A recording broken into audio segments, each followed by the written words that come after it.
आदर, अभिनंदन, आभार। आप सभी गुणीजनों का आज के शुभ अवसर पर हार्दिक स्वागत है। Good morning, ladies and gentlemen. It is our privilege to welcome you to today's event. We are indeed honored to have the presence of respected dignitaries and distinguished momentous occasion as we inaugurate the National Judicial Seminar on Environment and Sustainable Development, Role of Impact. तो आइए उसी खूबसूरत सी परंपरा के साथ हम सभी भगवान का आशीर्वाद चाहूँ श्रीमती ज्योतिष्मिता शर्मा जी को कि वे अपने मधुर स्वर में मंगलाचरण प्रस्तुत करें। प्रवस्त्रावृता या वीणावरदण्डमण्डितकरा या ब्रह्माच्युतशङ्कर प्रभृतिभिः देवैः सदा वन्दिता सा मां पातु सरस्वती भगवती मां Sharda.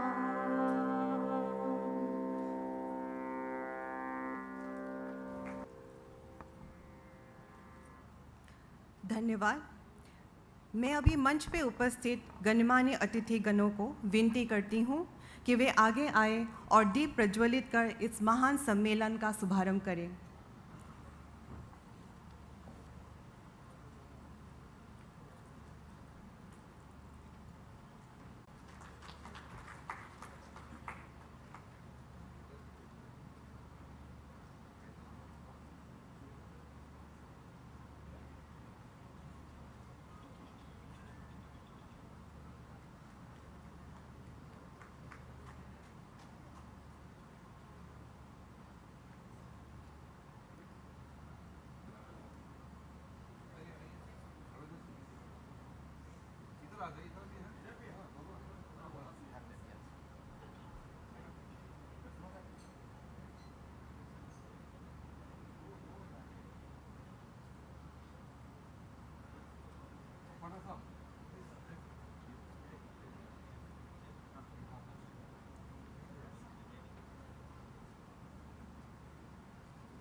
Thank you.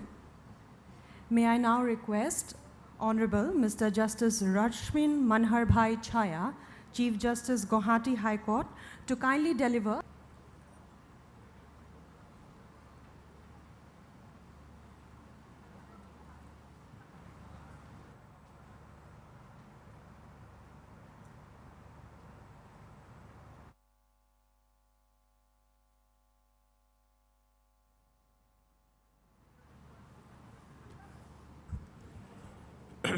Sri Kiran Rijiju ji, Judge Supreme Court of India, Judge Supreme Court of India, Andhra Pradesh High Court, Karnataka High Court, and Honorable Acting Chief Justice of Madras High Court, other honorable judges, my brothers and sisters of Gauhati High Court, former judges of Gauhati High Court, learned advocate generals of Assam, Nagaland, Mizoram, and Arunachal Pradesh, district judges of Assam, registrars of outlying benches, central project coordinators of Assam, Nagaland, Mizoram, and Arunachal Pradesh, respected dignitaries, senior government officials, judicial officers present, heritage.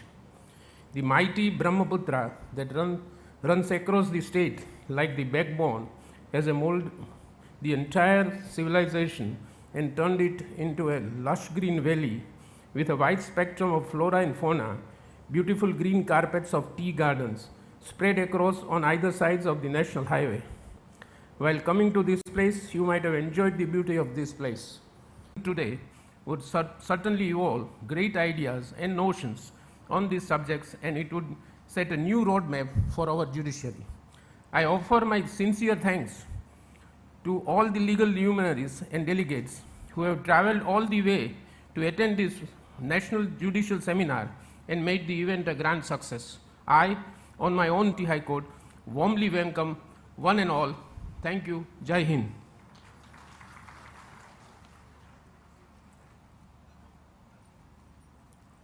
Thank you, Lordship. देवियों और सज्जनों, अब हम ही मंच पर उपस्थित गणमान्य व्यक्तियों का सम्मान करना चाहेंगे। मैं निवेदन करना चाहूँगी गुवाहाटी का सम्मान करें। धन्यवाद। Honourable chief justice doctor Himanta विश्व शर्मा जी का सम्मान करें। धन्यवाद। मैं निवेदन करना चाहूँगी गुवाहाटी हाई कोर्ट के रजिस्ट्रार विजिलेंस को कि वे भारत के सर्वोच्च न्यायालय के माननीय न्यायाधीश श्री मुकेश कुमार रसिक भाई शाह जी का सम्मान करें। धन्यवाद। We would like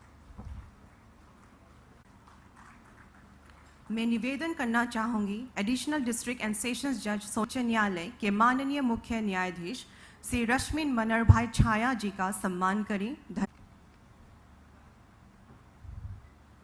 मैं निवेदन करना चाहूँगी additional district and Shri Suman Shyam ji का सम्मान करें। धन्यवाद। We would like to request the Additional District and Sessions Judge Nagaon Charge of the Kaziranga for all the other government officers. Last evening, when I was discussing with my wife, some very practical advice. Don't try to be intellectual or try to be too smart. Just be yourself. Taking her advice, I may recollect that in 2016, as a judge of the Gauhati High Court, we had one such conference in Kaziranga of Dr. High Court, that she was promoted to the post of professor in the Gauhati Medical College. This was in a very different circumstances and perhaps a story to be reserved for the dinner time. But today I'm truly delighted to return here in a more sophisticated setting, I must say. And I understand the judicial officer who was entrusted with morning in Kaziranga, one person was caught red-handed. Justice M.R. Shah was there and Justice Vikram was also there, and we saw those live chital fishes jumping on the top of the water, thrilled that he caught a poacher with an open and shut case with the evidence in the bucket. Turned back to me, asked for a demonstration. And the men then took out these two fishes from the bucket, put them in the river, and he started blowing the whistle. And if anybody believes that the fishes came back, they are rather wrong. The fishes never came back. And then the forest guard was very angry. He said, I'm going to book you and charge you for committing an offense within reserve forest. He said, what kind of offense? He said, catching fish without permission from a forest river. The man said, kaun sa permission? Kaun sa fish? A forest guard in Kaziranga since 2009. Sri Liladhar Sharma and all their colleagues in the Forest Protection Force. Srimati Bhuiya and her late husband, Babul Borua, they looked after the departmental elephant Ramu. But Ramu, as would happen to any elephants, he turned rogue one day and killed his mahout, that was Babul Borua. And eventually, and like any child is so well protected by the mother, she has been discharging her role as a forest guard with distinction and with admiration of her colleagues. Similarly, Liladhar Horma, Forester 1, he was confronted with a huge bear. Now, bears are rare sightings, but they are there. And the bear, with his paws, he took away most flesh from the torso of Liladhar Horma, swiped his face, swiped his chest, and yet Sharma, who carried a firearm, didn't that these are rare animals and my duty is to protect them. And when I met Mr. Sharma yesterday evening, I was actually seeing the scar was gone. He's walking with some difficulty, but yet he continues in his work, and we have to salute these officers.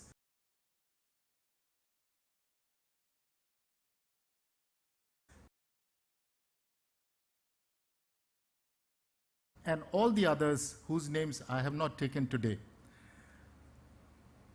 Larger in number. So that is the effort which has yielded result in recent times.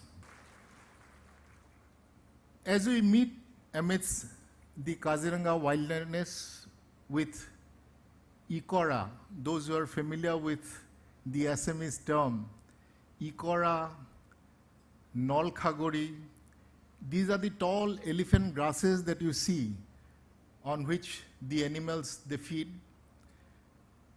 and the dense tropical forest crisscrossed by the two majestic rivers, Difolu and Brahmaputra. In the context of today's topic, I am reminded of what I wrote some years back in the 14th issue of Atman. While saluting Mr. Jadhav Payeng, who is seated on the line, single-handedly planted an entire forest on the barren banks of Brahmaputra River and invested in the future of our planet, I, on behalf of the people like Shri Payeng, reminded even when development works are planned, tree has died, the last river is poisoned, and the last fish has been caught. That is ready. Please come forward. And we have the copies. Yes, kindly pass it on to everybody.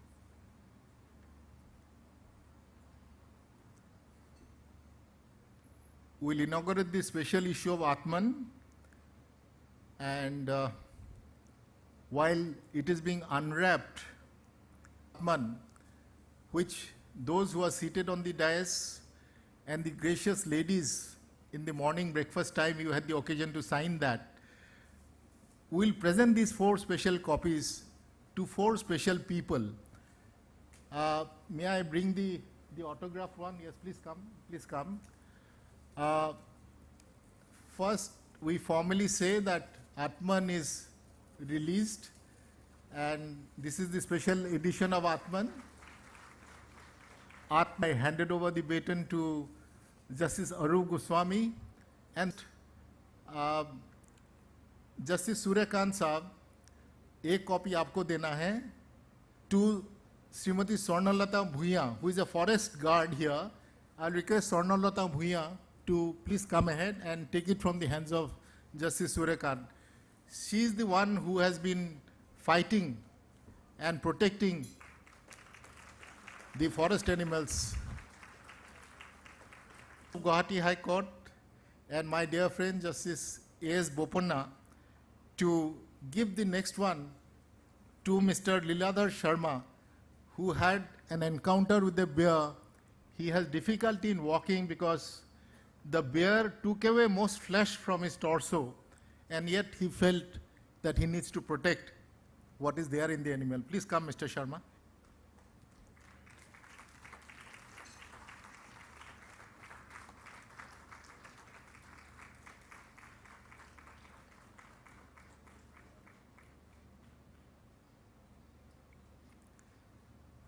I have a batchmate of mine and a very good friend, Justice Ravindra Bhatt, also. Payeng is the forest man of Assam, who single-handedly planted the barren banks of Brahmaputra. And now there are lush green forests, and there are animals, including elephants, tigers. Tiger was a no? Elephants, tigers.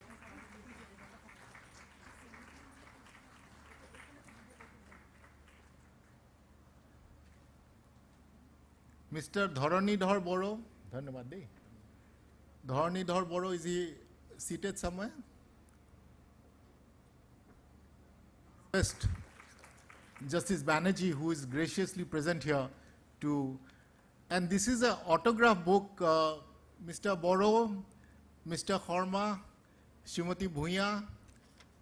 This is a book which is special edition of Atman, which is autographed by all the judges and the ladies here. If you open it, you will find it, right? That's a very special volume for all of you. Ladies and gentlemen, you will all get copies of Atman. My wish that Atman continue to be the publication of choice for those interested to know how the Gauhati High Court is doing. Kumar Rasik Bhai Shah, Judge. Namaskar. My dear Honorable Sri Kiran Rijiju, Honorable Union Minister, dear Dr. Hemanta Biswa Sarma, Honorable the Chief Minister of Assam,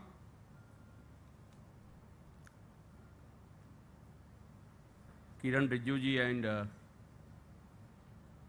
Dr. Hemanta,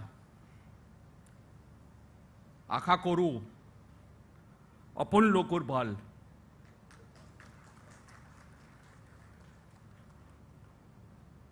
I Shemunarot, Amontron Korar Bebe, Dhanyavad.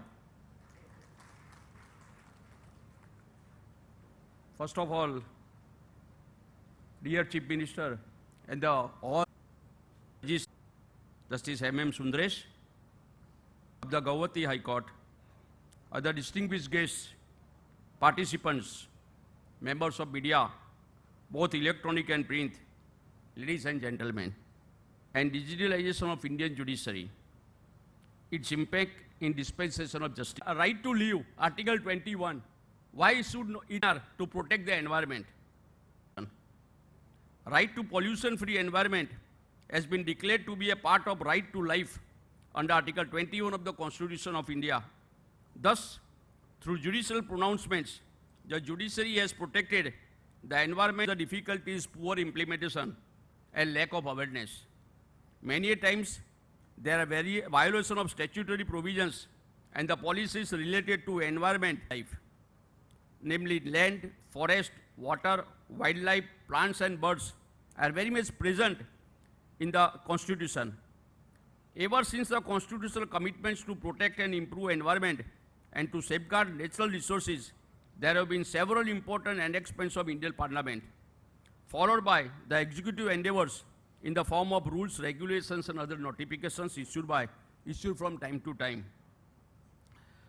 Being a human being and part of the society, it is to protect the environment. If you do not protect the environment, and time and again explained the responsibility of mankind towards protection and improvement of the environment. It is the duty of all stakeholders to ensure protection and conservation of rivers and water bodies against pollution. As a result, indiscriminate killing of animals and birds by human beings, either for its flesh or for trade or as a matter of hobby, several species of animals, birds have virtually become extinct. Grim Tribunal is also constituted with an aim and object to protect the environment, rivers and water bodies. Numbers of directions have been issued from time to time, as and when required by the judiciary. On conservation and protection of mineral resources and protected monuments, the courts have applied protective role to curb use and exploitation of mineral wealth of country. Is the judiciary in the year 1987 introduced the concept of sustainable development in India. It is the Supreme Court in the landmark case of MC Mehta versus Union of India discussed the concept of public liability and applied the principle of absolute liability. However, it cannot be disputed that to protect the environment and to achieve the goals, the policy makers and the judiciaries have to work together. Nobody can dispute the need for development and the development activities. However, at the same time, the balance has to be struck between the protection of environment and the development activities by applying the principles of sustainable development. The test of sustainable development need to be applied cautiously for environment and nature and intergenerational equity. so far as the prevention and control of different types of pollution causing damage to the environment and its natural resources that continue to haunt the doors of justice, which is to be discussed in the national seminar, that is digitization of Indian judiciary, its impact in dispensation justice, is also a very important subject to be discussed. Digitalization has a direct connection with the protection of environment and nature. Digitalization would save papers, and ultimately it will save the cutting of the trees also. Use of information technology and digitalization therefore would be to achieve the ultimate goal of protection of environment and nature, including forests, and fight with the global warming. As stated above, judiciary has always tried to protect goal of protection of environment. D.Y. Chandrachud, as head of the E-Committee, has made all efforts and endeavors in the field of use of information technology and digitalization on use of information technology.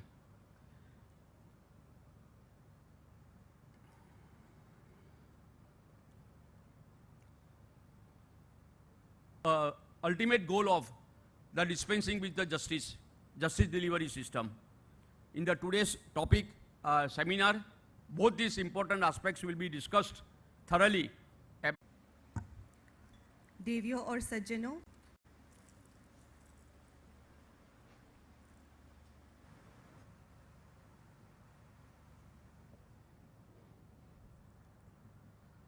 Sri Jiuji, Honorable Union Minister of Law and Justice, Government of India, Honorable Mr. Justice M.M. Sundres, Honorable Narasimha, Honorable Mr. Justice R.M. Saya, Chief Justice, Gauhati High Court, Honorable Mr. Justice Prasanna B. Varale, Chief Justice, Karnataka High Court, Honorable Mr. Justice Rajesh Bindal, Honorable Mr. Justice Prakash Srivastava, Honorable Mr. Justice Arvind Kumar, Chief Justice, Gujarat High Court, Honorable Mr. Justice Prasant Kumar Mishra, Chief Justice, Andhra Pradesh High Court, Honorable Mr. Justice, the Advocate Generals of Assam, Nagaland. It's me immense judicial seminar among this august gathering today.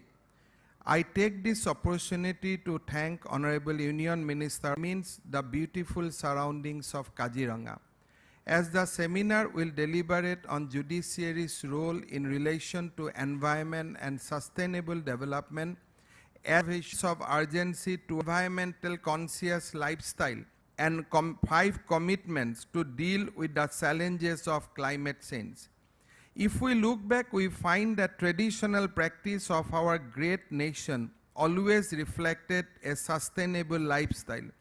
The Vedic philosophy emphasized the undeniable connection that human beings share with nature. In Atharva Veda, we find a sloka, Mata Bhumi Putraham Prithibhyaha, meaning earth is my mother and I am her child. Importance to the protect the environment and conserve of country's natural resources. Article 48 envisages preserving and encourage the state to protect and improve to the state on every individual to maintain and improve the natural environment. It also provides to have compassion for all living creatures. Apart from that, the Parliament passes brings to me, this is the most widely talked about concept that emerged in the last few decades. By sustainable development, we mean development that need the future generation to meet their own needs. After deliberation of many decades at various international forums, finally the Sustainable Development Goals were adopted by the United Nations and inaugurated in 2015. We have a list of 17 Sustainable Development Goals today regarding human rights to safe drinking water, sanitation, human habitats are safe, resilient and sustainable, where there is universal access to affordable, reliable and serious path. We are committed to see that even that single death is also not happen, and we can mitigate the disease of entire this disease completely from our Kaziranga. I Sri Kiran Rijiju and the esteemed judges of Supreme Court of India, High Courts and the other dignitaries for their kind presence at this seminar today. I hope you will come back to Assam once again. Thank you. धन्यवाद मान्यवर. Honorable Union Minister for Law and Justice.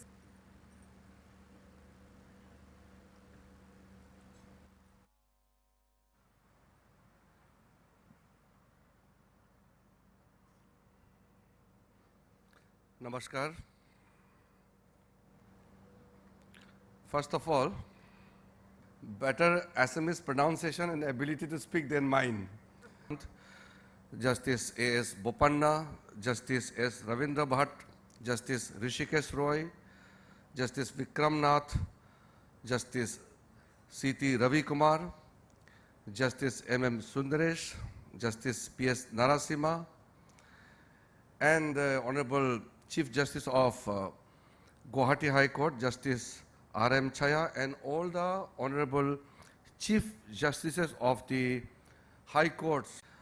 Madam have accompanied here, the Chief Secretary of Assam and his senior official team, all the distinguished guests. I am extremely delighted to be here. This is not a new place for me, but definitely a new feelings to be in Kaziranga and to discuss and deliberate on two very appropriate topics. And while I was listening to both the Honorable Judges and Honorable Chief Minister, many things were coming into my mind that how we as a team can really achieve the great vision set by Honorable Prime Minister Narendra Modi ji. Honorable Prime Minister has made a clearance of the Red Fort on 15th August that by 2047, India has to be a developed country. Now to make a developed and to make a size of India as a developed nation, we can imagine the consequences, and the gigantic per capita is $2,100. $100 per person is very less. But India as a whole, when we calculate, today it is close to 3.2 trillion. We are at much lower.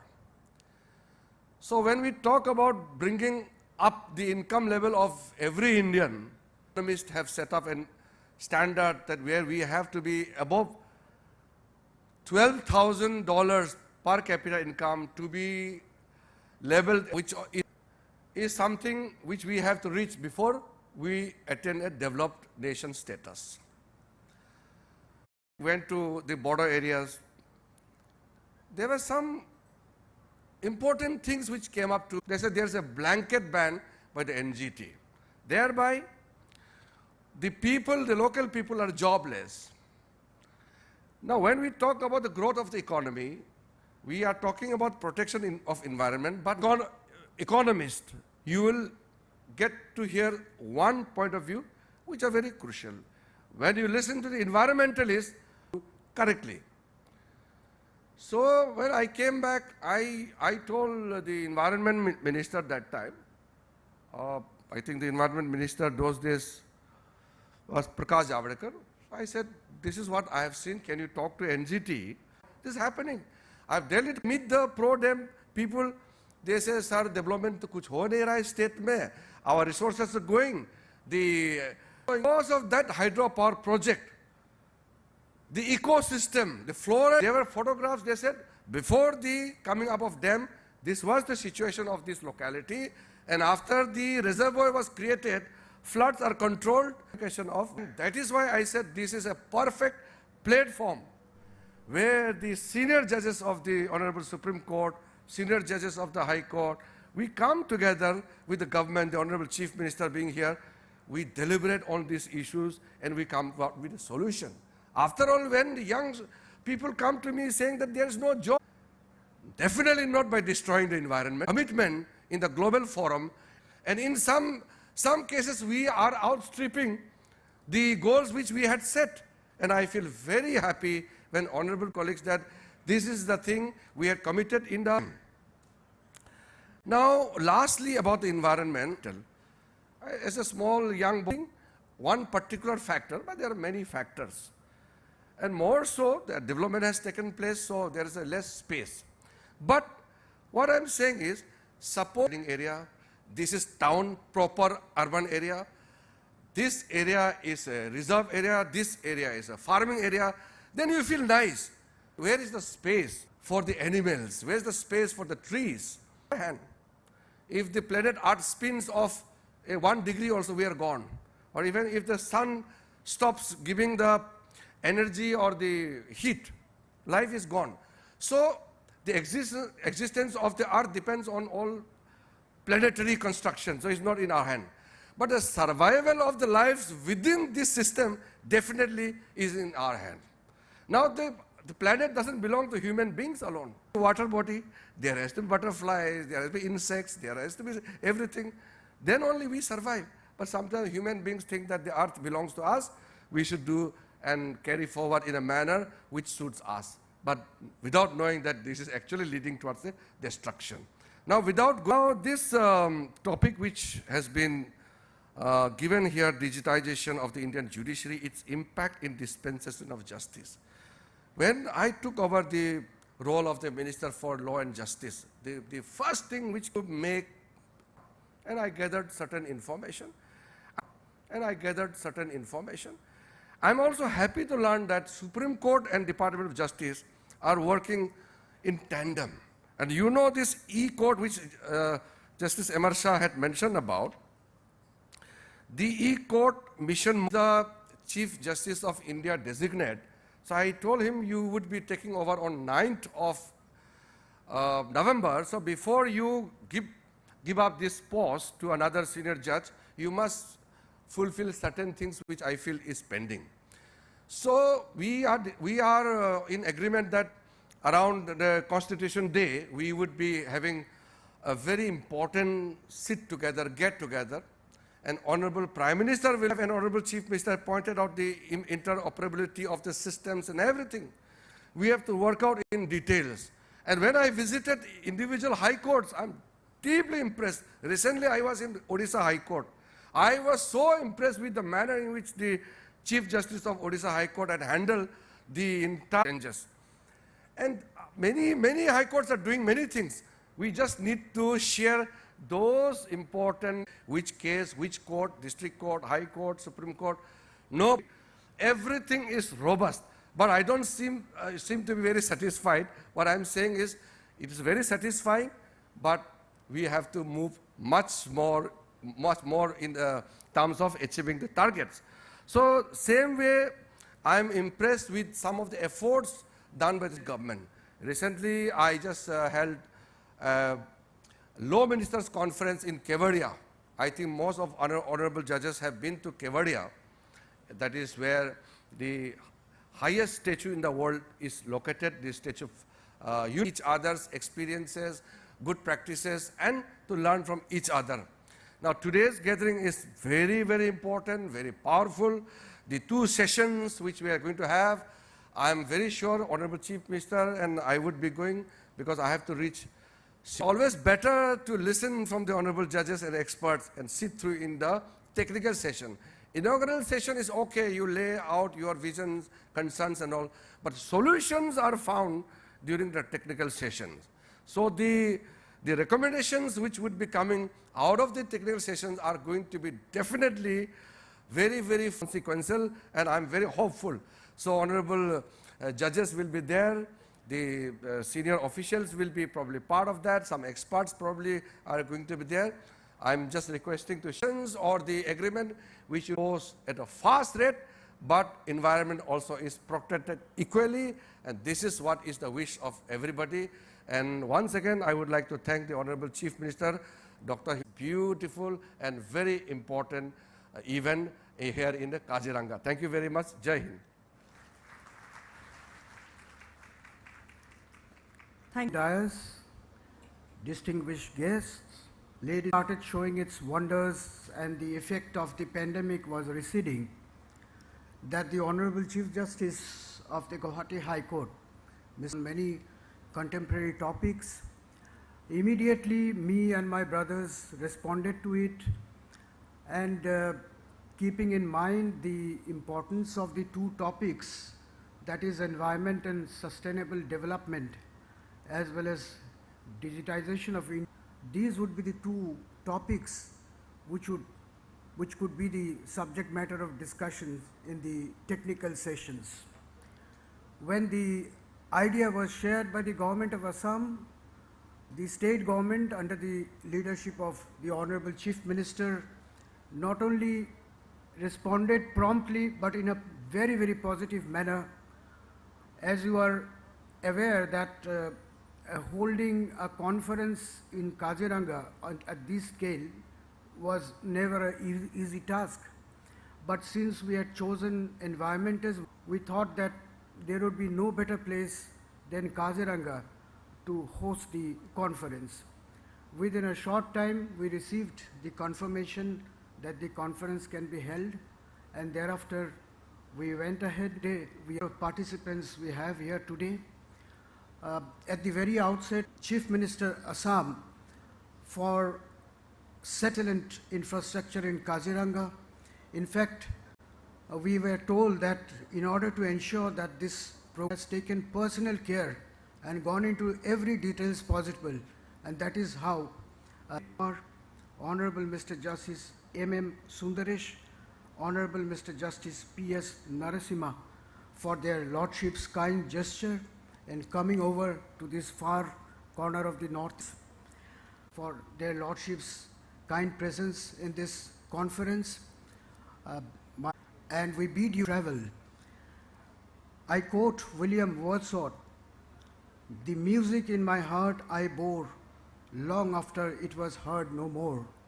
Yesterday's cultural evening did present a very rich view of the culture of Northeast and Assam, and I do this. My thanks on behalf of the organizers goes to others associated with this conference. I also thank the members of the print, and I would like to conclude. Thank you, Lordship. अभी हम सभी आदर And sustainable development role of judiciary. The session will be chaired by Honorable Mr. Justice Mukesh Kumar Rasik Bhai Shah, Judge, Supreme Court of India. The co-members for the session are Honorable Mr. Justice Arup Kumar Goswami, Chief Justice, Chhattisgarh High Court, and Honorable Mr. Justice Rajiv Chakder, Judge, Delhi High Court. Also joining us as a co-member is Shri Jadav Payeng, environmental activist popularly known as the Forest Man of India, who is also a Padma Shri awardee. Without any further ado, may I request Honorable Mr. Justice Mukesh Kumar Rasik Bhai Shah to kindly carry forward the session.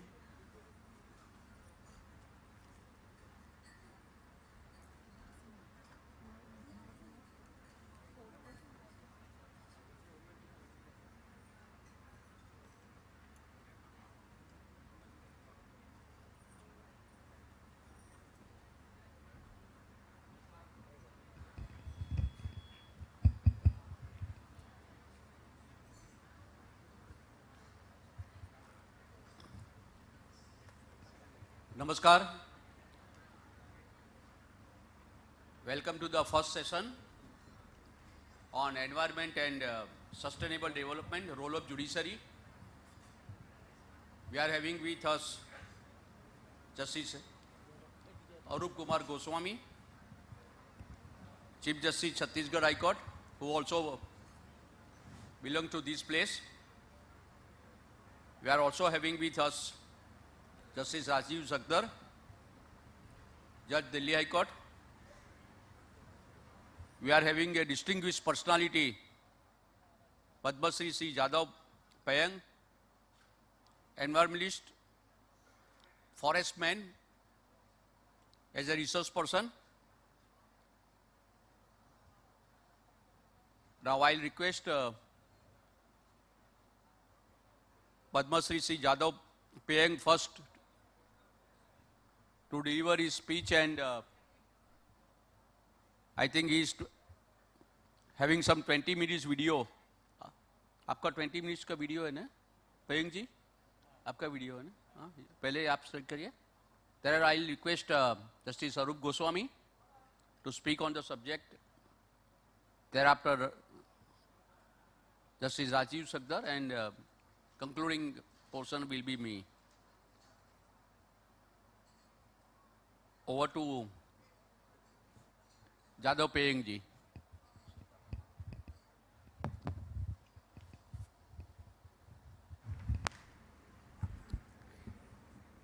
নমস্কাৰ। আসলতে অসমত থকা বুলি নহয়, বিদেশতো অসমীয়া ভাষাতে মই ভাষণ দিছোঁ।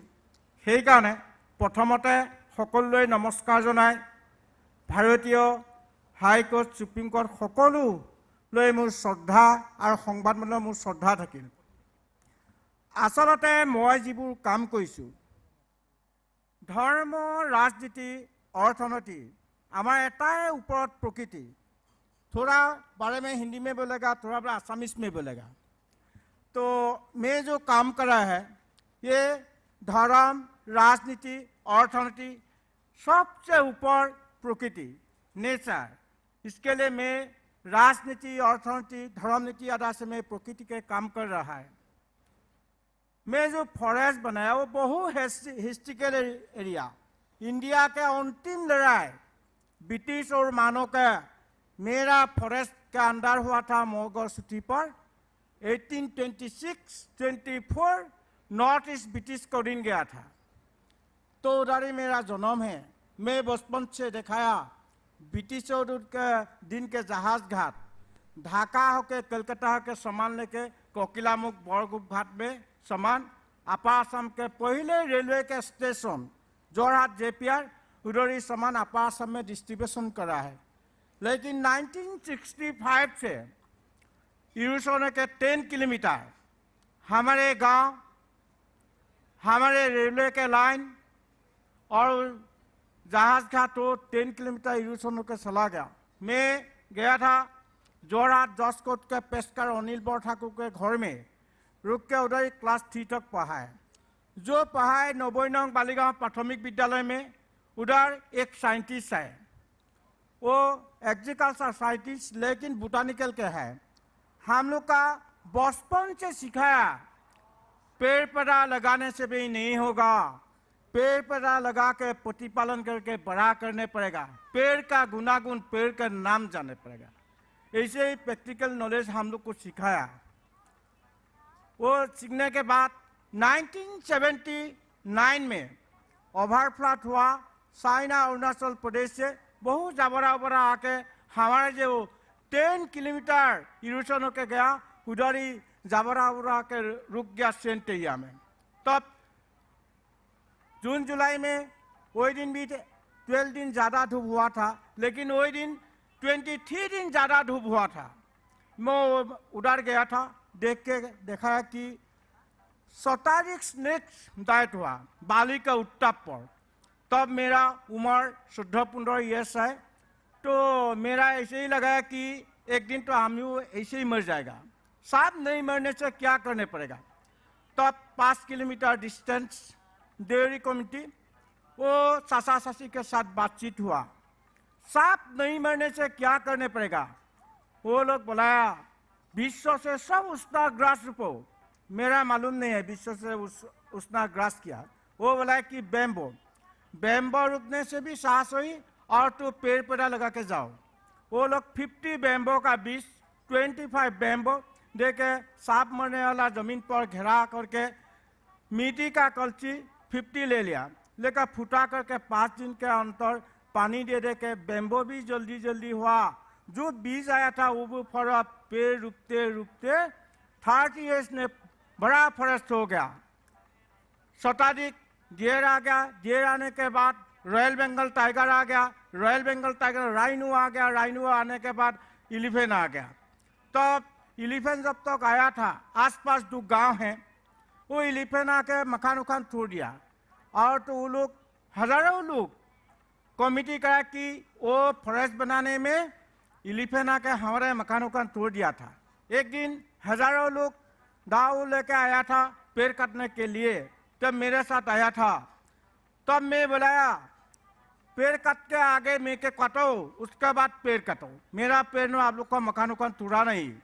इसके लिए आप लोग का एलिफेंट ने तोड़ा है। एलिफेंट के साथ फॉरेस्ट डिपार्टमेंट है, आप लोग का एमएलए भी है, चीफ मिनिस्टर भी है, एमपी भी है, भारत का प्रधानमंत्री है। वो लोग के साथ बातचीत करिए। मैं पेड़ काटने नहीं देगा। मेरा बात सुन के वो लोग चला गया।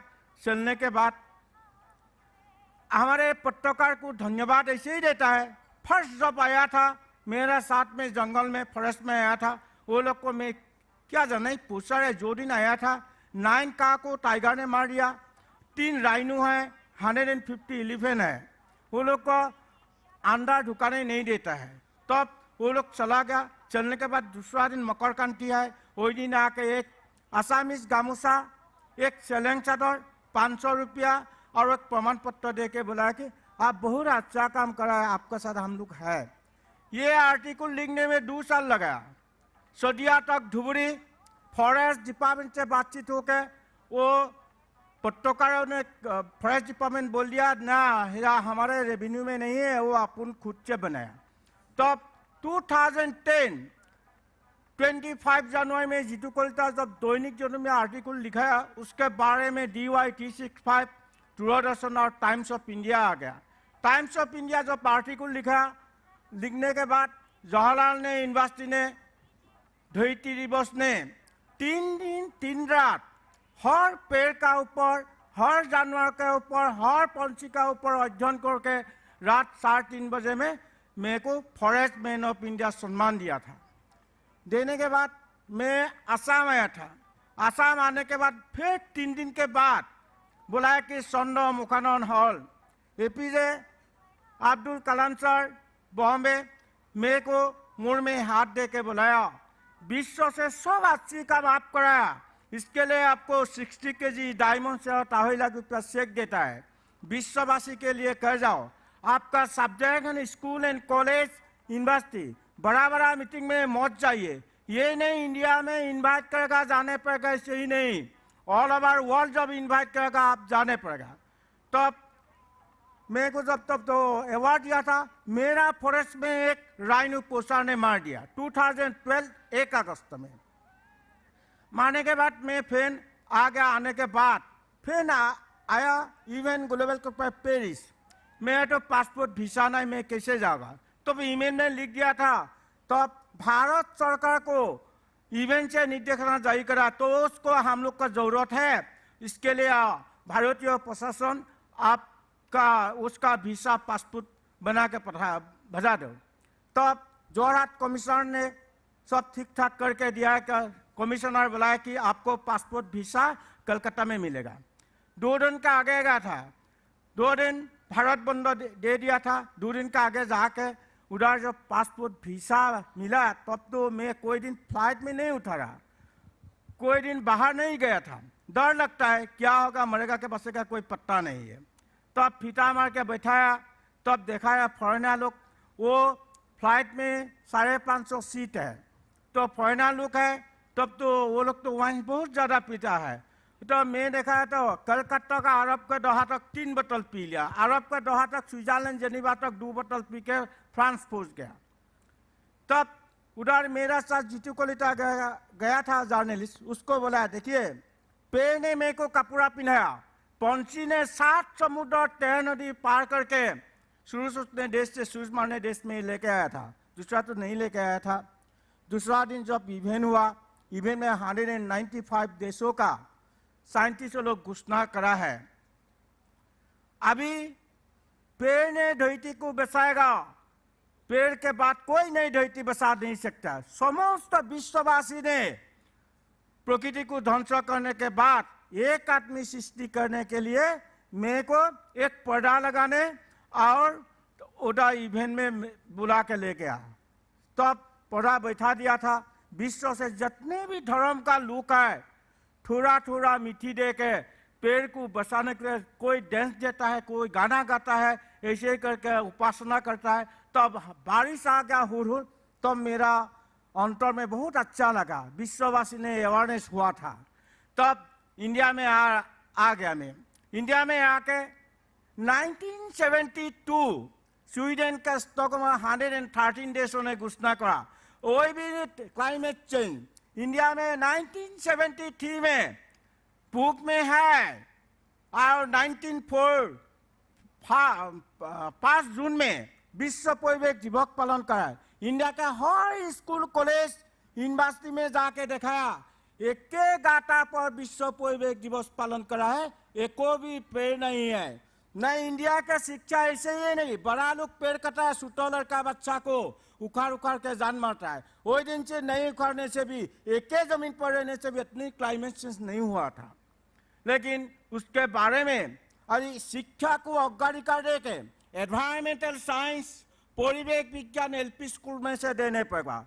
जब तक एक लड़का एलपी स्कूल में एडमिशन देगा, एक पौधा लगाएगा, वो प्रतिपालन करके 5 साल में बड़ा करने पड़ेगा, उसका ऑक्सीजन वो लेगा।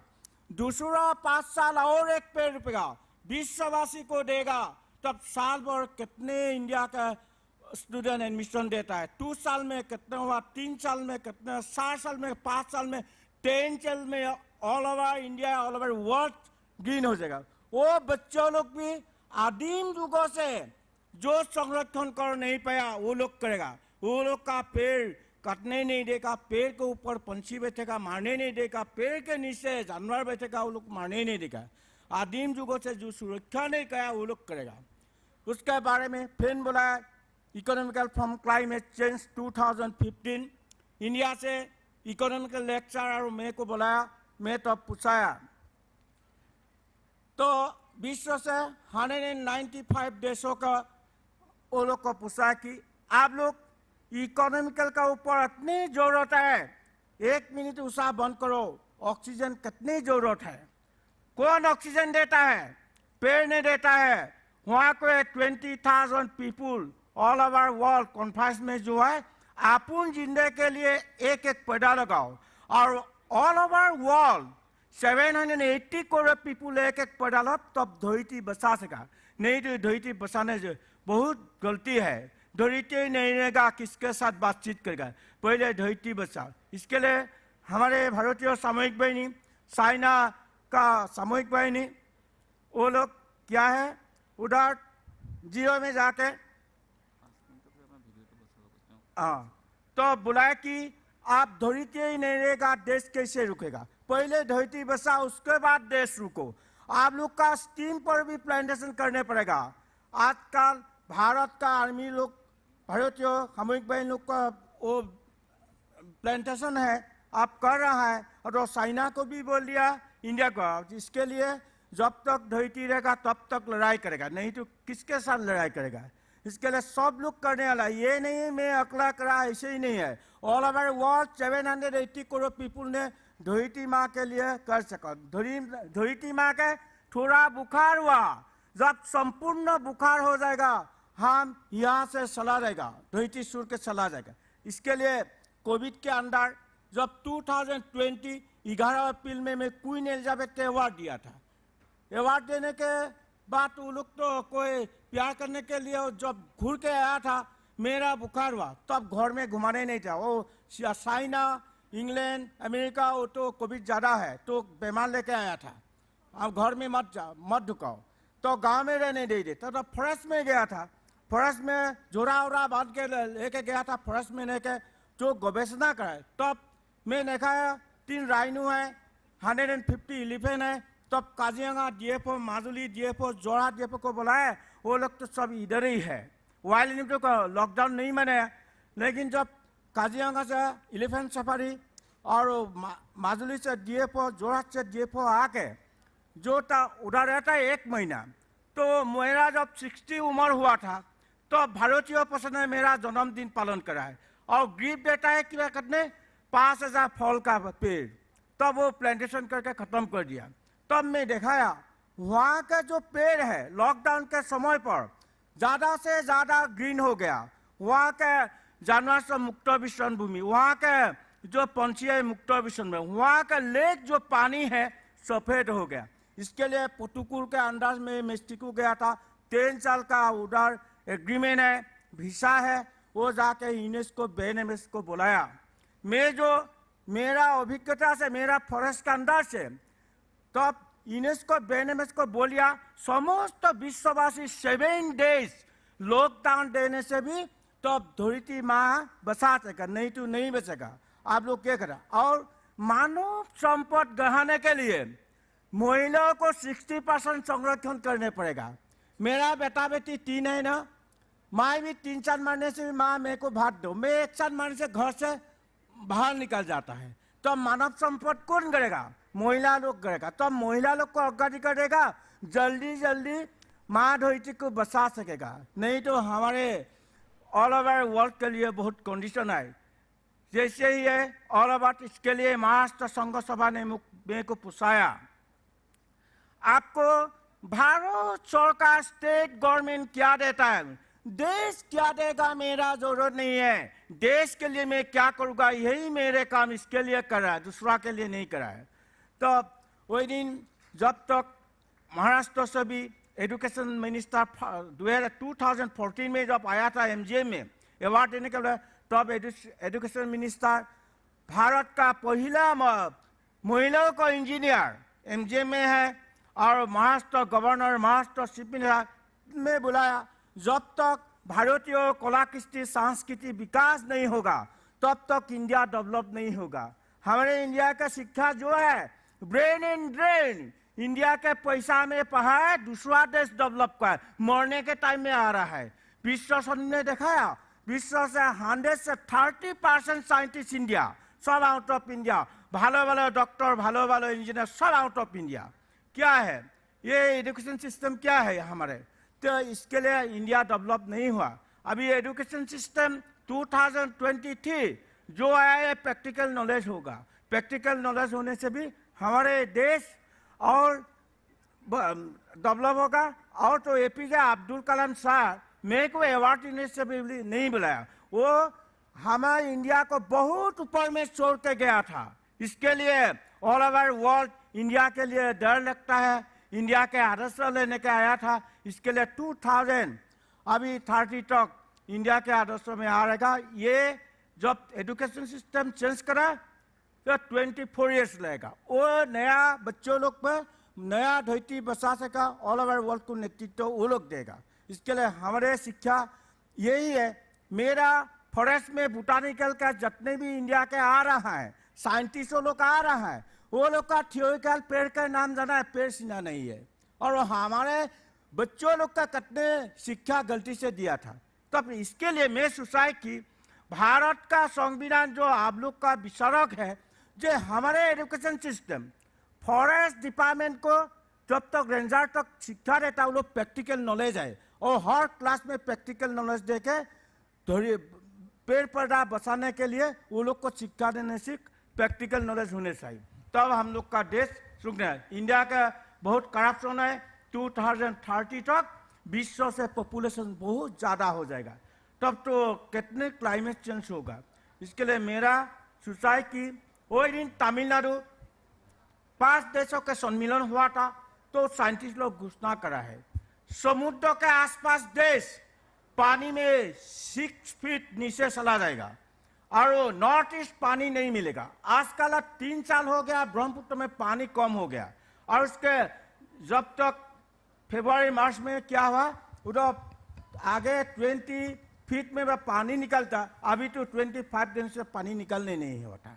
ऐसे पानी का करप्शन है, पानी नहीं तो प्राणी नहीं रहेगा। तो पानी के लिए और तो जितने भी खाली जमीन है इंडिया का, हर इंडिया का खाली जमीन पर पेड़ पौधा लगा के हम लोग वो को ग्रीन करने से भी हम लोग जिंदे रहेगा, नहीं तो नहीं रहेगा।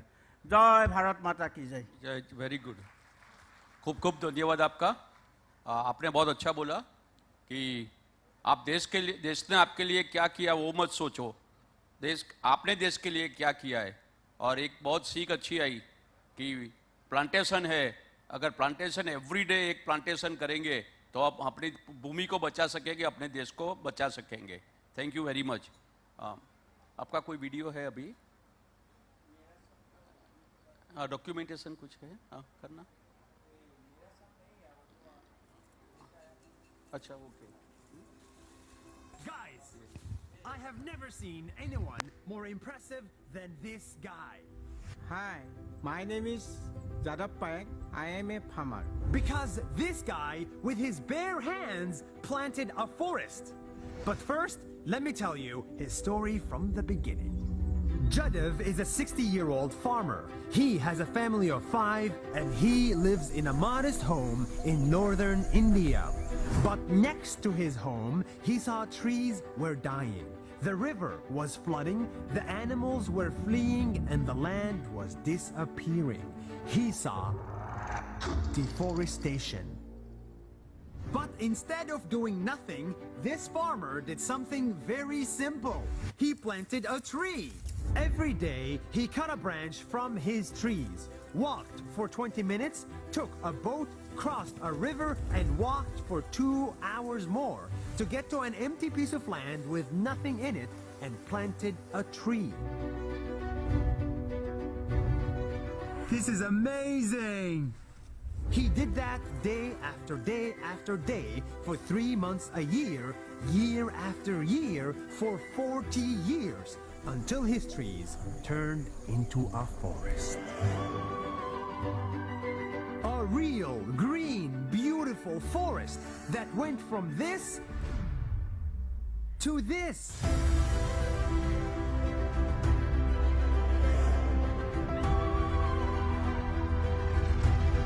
It's too good to be true, but we're standing in it. His forest is estimated to be 550 hectares big, which is Bigger than Central Park in New York. the trees that he planted are now dropping seeds to the ground, and now they're growing even by themselves.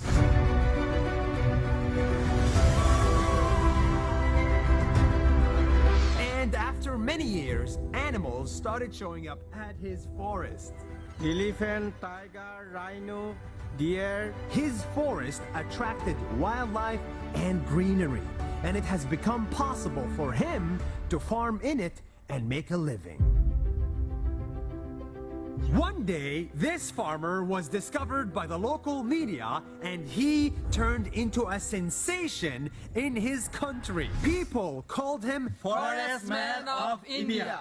Presidents congratulated him and gave him prizes, and conferences invited him to speak there. This simple farmer has become a role model for millions of people.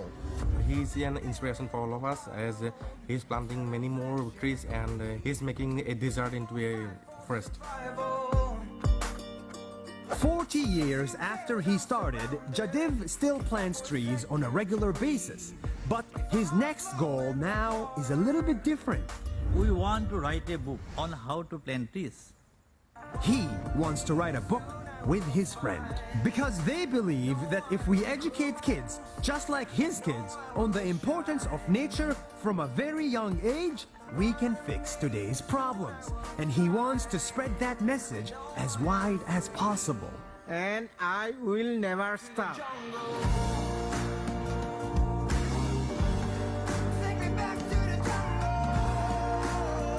It took me a lot of effort to find this guy.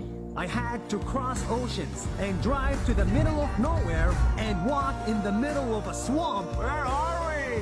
Just to share his simple message with you. Take me back to the jungle. If you do something good, if you help just a little bit every day for many days, sooner or later you will create something much bigger than you. Something that will change the world for the better. See you next week.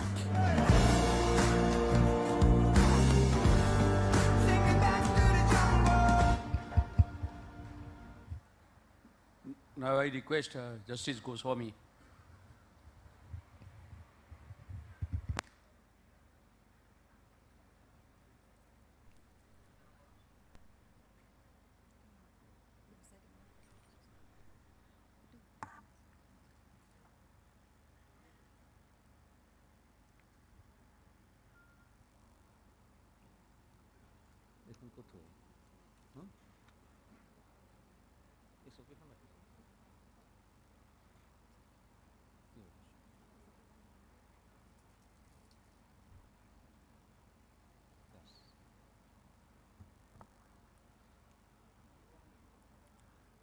Namaskar.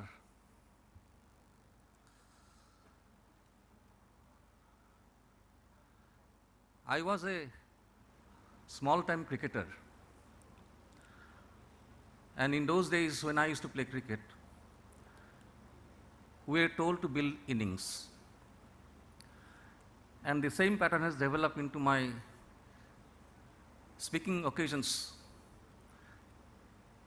But today I see that we are running short of time, seriously out of time, and therefore I think I should be changing from building the discourse. I have to go into T20 mode. I settle down a little bit and then perhaps I will fast track my whatever little I have got to say. I take pride in the fact that India was the first country in the world to enshrine development and environmental protection as a state goal in its constitution. Framers of the constitution emphasized the importance of forests, lakes, river, wildlife for conservation of nature. The spirit of the constitution enjoins all of us to protect natural environment. Article 48 capital A, 51 AG are foundations to that effect in our constitution. Experience of the recent past had made us realize the adverse effects of development on our ecosystem. Practically the entire world is seeing the detrimental changes that have taken place in the environment because of unsystematic and indiscriminate development that had taken place. Rapid industrialization, burning of fossil fuels, massive deforestation had led us to this predicament and degradation of environment. Slowly and steadily, these activities and developments have kind of made deep inroads in the ecosystem and has practically destabilized the rhythm of nature. But nothing much was done, not enough importance was given to these developments till the last decade of 1960s. 1972 Stockholm Conference on Human Development was the first such occasion where the international community attached importance to the protection of environment. The Honorable Supreme Court of India in SR Oils Limited versus Hala Rutgers Committee 2004 to SCC 392 referred to Stockholm Conference as the Magna Carta of the environment. The Stockholm Conference recognized the link between development and protection of environment. But nothing much was done till 1987 when Brundtland Report was tabled before the United Nations General Assembly. The report was called Our Common Future. The Brundtland Report, named after the Prime Minister of Norway who has chaired the meeting, had introduced the concept of sustainability. The Rio Conference in 1992 changed the discourse of environmentalism in very, very significant ways. Sustainability pitch became louder. Then came the World Conference on Sustainable Development, which was held in Johannesburg in 2002. A stock-taking exercise was undertaken to evaluate and assess the progress that was made since the time of Rio.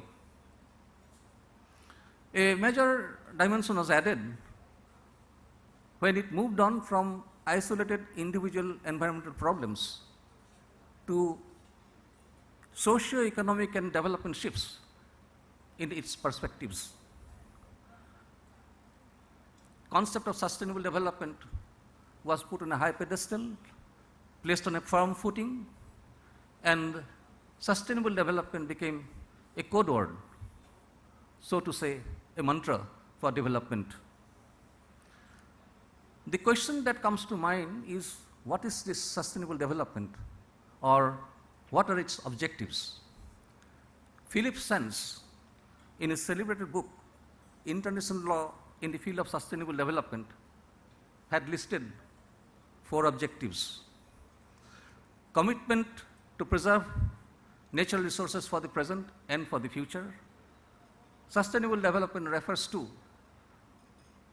appropriate standards for exploitation of natural resources based on harvest or use, equitable use of natural resources, and environmental considerations be integrated with development and economic aspects. The cornerstone of the concept of sustainable development, as propounded by the World Commission on Environment and Development, it was said in the morning also, development that meets the needs of the present without compromising the ability of the future generation to meet its own needs. The idea that is sought to be conveyed is, we cannot be oblivious of the requirement of natural resources of the future generation, and we cannot utilize or use resources indiscriminately without any concern for the future generations. In Development as Freedom, Nobel laureate Amartya Sen had said that the issue of development cannot be divorced or separated from the conceptual framework of human rights. The right to development includes the entire spectrum of civil, social, economic, religious, political process for the benefit of mankind and for the full realization of their potential. It is in that light he had argued that development is an integral part of human right. The right to sustainable development, the idea propounded by Amartya Sen, was also echoed by the United Nations General Assembly when it declared sustainable development as an inalienable human right. The environmental protection and conservation of natural resources have been elevated to the status of fundamental rights and brought within the field of Article 21 of the Constitution of India. Right to clean environment is a guaranteed fundamental right. Similarly, right to development has also been taken to be fundamental right in cases like Samatha versus State of Andhra Pradesh, 1997, 8 SCC 191, and Madhu Kiswar versus State of Bihar, 1995, 6 SCC 125, 5 SCC 125.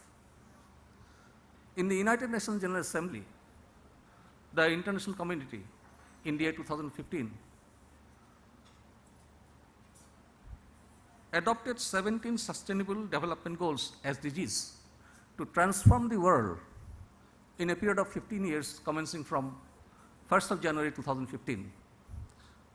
These goals are eradication of poverty, eradication of hunger, good health and well-being, quality education, gender equality, clean water and sanitation, affordable and clean energy, decent work and economic growth, industry, then innovation. Next comes economic, reducing of economic inequalities, sustainable cities and communities, sustainable production and consumption, climate change, protection of life and the water, protection of life on earth, peace, justice, and strong institutions, and overall, lastly, partnership for achieve the goals. These 17 SDGs were taken together as a whole to provide a mandate, provide a program for development. Development that in a manner which accords to the adequate protection of environment. In today's context, sustainable development and consumption and production and climate change assume great significance. Urgent action is called for to combat the ill effects of global warming. It is in that context, Greta Thunberg, the Swedish environmentalist, had said something to the world leaders, something like this: I don't want you to be hopeful. I want you to panic and act as if your house is on fire. Let us have a look at some statistics. From 1880 to 2012, average global temperature had risen by about 0.85 degrees Celsius. From 1901 to 2010, the average rise in sea level has been to the tune of about 19 centimeters. Carbon dioxide emission, which is the principal source of global warming, had increased by about 50% from 1990s. Another rise of about 10 centimeters or so of sea level has the potential to submerge large tracts of land in Southeast Asia and has the potential of affecting about, say, 450 million to 750 million people all across the globe. Shanghai, Hong Kong, Mumbai, Kolkata may all go under the seas. In 2016, the first World Environmental Law Congress had taken place, and it had outlined 13 principles for developing and implementing solutions for ecologically sustainable development. I would have to read it out also. Number 1, obligation to protect nature. Number 2, right to nature and right of nature.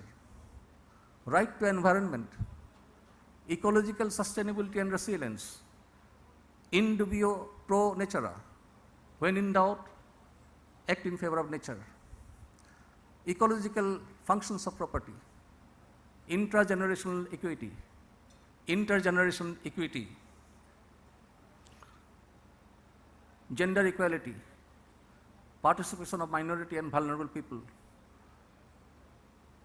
Traditional people, indigenous people and tribal people, non-regression and progression. There was a myth in the traditional concept that development and ecology are antagonistic and opposed to each other. The Honorable Supreme Court in Vellore Citizens Welfare Forum versus Union of India, 1996, 5 SCC 647, dispelled the notion and held that sustainability is the key. Growth of a nation is largely dependent on development, and therefore development activities has to go on. But we can monitor and let it grow in a rational manner. It was observed that polluter pay principle and precautionary principles are fundamentals in sustainable development theory. Bichri is a small village in Udaipur district in Rajasthan. Near the vicinity of the village, there was a manufacturing hub where a lot of industries were set up. A couple of industries started producing sludged as waste material. Water coming out of the premises, untreated water, were allowed to mix freely with the earth. Result was it percolated down deep inside the bowel of the earth. Result, water became unfit for drinking, Land became unfit for cultivation, the mainstay of the villagers. It is in the backdrop of this core factual matrix, the polluter pay principle was enunciated by the Honorable Supreme Court in Indian Council of Environmental Action versus Union of India, 1996, 3 SCC 212. Shortly put, this principle means the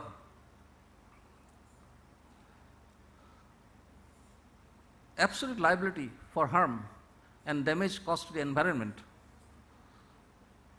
extends not only to compensate the victim of pollution, but also to cost for restoring the ecological damage that had been done. Many say valued citizens mark the journey of sustainable development in a country, but then we have to remember in environmental legal was cited with approval in valued citizens, but that is besides the point.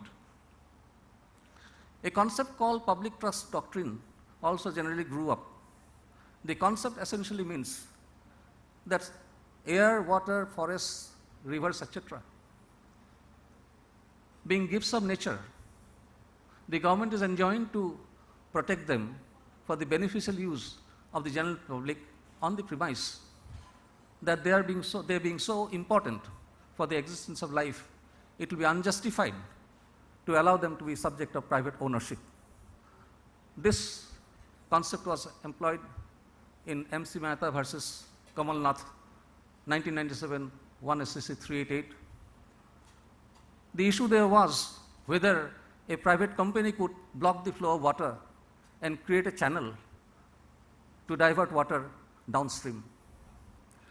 Similar issue was raised in MI Constructions Private Limited versus Radhesam Sahu, 1999, 6 SCC 664.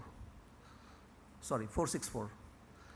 When the court ordered demolition of an underground shopping complex which was set up in Jandalwala Park of Lucknow, Supreme Court said that a private party could not have been given the property of the park to deprive the citizens, residents of that locality for the right of free air to which they were entitled to. In Narmada Bachao Andolan versus Union of India, 2010, 10 SCC 664, Supreme Court said that environment had different facets and the care and nurture of the environment is an ongoing process, and therefore formulation of an across-the-board principle is neither feasible nor practicable. Setting the standards with regard to environmental protection involves mediating conflicting visions of what is of value in human life. Broadly speaking, barring exceptions, the decisions relating to utilization of natural resources have to be tested on the anvil of the principles of judicial review. Once it is ensured that the decision is an informed one, free from bias, restraint, based on accepted legal principles, then the doctrine of margin of appreciation will have to come into play in favor of the decision maker.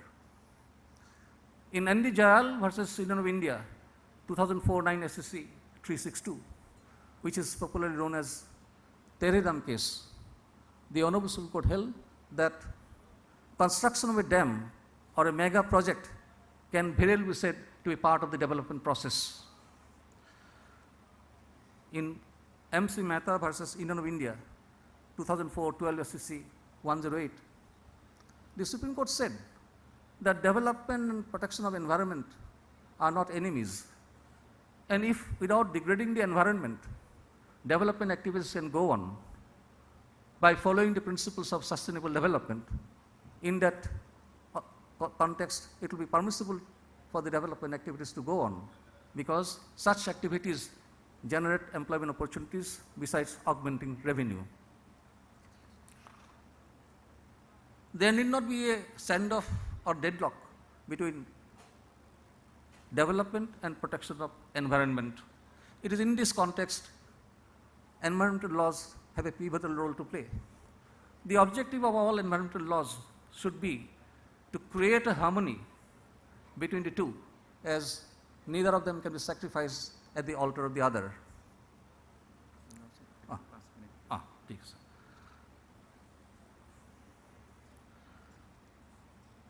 A country like ours, which is fast developing, cannot afford to ignore the growing demands of teeming millions, and therefore development activities has to go on. But this development has to resonate with preservation of the environment. Mahatma Gandhi had once said, "Earth has given enough for every man's need, but not to every man's greed." It is in that context, in Maharashtra Land Development Corporation versus State of Maharashtra, 2015, 11 SCC 616, the Honorable Supreme Court observed that it is mankind's greed, which has resulted in this deplorable state of affairs. In that context, a major challenge is to find out a viable, workable, and sustainable model of sustainable development, one that aims to preserve the rich ecosystem while at the same time addressing to the economic needs of the people. The decision rendered by the Honorable Supreme Court in Orissa Mining Corporation Limited versus Ministry of Environment and Forests, 2013, 6 SCC 476 is significant. A plant was planned to be set up in an area which was primarily dominated by tribal people. There was no infrastructure facilities. It is one of the leading examples where Supreme Court enforced socio-economical, customary, and religious rights in matters of environment. In Jeev Sundarajan versus Inner of India, 2013, 6 SCC 620, the issue was relating to setting up an atomic energy plant in Kudankulam in the state of Tamil Nadu. The national policy of a country is that atomic energy has a unique place in our emerging economy like India, and it is established that nuclear energy is a viable source of energy, and India cannot afford to remain a nuclear isolated nation. The idea to set up the plant had evoked large-scale protestations, sparked of agitations, and it was apprehended that there will be far-reaching consequences, not only in the present generation but in future generation, because of the radioactive effects once the units are set up. The events of Three Mile Island of USA, Chernobyl, Fukushima, and Union Carbide Bhopal perhaps fueled imagination and haunted the minds of the people. All expert bodies that were set up were unanimous in their opinion that there is no possibility of any deleterious effect taking place due to radioactive emission once the plants are set up, as all precautions have been taken. On consideration of the materials on record, the Honorable Supreme Court found that environmental protection laws have been scrupulously followed, systems have been put in place, and accordingly it was held that in a matter of this nature, scientific economic benefits have to be balanced with minor radiological individual fact situations. In such a scenario, we as judges, what are we supposed to do? We must proceed to decide the matter based on the evidence on record, materials on record, because even though at times the data may not be adequate, because environmental issues cannot be relegated to back burners. In Himachal Pradesh, Bus and Management versus Central Empowered Committee, 2021 46309, the Honorable Supreme Court observed that we cannot be stupefied into inaction by not having access to complete details about the manner in which environmental law violation had taken place or its full implications. Instead, the framework, acknowledging the imperfect world that we inhabit, provide a roadmap and guidance to deal with the situation, an absence of clear evidence of consequences notwithstanding. For a wonderful, very informative speech on sustainable development and throwing light on the sustainable development role of judiciary. I request Justice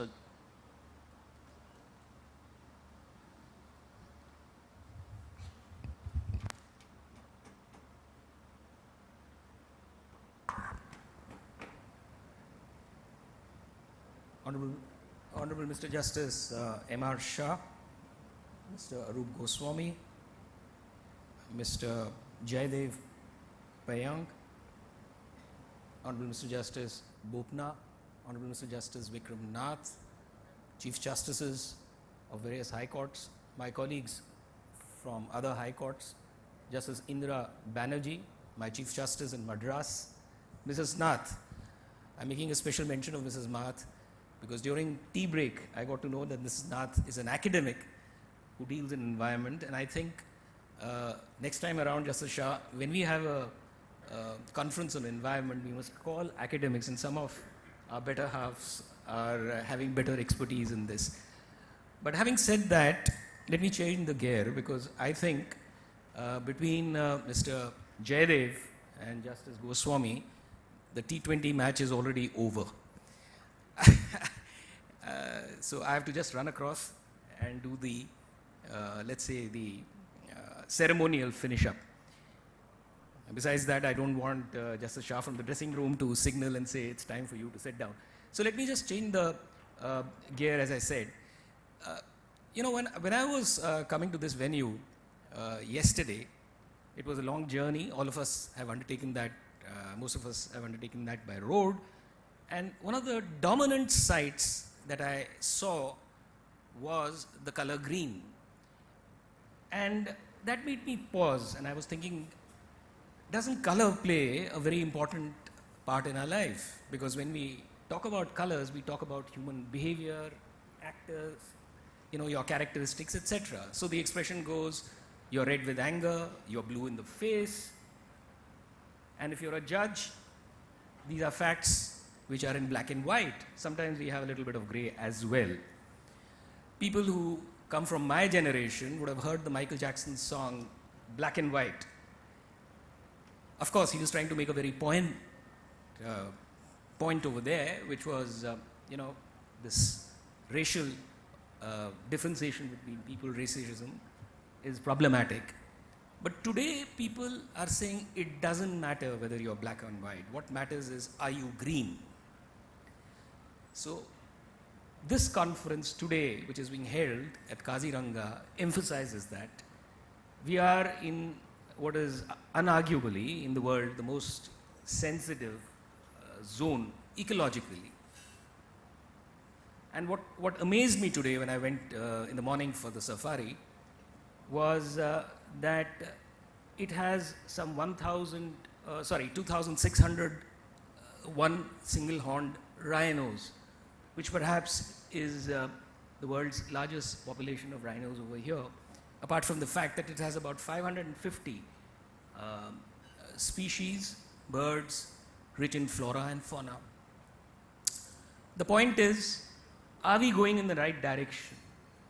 Despite, I heard Justice Goswami very closely, despite, you know, various figures being trotted out, the reality is that from 1992, when we had the Earth Summit and the United Nations framed its Convention on Climate Change, we haven't really gone in the direction it was expected. 30 years have passed. The figures are dismissive. They're disappointing. Why? Because the errors of the past, which have been committed by richer nations, have not been corrected for various reasons, and one of the basic reason is the lack of finance. Now, I was reading some published data which showed that over a period of 170 years, 5 or 6 richest nations, who only constitute 12% of the population, have contributed to 50% of emissions, greenhouse emissions in the atmosphere. We in India are 1/6 of the world population, and we are being called upon to contribute to the fund in the same manner in which the developed nations are wanting to contribute. That by itself, according to me, creates an inequity. It's inequity vis-a-vis nations. The poorer nations suffers, and there is inequity within the country. And if you look around, who are those who get damaged when there is climate change? It is those who don't have enough wherewithal in terms of housing, health, and other parameters. Therefore, what is to be done? Who's to fix the problem? There is a problem. It is acknowledged that insofar as the international bodies are concerned, or various forums where we've had representatives of various governments meeting, that the way forward is to set target dates. The target date for zero emissions was 2050. Recent review by the panel set up by United Nations has shown that we have already acted in a manner globally that the zero emission date has got shifted to 2070. Therefore, we are at a stage that there is an existential threat. There are 3 threats that scholars have really identified. First, as I just told you, climate change. Second, pollution. Third, loss of biodiversity. Now, these threats, scholars will tell you, is perhaps more potent than a nuclear threat, because nuclear threat at least needs someone to press the button. Here, the button has already been pressed. So we are in a very difficult space. The figures that I have, and just to emphasize that point, insofar as per capita CO2 emissions, and these are figures of 2019 are concerned, a person living in a developed country, which includes India, emits about 2 metric tons of CO2 emissions. And when you compare it with rich countries like Australia, US, and Canada, as also Japan, the figure is 8 times. They are still emitting at the rate of 16 to 15 metric tons per capita. The wisdom which scholars bring to fore on this aspect seems to indicate that, as I said just now, the poor countries are suffering, and the worst are the sub-Saharan countries. Their per capita food production has declined by 10%, so we are going to have food security, the direct impact of climate change. There is going to be glacier melt, and countries like India, Bangladesh, and Tibet are going to suffer water stress. We've seen various parts of our country. In fact, Delhi is a good example. Those who live in Delhi, they know that water crisis is something that comes by again and again and again and again. But people have bored wells which go down to about 400 feet, and still they don't find waters in certain parts of Delhi. So we are facing a crisis which is serious. We are actually sitting on a ticking, to use a cliched expression, time bomb. The idea, therefore, of climate justice has 2 folds. One is setting up of a climate fund. But what has been disappointing is that nations agreed upon to have an inflow of nearly $100 billion per year. Sadly, we are nowhere there. In fact, one of the countries, and presidents of one of the countries, who's no longer the president, threatened to terminate its contribution to the fund. Nothing could be more disastrous from a world point. So climate change today is mired in, for want of a better expression, in political gimmickry and controversy. No one wants to put his hand in his own till and magnanimously or generously contribute this to the climate fund so that we have climate justice, although they are responsible, as I just indicated, for the degradation of climate. Insofar as our country is concerned, and this is an experience that we have acquired from the Ukraine war, that ultimately you're left on your own, not because your neighbors don't want to assist you, but you have to find avenues to fix your own problem. In India, like in any other country, there are various stakeholders. There's the government, which is the central government, the state government, the municipal corporation, the legislature, the judiciary. You have civil society, you have NGOs, you have concerned citizenry. What has the judiciary done? More often than not, it is said that the Indian Supreme Court is the most powerful court in the world. I suspect that is said pejoratively. But what they forget is that the Indian Supreme Court is the most accessible court. If there is one area in which I, as a member of this institution, am proud, is that Article 32 has been used forcefully, vigorously in environmental matters. But they've had problems. I'll give you two examples. Two areas where, and all of us have been part of either lawyers or judges, where we have succeeded. If you remember, I was a lawyer then, running across Supreme Court corridors, was the tanneries case. We had hordes and hordes of lawyers coming with, and clients coming with money bags and trying to protect their tanneries in Kanpur.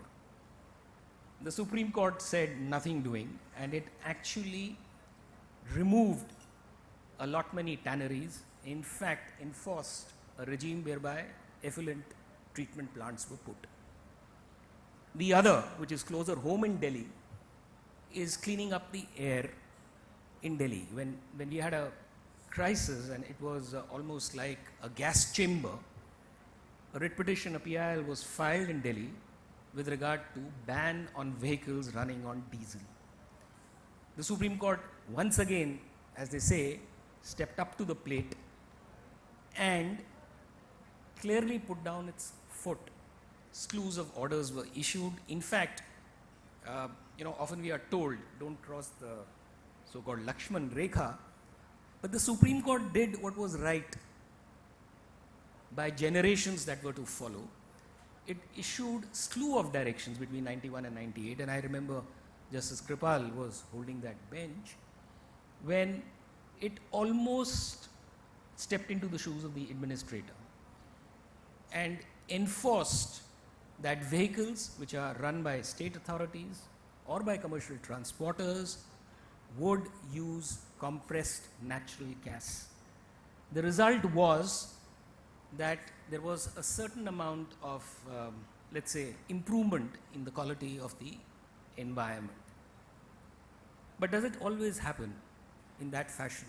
Because we are talking about the rule of judiciary, and we need to, as judges, and I was in fact telling my seniors during the tea break and some of my colleagues that maybe in a symposium like this, we don't get into serious discussions, because as judges we need to understand what are the difficulties that we face when we come up with environment issues. Justice Goswami touched upon some of them. There are two issues. One is about wetlands. In India we have about 4.7% wetlands. I believe Supreme Court has been trying to get those demarcated so that we have a database that how many wetlands are there, how many water bodies are there, so that those can be protected. It is again mired in a lot of practical difficulties. Why? Because you have layers of administration. You have the state government, you have the district collector, the corporations. And even when the Supreme Court issues orders, it's very difficult to enforce your orders. Why? Because I think it's very difficult to find who actually is the violator. And then there are interests of builders, interests of those poor people who live on those wetlands, and then it becomes a political and a social problem. How do we deal with it?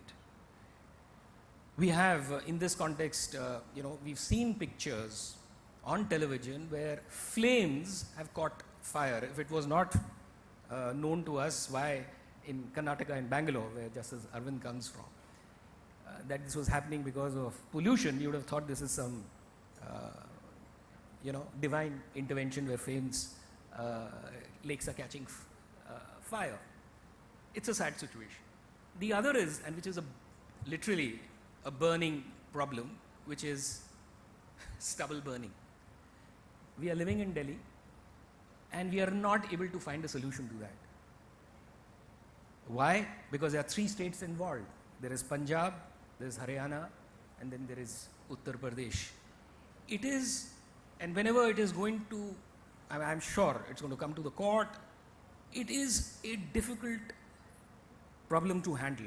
It's again a complex political and a social problem. Courts sometimes have to walk literally on eggshells. I don't know. It is for our seniors to actually find a solution to all this. How are you going to push this? Now, solutions were offered. You have, those what are they called? You get some chemicals which dissolves this stubble. But farmers have reported that it's not working. It is very capital intensive. You can push state governments to find money. State governments look to the central government to find the money. But at the end of the day, who's suffering? It is, common people who are suffering. And the poorer you are, the more you suffer. Now, as courts, we have to find a judicially manageable way of dealing with this problem. This has to be a policy issue. One judge sitting in, say, Uttar Pradesh or in Allahabad High Court or in the Delhi High Court may not be able to find a solution to this problem because it involves, as I said, 3 neighboring states immediately. But do we have a solution? I don't know whether that can be done or that can't be done. If it is done, it will help us. So, that is insofar as what needs to be done with the environment generally. But insofar as courts are concerned, I think we are an important stakeholder and we must, and I'm ending with that, Justice Shah, we must do our bit for the environment. I would suggest, most humbly suggest, Justice Shah, that like corporates are doing, they have an annual report. In their annual report, they have certain parameters for non-financial aspects. I think courts should submit a report annually on aspects relating to environmental initiatives that they have taken. 1, what are the green activities that we have done as a court? 2, how have we gone about making use of water and electricity in a sustainable manner? It is time that courts switch to renewable energy sources, and their solar energy is there, completely for their functioning. 3, the new court complexes which are being set up, what should they be made of? Should we make them of brick and mortar, or should we find something, especially in hotter areas of the country like Delhi, Rajasthan, UP, of something else which is environmentally friendly?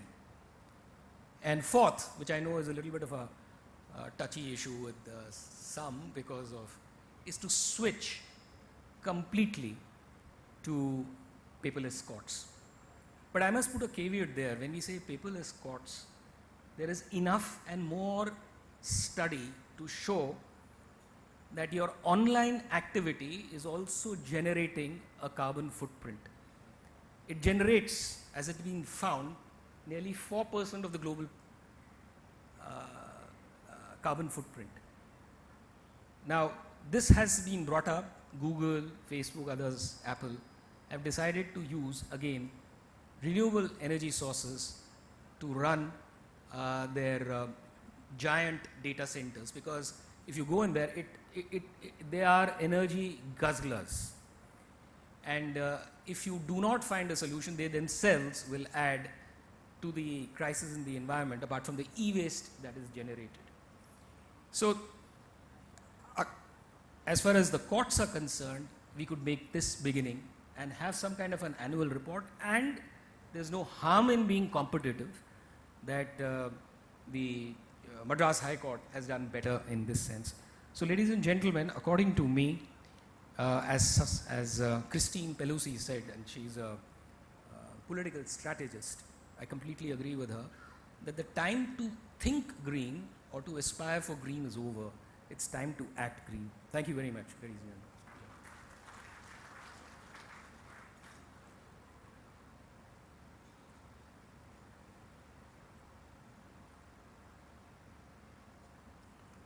Namaskar. My brother, esteemed brother judges, Justice Bopanna, Justice Vikram Nath, Justice Narasimha, Mrs. Sangeeta Nath, Justice Indira Banerjee, Justice Shaya, all other Chief Justices, other brother and sister judges of the various high courts, ladies and gentlemen. We had a very wonderful discussion on role of judiciary and sustainable development. Mr. Goel, a Padma Shri, has said his experience and has emphasized on the awareness and what we can do to save the earth and the nature and the environment. Justice Goswami and Justice Sagdar both have very elaborately discussed on the sustainable development role of judiciary.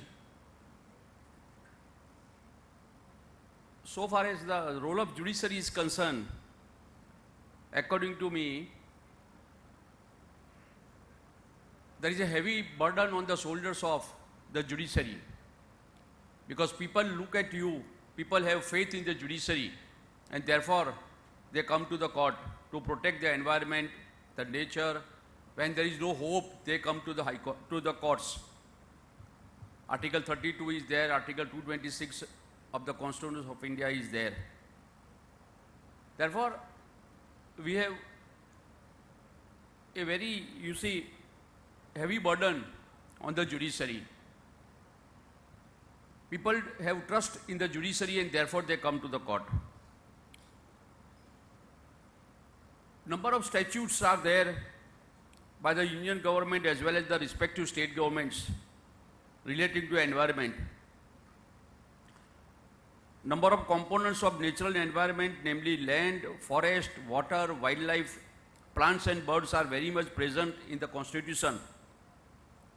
Ever since the constitutional commitments to protect and improve environments and to safeguard natural resources, there have been several important enactments by Indian Parliament, followed by the executive endeavors in the form of rules and regulations and other notifications.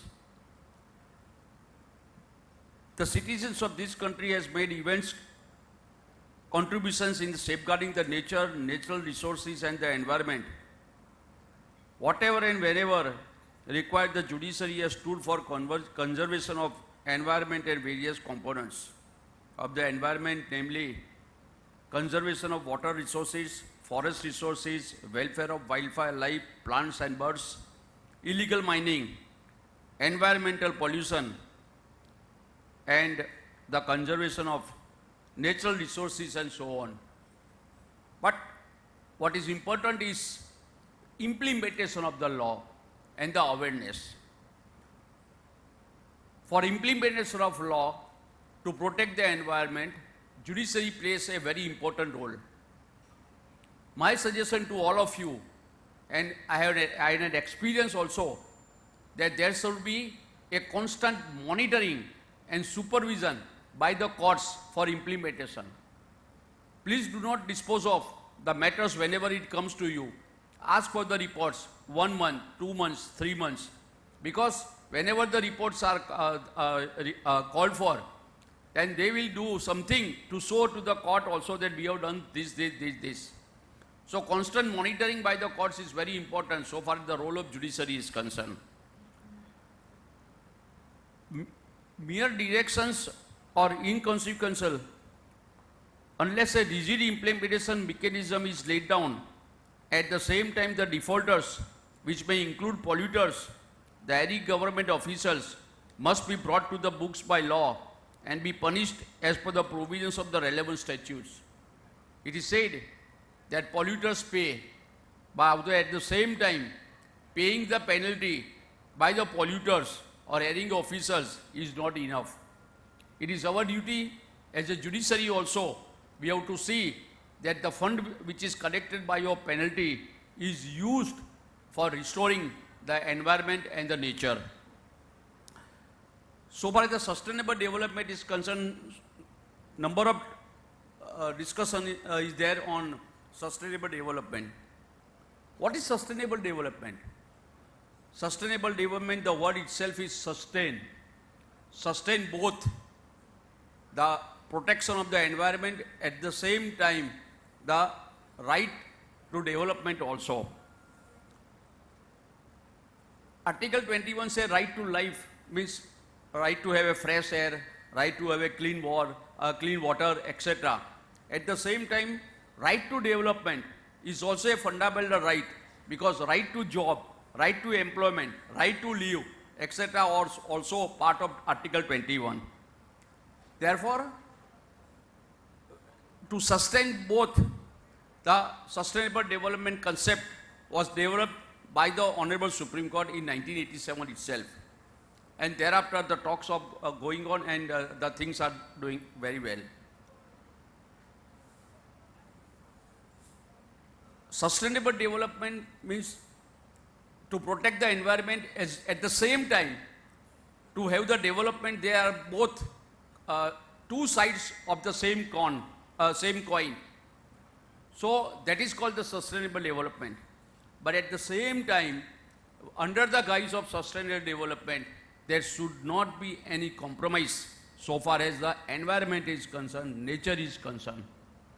That is why the judiciary has to play a vital role in striking the balance between the right to development as well as the right to protect the environment and the nature. It is in your hands that you are there to protect the environment as well as the development. Without development, the country cannot progress. At the same time, without environment or the nature or the protecting the earth, what is the fun in development?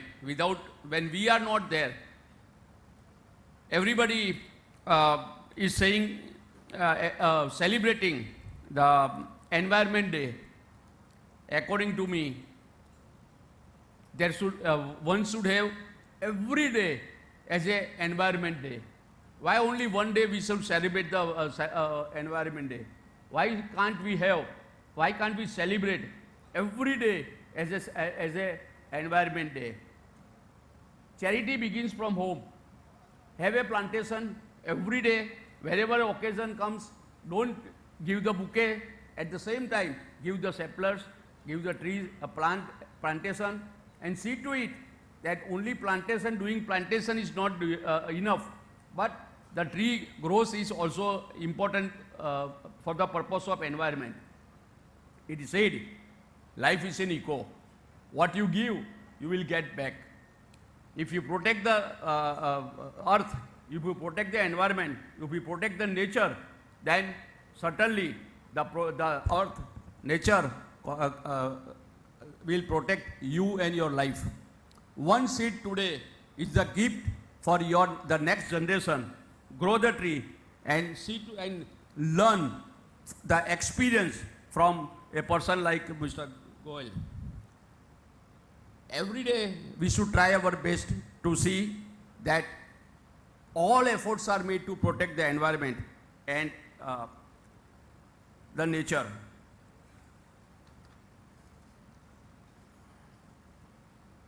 one most important thing which is required to be considered is protecting the river.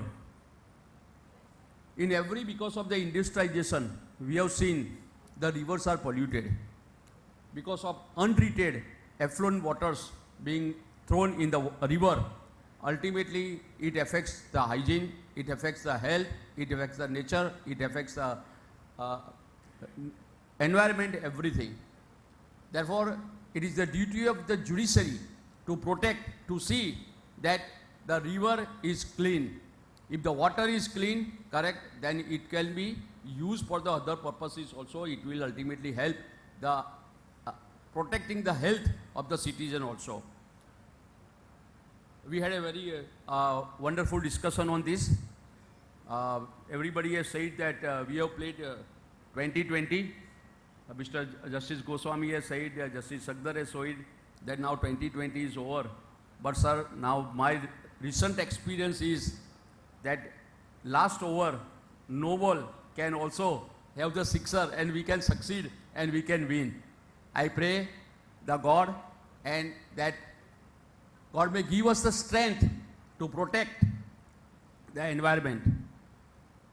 We have got the power, use our powers in good faith and in a manner which befits the judiciary.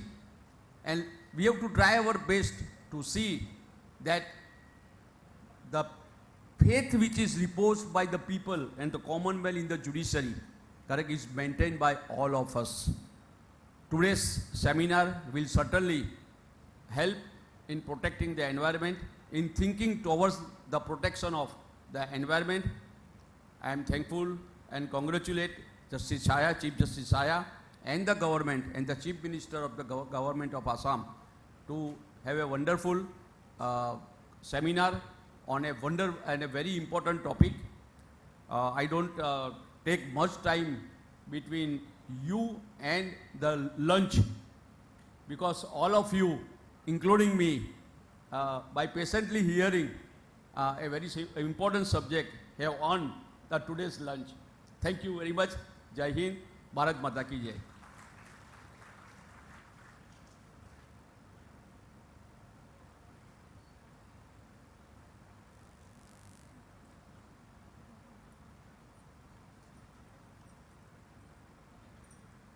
Before we conclude the first technical session, we would like to felicitate the dignitaries on the dais. May I request Sri Gautam Barua, Registrar General, Gauhati High Court, to kindly felicitate Honorable Mr. Justice Mukesh Kumar Rasik Bhai Shah, Judge, Supreme Court of India.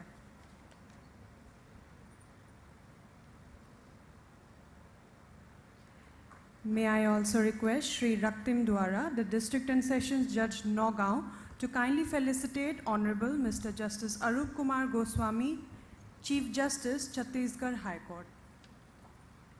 May I request Sri Dibyajyoti Mohanto, the District and Sessions Judge, Golaghat, to kindly felicitate Honorable Mr. Justice Rajiv Sagder, Judge, Delhi High Court.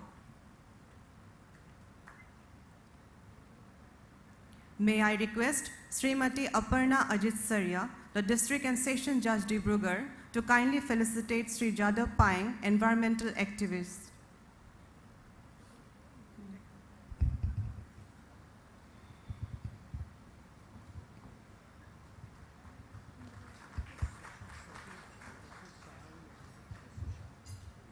Before we finally conclude,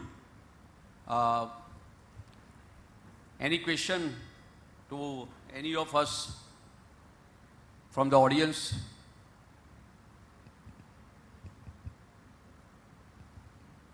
Yes, Chief Justice Arvind Kumar, any question?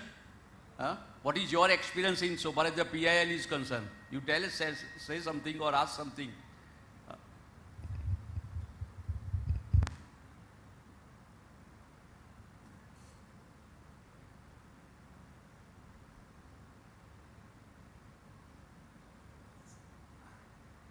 Sir, as Mr. Justice Rajiv Shekdar puts it, so instead of saying we'll have to go green, starting from courts, like reducing the paper, usage of paper in the courts at the first instance.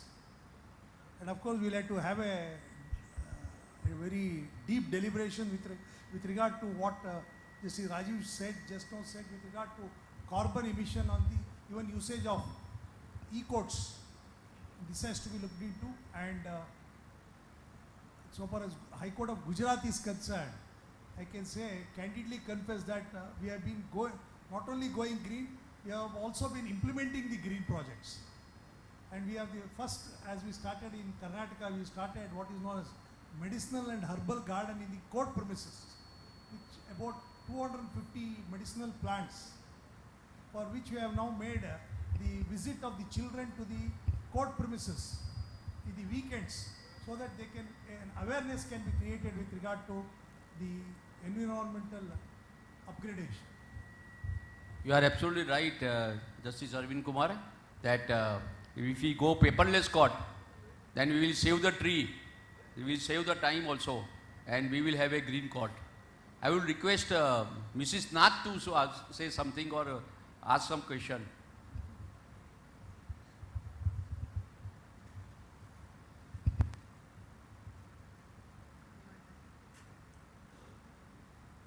I would like to congratulate the organizers of this conference, because awareness on environment and the sustainability of environment is very, very important for the survival of humanity. And this is a very good step which has been taken. And I would just narrate a little story, what happened in London a few years back, that the river which is in the heart of London was very dirty, the River Thames. And a PIL was filed by the common man to clean the river, because everybody was falling sick. And they were falling sick due to the waterborne diseases. The water came from that river. And today, as we go and we visit London, all the rivers all over Europe have become clean. So this is a very good initiation, but I think there should be an MOU between universities and the judiciary, and together a synergy could be created to bring awareness, to build education and build a bridge to enter into a better tomorrow. This is what I think. Thank you very much. You are absolutely right. Thank you. We should encourage and involve the students also, and Yes, the universities yes. also in implementation, protecting the Yes. because if there is an awareness, correct, from this generation, then it will help the next generation also. You are absolutely right. Thank you very much. So far as the protection of the environment is concerned, I may share one experience of Kevadia colony. That sustainable development and Kevadia colony and the Narmada Dam project, correct, is the glaring example of the sustainable development. Many of you might have visited, but I request all of you to visit the Kevadia also, Statue of Unity, where there is a development, environment, everything, and still we can have the electricity generation also. Any other question from anybody? Any corner?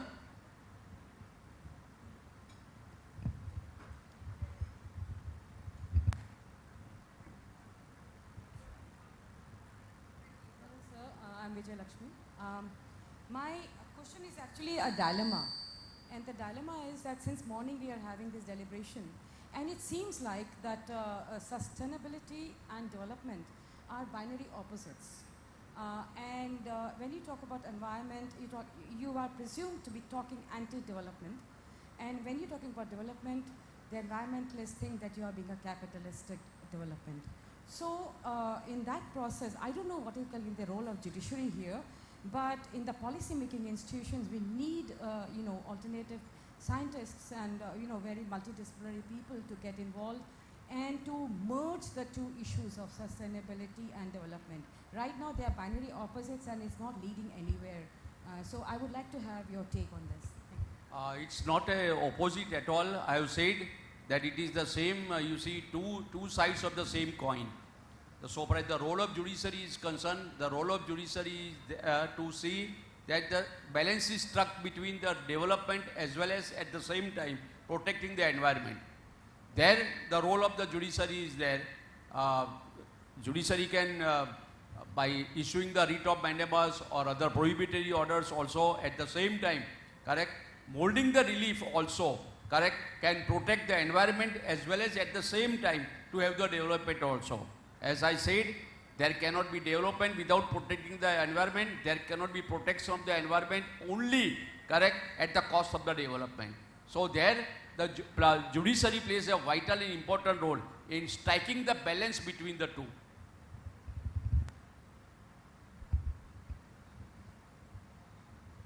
Any other question? So we conclude today's first session. It was a very successful. Thank you very much to all of you for having patiently hearing, correct, the panelists and all of us. Thank you very much. Thank you, Lordship. Ladies and gentlemen, we now break for lunch and we reassemble here after 30 minutes for the second technical session. Thank you.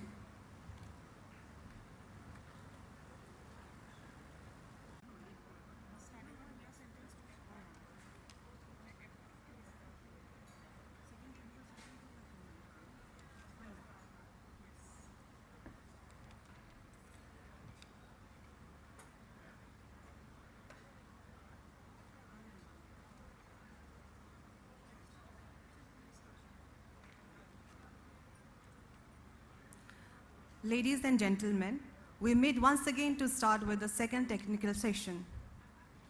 The topic for this session is Digitization of Indian Judiciary, its impact on dispensation of justice. The session will be chaired by Honorable Mr. Justice Surya Kant, Judge, Supreme Court of India.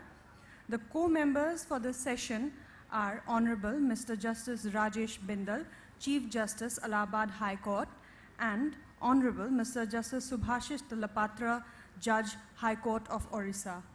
Also joining us as a co-member is Sri A.T. Ukrani, Registrar, SCMS and ICT, and Central Project Coordinator, CPC, E-Courts Project, Gujarat High Court. May I request Honorable Justice Surya Kant to carry forward the session.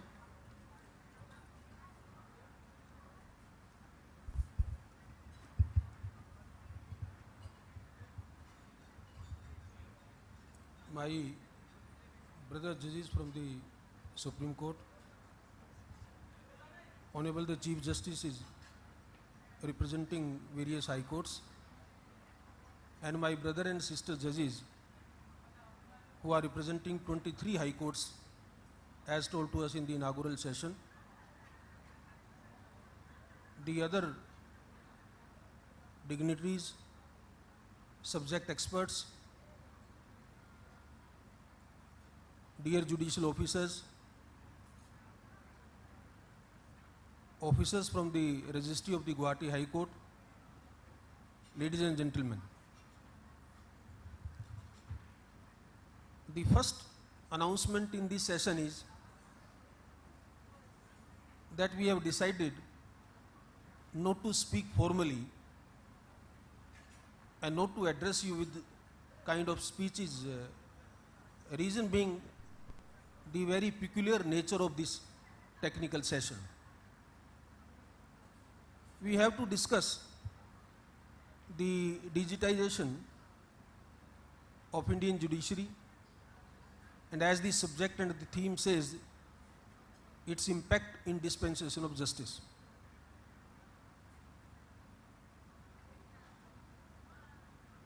The technological input in the judicial system, as you are all aware, started way back.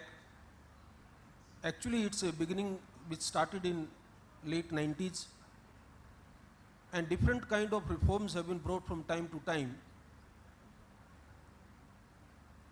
And eventually, we saw a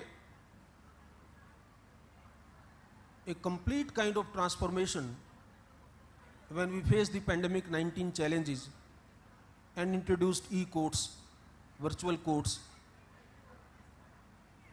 I'm not going to explain you the advantages which the legal fraternity had with the introduction of virtual courts, how the lawyers sitting in Arunachal Pradesh or sitting in Gauhati could appear and argue before the Supreme Court, or the lawyers sitting in Delhi could appear before different high courts. While conducting virtual courts, we had seen many screen before the top leading lawyers, and in 1 second he is appearing before Delhi High Court, the other time he is appearing before Bombay High Court and then Supreme Court. All thanks to the virtual courts and the technology we have introduced. There are several other advantages. It has led to speedy disposal. As in the first session, we were talking about paperless and its environmental friendly system that we are introducing and cementing time and again with different kind of modules being introduced. But also the people have been giving the other side of the story. There are some kind of impacts. People keep on talking about the artificial intelligence, how it is going to affect our decision making process. The judicial application of mind is a human being process, and can it be substituted or replaced or supplemented by the artificial intelligence? These are all issues of debates. But the idea when I was discussing with the Brother Justice Bindal, Honorable Chief Justice of Allahabad High Court, that why we have decided not to have formal speeches is because when 23 high courts are being represented here by the Chief Justices, by Honorable Judges, we would like to know and share their experiences with their counterparts. There are best practices. There must be technical hiccups. There must be some kind of disadvantages also. Unless all those issues are shared among us and we lead to an informal kind of discussion to find out the solution, I think this technical session will not be successful. Therefore, the idea is to have an complete informal and interactive discussion amongst all of us. So the first warning to all the honorable judges is that be prepared, please, about give the viewpoint of your High Court, how it's working, what is the stage of digitization, how and to what extent you have reached in the district courts. Let's keep in mind the most important component of the judicial system, the common man, the last man in the street, the conjurer of justice. For first platform which is affordable for him is the district courts. To what extent we have been able to succeed to introduce the e-courts or technology in the district courts is a challenging issue, and we would like to know the experiences so that my brother has been kind enough to accept this responsibility to collate all these ideas, and as the Honorable Law Minister said in the inaugural session, we would like to pass on whatever the suggestions you will give, so that at the E-Committee level, in the Supreme Court or in the High Court level, these ideas, these suggestions can be translated into reality. Now, amongst us, we have Mr. Ukarni. He is the now Registrar SCMC and ICT, and he is also the General Project Coordinator in the Gujarat High Court, and I understand that he has an experience of working in Supreme Court as well during Justice Loku's time. So what I have told him in advance is that he will just introduce the subject in 5 to 7 minutes. He has a presentation also from Gujarat High Court, that will take 4 minutes or so, and then we will start the informal discussion with one by one. So I would request you to please introduce it. Thank you.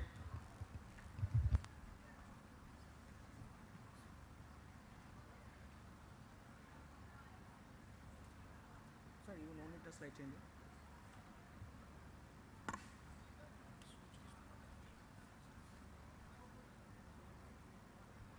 Video switch कर.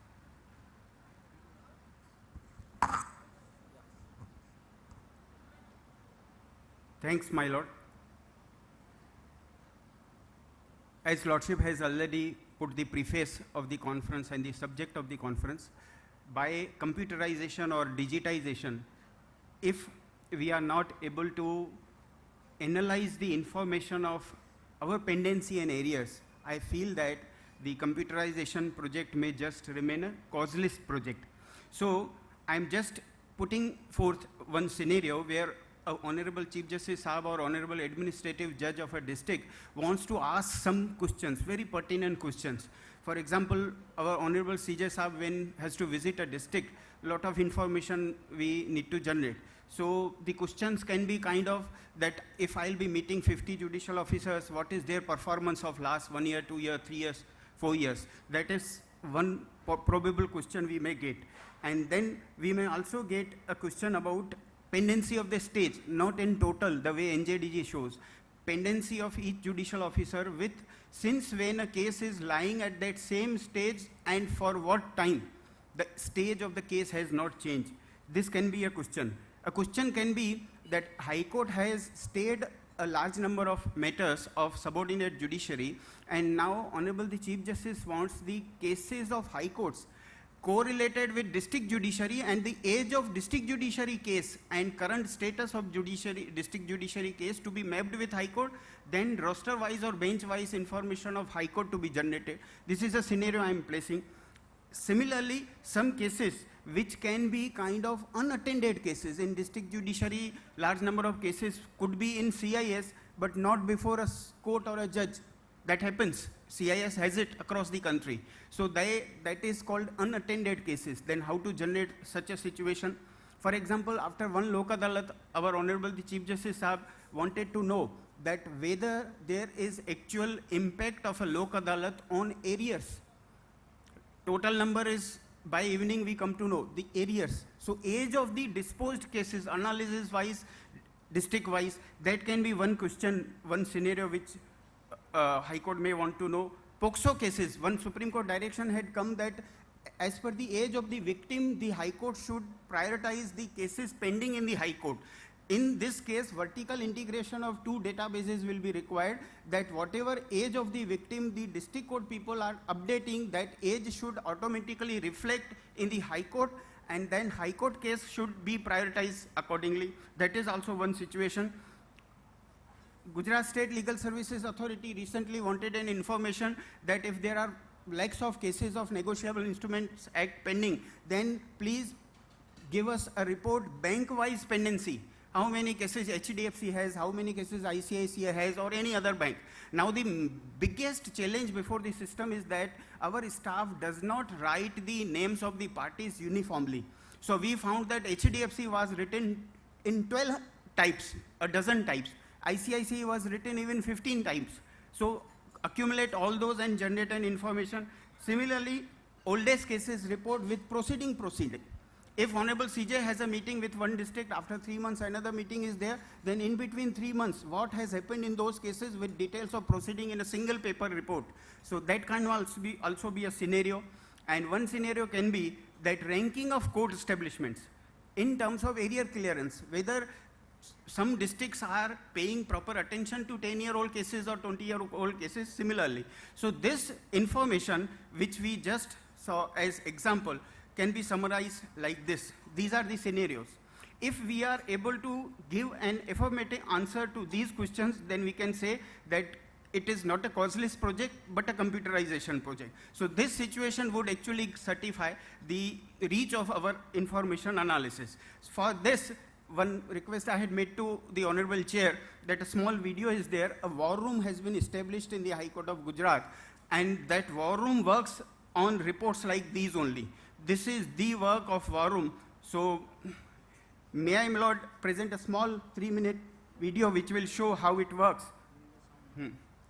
Sound इसके बाद है, 2 minute में.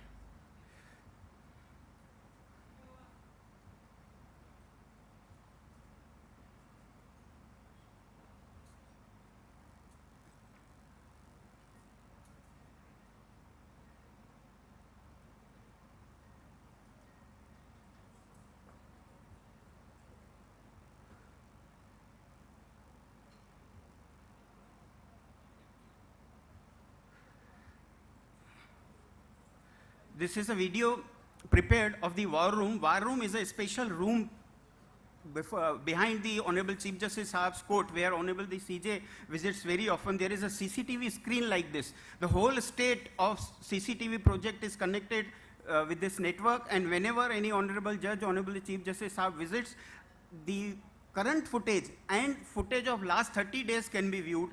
These other screens show the case pendency analysis, not the simple civil criminal type, but the nature of the case type, the stage wise, that kind of pendency. The other screen also shows nature wise pendency. Just a case type may not help us to know the actual status of affairs, but the nature of the case would tell us that whether the case is of what type. And for this, all these screens are put. The third screen in the middle, which we are seeing here, is actually a geographical position of all the court complexes. Wherever the court is established, its GPS locations are mapped with the database, and our screen tells after this screen, which shows that where the court complex is there, and ranking of the court complexes is also given this. First rank, 1 to 10 ranks are established in area clearance state. After that, one more screen is there, which is devoted to high court pendency. The line chart which we are seeing here, it shows that inflow and outflow of cases, how it goes month by month. And the last screen also has the high court data with classification breakup into ages of the cases. So subject classification differs from high court to high court. We have a 4-tier classification, 4 layers are there. So all those 4 tiers are broken into age-wise pendency. That last screen is for that. And all these 5 screens, 2 are high court directly connected to the servers of the high court, 2 district court which are connected with another server which fetches data from the NJDG server. A single server has the data of all the state judiciary, which serves the feed, the raw input to this war room for all this analysis to be done. This is virtual justice clock. Every 15 minutes the current pendency updates, and age-wise analysis also updates. So war room also monitors the justice clock for its functioning and all that. One conventional method is also there. One handwritten board like this is updated every day. Every day we write the pendency, age-wise breakup, matters listed today, undated cases, orders not uploaded, and this is whenever any Honorable Lordship visit, then it is discussed like this, as Honorable CJ Sahab is interacting on this, and we see considerable area reduction because of this constant monitoring of pendency and areas. Some may say that why this manual thing? But when we maintain manually, and then a photo is also taken, a file is also maintained, so that also serves the purpose. Some analysis is going on in some PCs also. One situation just I would like to put is that sometimes Honorable High Court wants some information irrespective of CIS, infrastructure or financial or anything, and 10, 12, 15, 50 questions are formed, and the district courts across the state have to answer it. So this is a software which is called Information and Resource Analysis software. That software helps us to ask questions from district judiciary. Immediately they update, and within minutes we get back that data in an automatic consolidated way. We don't ask manual information from district courts. So the objectives and functionality of war room are also listed formally, and actually this is a proper notification issued for the establishment of this war room. And likewise, I'm skipping any discourse kind of thing here. The email service to parties and learned advocate is also one very special thing to be mentioned here. Lot of high courts do it. It is not that only the Gujarat High Court is doing. Many high courts send emails to learned advocates. Order judgments are also sent. Honorable Supreme Court is also sending it. So here also lot of work has been done to send email updates of all cases at all stages, right from filing, registration, caveat, listing, disposal, next date, and order judgment upload. No stage is left where the learned advocate does not get an automatic email update of that particular case. So this is all about learned advocates. They come to know the update.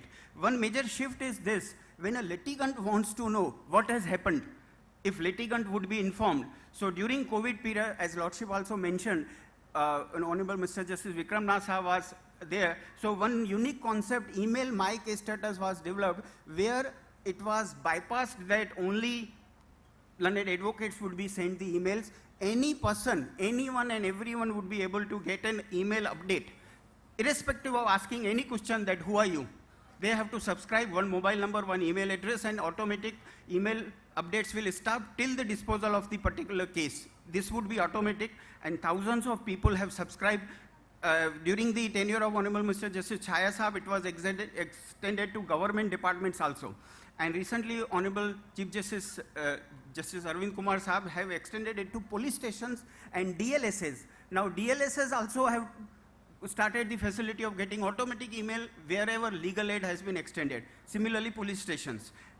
Similarly, bail writs are also going digitally signed to 4 districts. So this email my case status information is also there. This is the whole life cycle of the case whenever an email is sent. Caveat, certified copy also, applied, ready, delivered. Everything is informed to the learned advocate. 2 unique services, being a judicial officer, I am tempted to share, is that any order of mine is challenged in the High Court, and Honorable High Court passes any order. Upon that order, my order, which is an impugned order there, that order of Honorable High Court is automatically emailed to me as a judicial officer to tell that this happened in your order in the High Court. So this facility was also started during the COVID period when Honorable Mr. Justice Vikram Nath was there, and impugned order for judicial officers in challenged matters. Similarly, all orders, judgments uploaded by me as a judicial officer, I am informed through email that your order judgment has been uploaded. So this thing of email services, we have an email relay server which sends about 60,000 emails per day. It happens automatically, no one even sits there to monitor. It happens automatically, 60,000 per day. Government, police stations, learned advocates, parties, EMCS, High Court emails, district court emails, everything is done from there. This is one YouTube video. Later on, I request all the dignitaries and the delegates present here to watch. It explains that how EMCS works and who can join, how to join, and what is the process or procedure to join. This is there available in YouTube. So this much I had to share, that these aspects actually give a touch of democracy to the computerization project, and people feel empowered as a result of this. Thank you, my lords.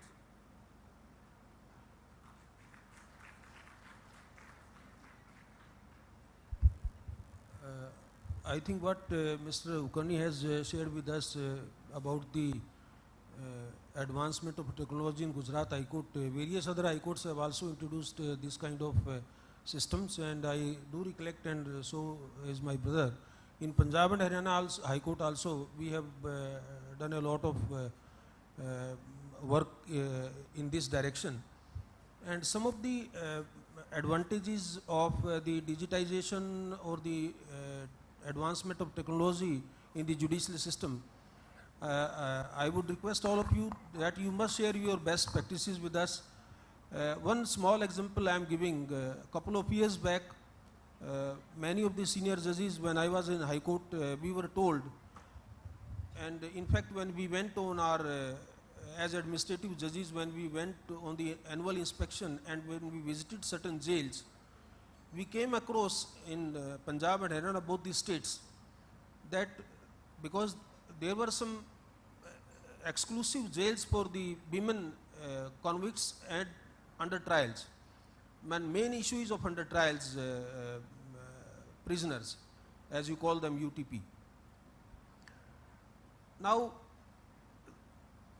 as per the procedure, on every date of hearing, they have to mark their presence in the court, and some of the jail superintendents and shared in fact the under trial prisoners shared their agony with us, and they told us that sometimes on the day when they have to appear in the court, they are required to get up by 4 o'clock in the morning, will get ready at 5 o'clock, will leave for the courtroom because they have to appear at 10 o'clock, and by the time they will leave, the breakfast will not be ready, and when they get free from the court and reach back, by that time lunch time is over. So there were lady under trials who will not get any breakfast, will not be able to get any lunch, and that kind of inhuman treatment was going on because of the compulsory situations. So one of the immediate steps we took was that we impressed upon both the state governments to introduce the video conferencing system in jails, or at the district headquarters, and under trial prisoners that were not required to come to the court for their physical presence, and they would appear from there and with the video connectivity with the courts. So that kind of reforms were brought in the system. Justice Bindal has been dealing with the E-Court Committee in Punjab and Haryana High Court also. As a Chief Justice also, he has done good amount of work in this direction. I would now request him to share his experiences. Thank you, brother. The session has been titled as Digitization of Indian Judiciary, Its Impact in Dispensation of Justice. There are two terms which I was reading. One is digitization. Digitization is called that you just have soft copy of the hard copy, that's all. That's the end of it. Thereafter, the word used is digitalization. That means the quality use of that data.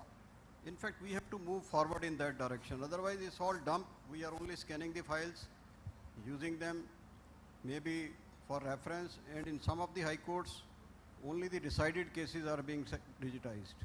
And that is used only probably for production of record. In some pending cases, maybe 3, 4, 5%, not more than that. So first priority has to be, which I experienced in 3 different high courts, is to digitize the current record so that you can make quality use of that data. And this we have experienced during the COVID-19 pandemic. We could conduct the court, maybe sitting in our office, at residence, or wherever we were, to hear the cases only because we had the soft copy. I can share the experience which I had in Jammu and Kashmir at that time. In fact, only our IT people were running the court basically, because they would generate the cause list, attach the soft copies of the files, and these will reach us by mail in the evening at our residence only. And we could hear the cases online, maybe VC also, maybe telephone also, because connectivity was also the issue there. And that is how it has to be worked out. I think this is one part which every high court has to take care. Otherwise, on priority, digitization of the decided cases will only spare some space which was used for storage of data. That is one part of it. And now, there are a lot of developments which have taken place during the pandemic. Yes, it has accelerated the process. Now, unless this data is used, as Brother Ukrani has already informed you, the quality of data has to be managed. We have about more than, I think, 4 crore cases pending in the district courts. And in the high courts also, there are about 43, 44 lakh cases pending. So unless the data is collected properly and it is analyzed, and we make a plan, some case management, court management system is developed at the national level, we can't take care of the pendency, because each court will otherwise have its own system, own policy. As Mr. Ukrani said, that monitoring of cases of maybe crime against women or BOXO cases and all that, these can be monitored properly if we have the proper data. And now he had also referred to one thing, that the message is good or the data can be updated maybe in half an hour. This will happen only if the data is uploaded by the bench secretaries or the court masters. That is another problem which we have seen, or I have seen, is that the quality of data which is being uploaded on the website by the court staff is not good. You will find on the website a matter is pending for same purpose for years together, for proper orders, for appearance, maybe 10 years, 5 years, 30, 40, 50 dates, only for one purpose. So unless that data is there proper, we can't have proper management, proper quality and proper monitoring of the same. This is another issue which is there. And one fact which I feel, if we have to move towards this and have some success, is that training process has to be very robust, which is, we are holding training camps, yes, for the judges also, for the lawyers sometimes, because at some places, the thought process is that why we need to train the advocates. That should not be there, because they are all integral part of the system. Then thereafter, our court staff is there. They have to be regularly trained, because the people our employees in the age group of 50 plus, they are not computer savvy. So that had created a problem when I was in Punjab.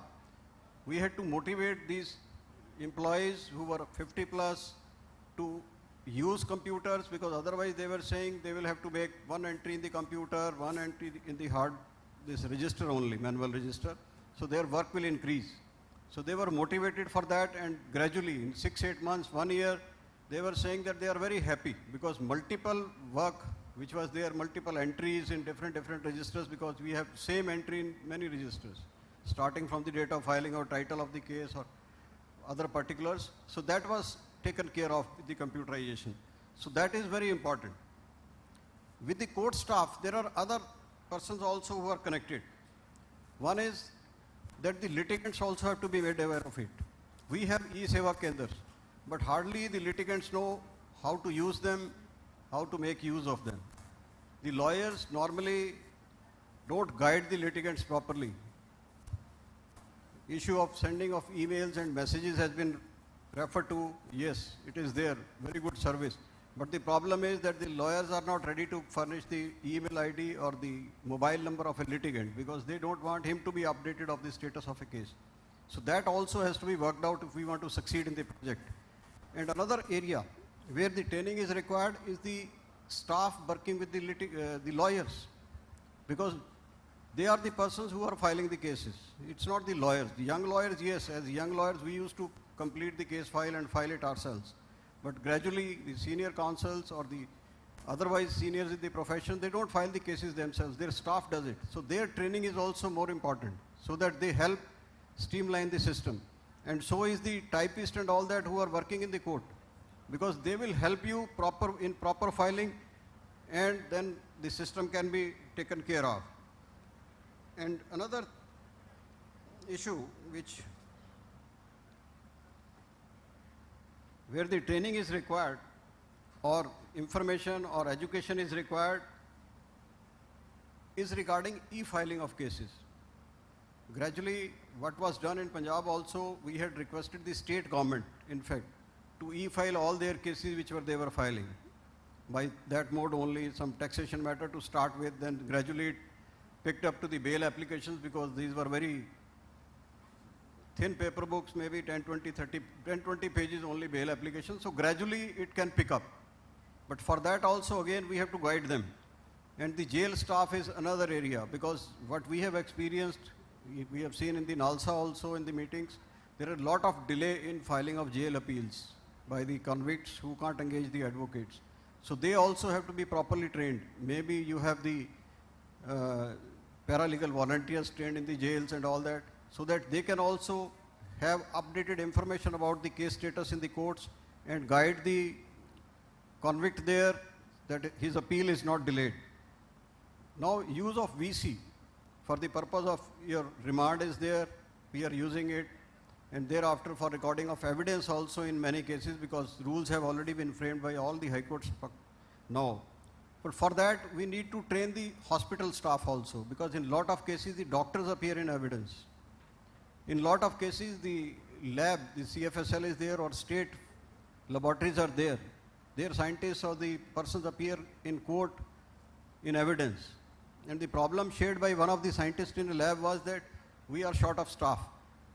And some of the labs are so important that they get the samples for testing from throughout the country.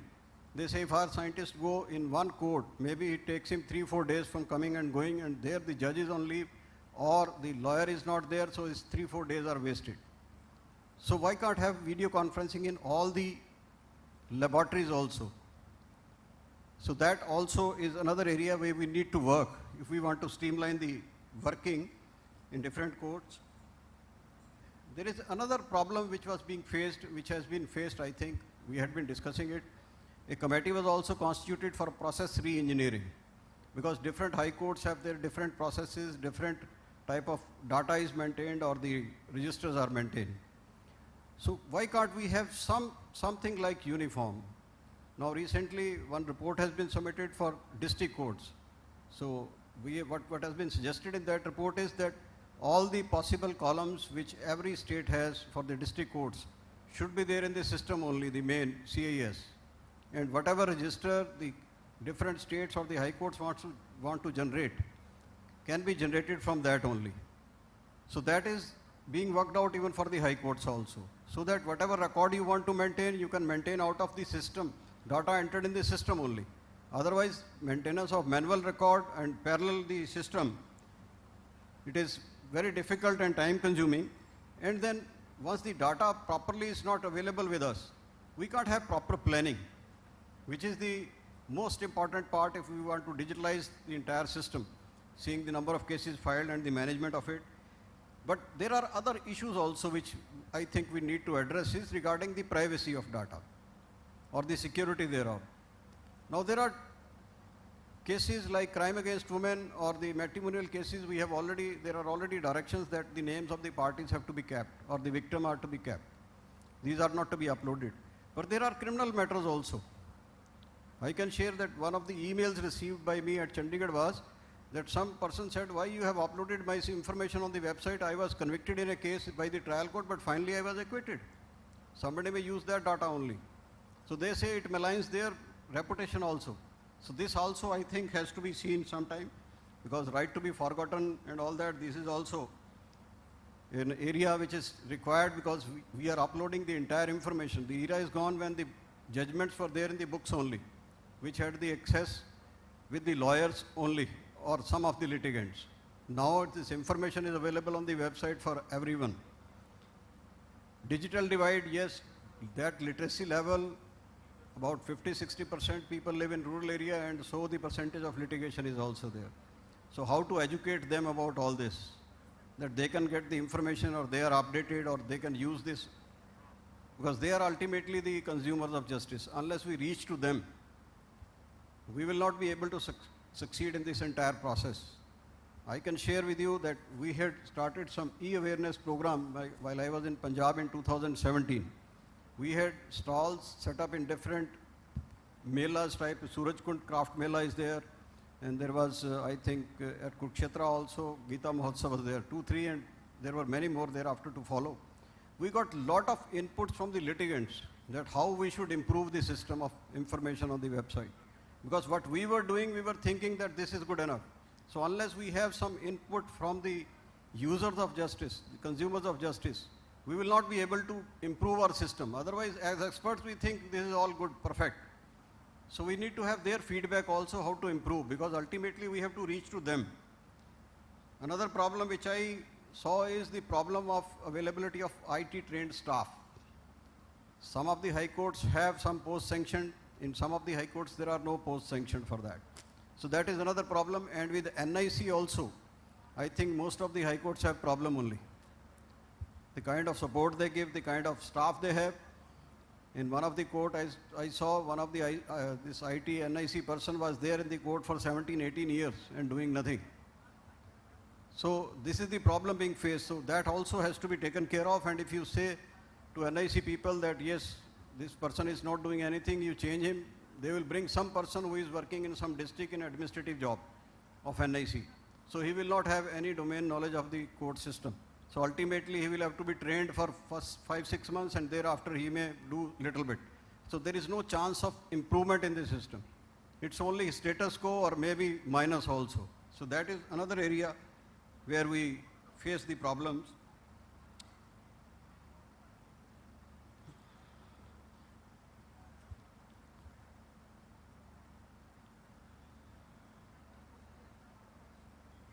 As Mr. Ukrani has said, we had got some little software developed in Jammu Kashmir also about this information, which may be available to all the judges and the chief justices, where the entire data of the court is available on a computer. Like you have the plan, in the plan you can just click the district, you will get the entire data of that district. Not only the officers, the cases, the pendency, year-wise also, and then if you click the name of the officers, you get these entire details, service record. So that was being planned. This can be very handy for the Chief Justice of a High Court and the judges also, because the entire information is available on a click in the laptop with the judges or the Chief Justice. So there are issues we will discuss further, but this is what I could share initially. Thank you very much.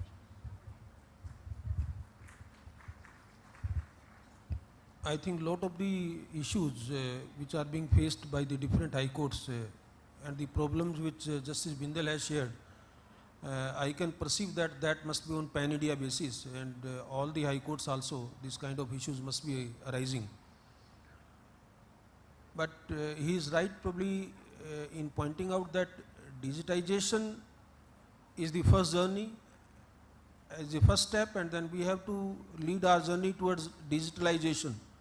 And I think that will be something, an effort for a speedy justice, cost effective and affordable justice. And that will be something that we will march towards achieving what Article 21 envisages.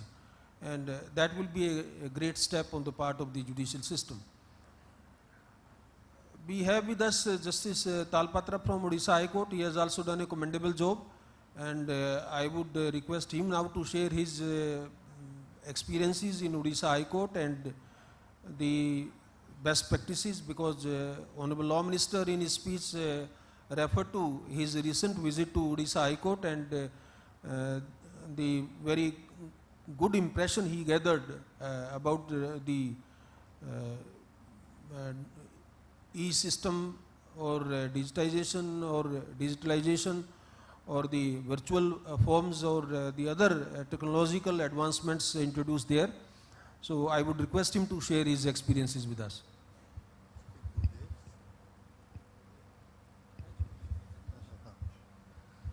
Thank you all.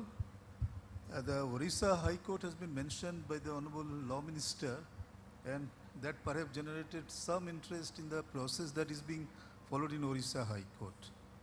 In 2 words, I will say the Orissa High Court is a practicing decentralization of digitization. That is one of the important issues that we have. We call it RRDC, that is Record Room Digitization Center. This is a central organization. I have a short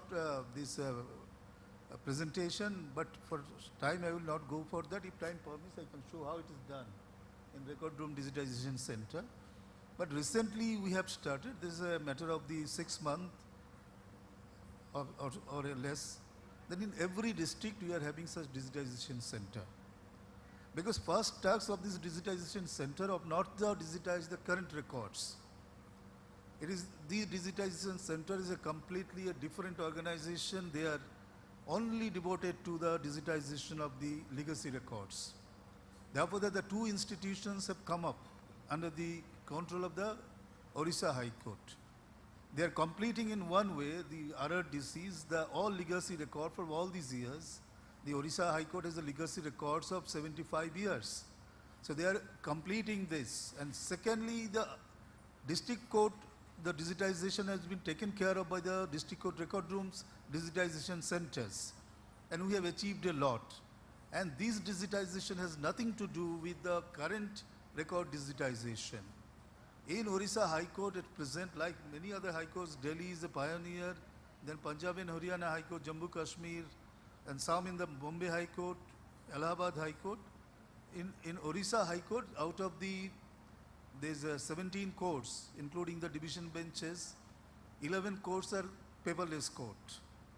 So just think the infrastructure that is under the command of the Orissa High Court is too weak, too fragile to continue with this system. Because the scanners that are using, these are not the high-speed scanner, comparatively high speed, but that is the reason we are facing one difficulty. Their cost list is generated at 10:30 at night, and there is a serious complaint from the lawyers. Because in every court, new matters being digitized in the courtroom environment.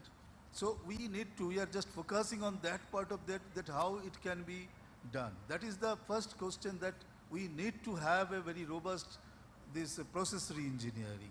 In the present, the High Court rules or orders doesn't permit, because we cannot say urgent matter have to be listed at 2. This record cannot be digitized. So what is the way out of these things?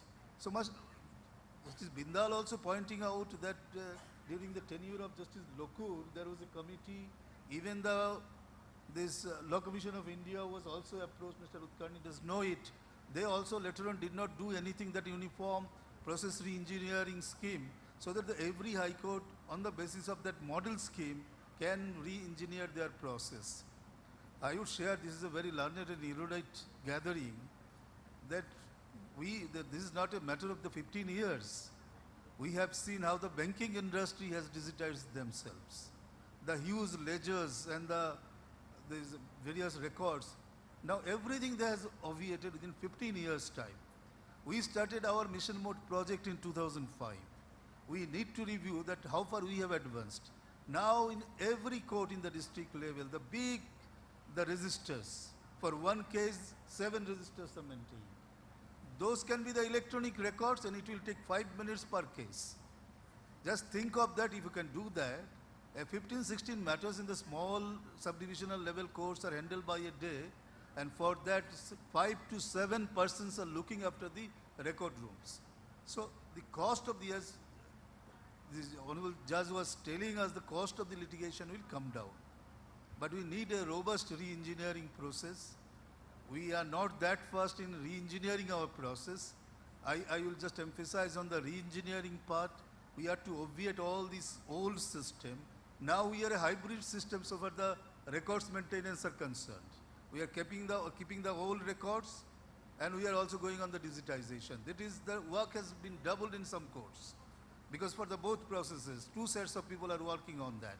We must obviate that the old process completely.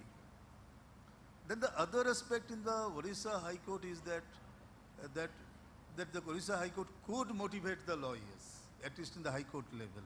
As it has happened 5-6 years back in Delhi High Court, there was an initial resistance in certain matter. They started in the commercial litigations, the paperless courts. Gradually it spread. I think now Delhi is almost 80% courts are paperless, except all. As Brother Sakdesh says, all courts are paperless. That would be our target, that all courts should be made paperless. For that, what has to be done, we have to do that.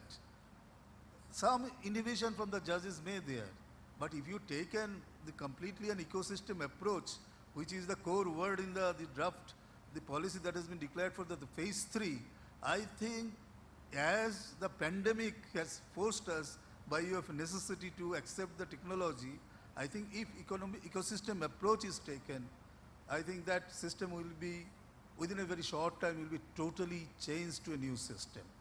That apart, that we have to wait the new changes. Every day in the science of data and digitization, the massive change is coming. That we have started talking in our system, this artificial intelligence, machine learning, but the artificial intelligence, it's such an important tool. So far the analytics is concerned, for that no human resource would be required at all, that can analyze all our information, all our data to place within a just touch of a button, they can show these are the analyses. But our plan must be that robust. And that then coming the super artificial intelligence, the machine learning. Artificial intelligence, for all of you know that I repeat it, that the predictable result and predictable function of this algorithm we all know, that is artificial intelligence. We know this will produce this and this and this. But the machine learning, the machine will adopt, machine will go further. It will in itself, in its system, it will analyze more what we have just given the input. For more than that, it will go further. Suppose I think that in a case that you are searching for a decision as a judge, you say that we just concerned with these issues. Suppose this the residual doubt. This is a concept that how many judgment we do have. Residual judgment to reduce the sentence. That we all know we know the reasonable doubt. What is the residual doubt? We tend to know because 2-3 Supreme Court judgments are there. A judge in the High Court or the District Court intends to know what is this concept all about. You give these words, this artificial intelligence, as Supreme Court has already tested, the SUPES has given certain result, you have to go further. But this artificial intelligence will provide you what has happened throughout the world about this concept and what is the debate involving this concept, all the information before you.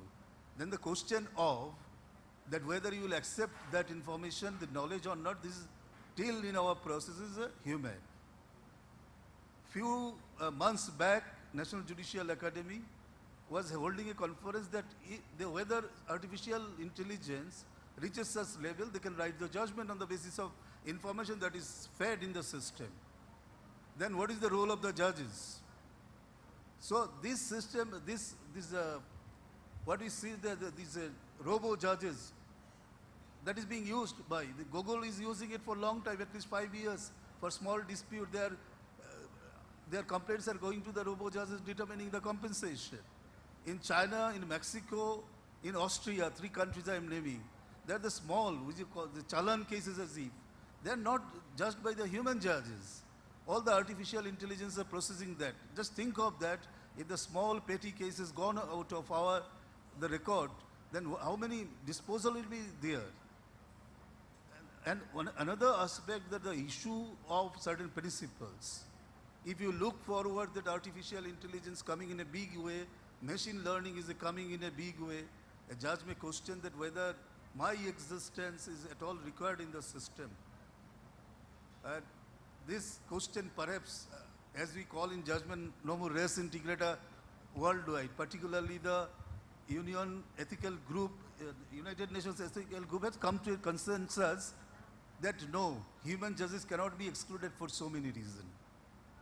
Because the human experience and the process, the way certain thing happens and comes to the court for the decision, in all possible way, even the machine learning cannot also visualize. And what they have suggested is very interesting. And I, in my words, says it is like a Socrates method that we have to adopt. You know the dialogue Socrates used to say. And from that, after all the philosophers of the worldwide, like Foucault, you know that he has used a term called dialogical relation. Or just think that you have a machine just in your front or in your side. It is producing some judgment. It is analyzing a particular data, particular fact, particular experience in a particular way. We have human limitation. Now you go through this machine, the super intelligent machine, your machine learning shows the certain things, you perhaps within your time constraint or even after, you could have not so much of this variety of ideas that is coming through.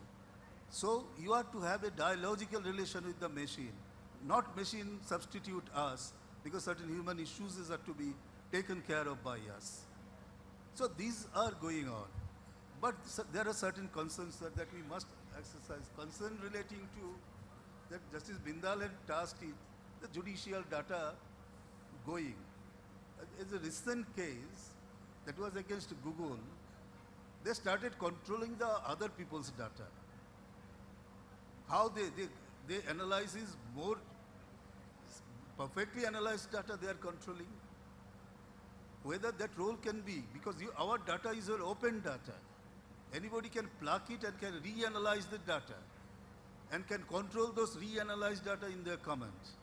We are talking about the privacy issues.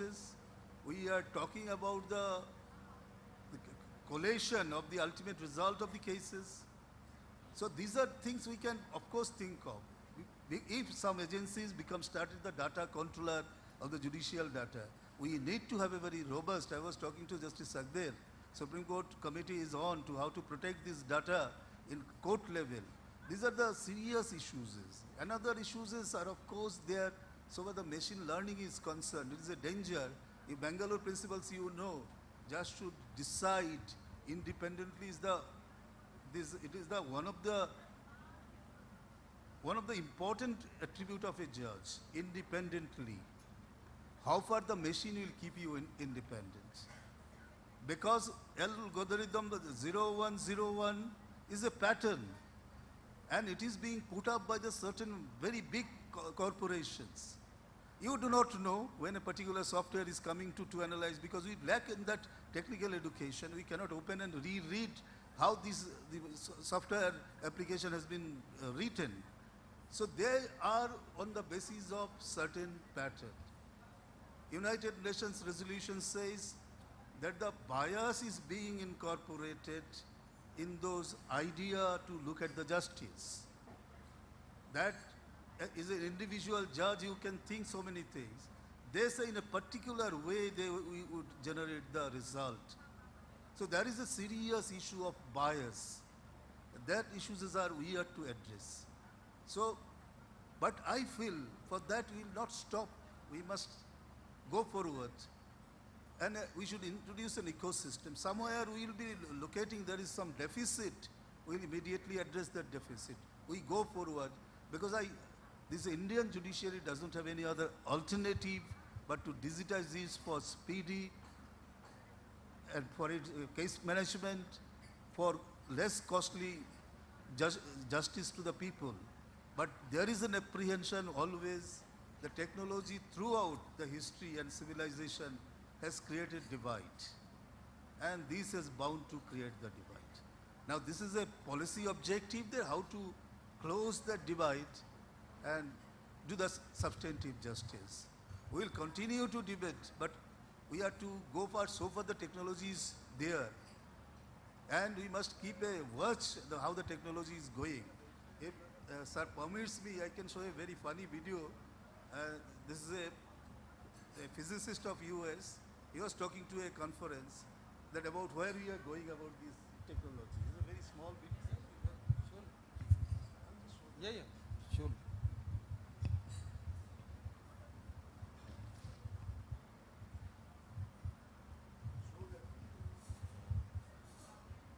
Just video.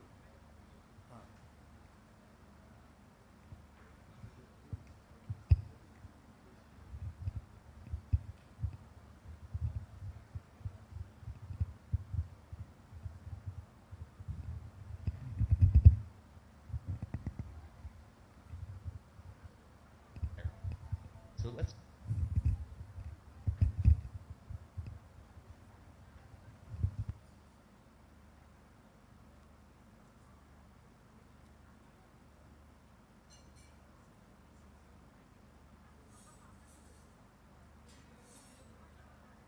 Start with Professor Kaku. Professor Kaku, you've been a leading forecaster of technology for most of your career. Well, in the coming years, computer chips will cost as little as a penny. That's cheaper than garbage, cheaper than scrap paper. So computer chips will be everywhere and nowhere, including our contact lenses. So when we put on our contact lenses and blink, we will go online. And who were the first people to buy internet contact lenses? College students taking final examinations. This means that my students will blink and they will not have to memorize all the things I've been talking about. This is going to revolutionize education because we cannot force students to memorize things that they can simply blink and get. And then if you feel sick, you will blink and see RoboDoc. RoboDoc is artificially intelligent, talks to you in plain English or Russian or whatever, speaks any language, accesses the entire internet for sound medical advice, almost for free. This is going to revolutionize the medical establishment. We'll still have doctors, but doctors will use RoboDoc as an aid. And if you're in a car accident in a foreign country, you don't speak the language, you'll talk to your wristwatch and talk to RoboLawyer. RoboLawyer understands the law in any country, in any language. In fact, I personally believe that artificial intelligence, the robotics industry, will eventually become bigger than the automobile industry of today, because your automobile will become a robot. You will talk to it. You will argue with it. You'll have discussions with your car about the best route to take. And when you want to park the car, you simply tell your car, park yourself. And the car parks itself. This is going to revolutionize urban economics when you don't have to worry about parking anymore. And then the next organ to be digitized is the brain. You may not know this, but 2 years ago, scientists were able to upload the first memories. Memories can now be uploaded and downloaded. This makes possible BrainNet. BrainNet could be the next step in the evolution of the internet.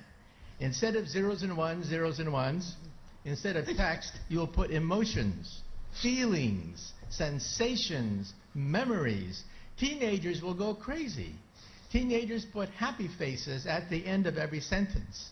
Why bother to do that when you can put the emotion of your first dance, your first kiss, your first whatever, right there on the internet? And so in the future, when you walk into a room, you will mentally command the internet, you'll take dictation mentally, you'll turn things on, turn things off, communicate with other people. People will think of you as a wizard of some sort, mentally communicating with everything around you. That's BrainNet. And then biotech.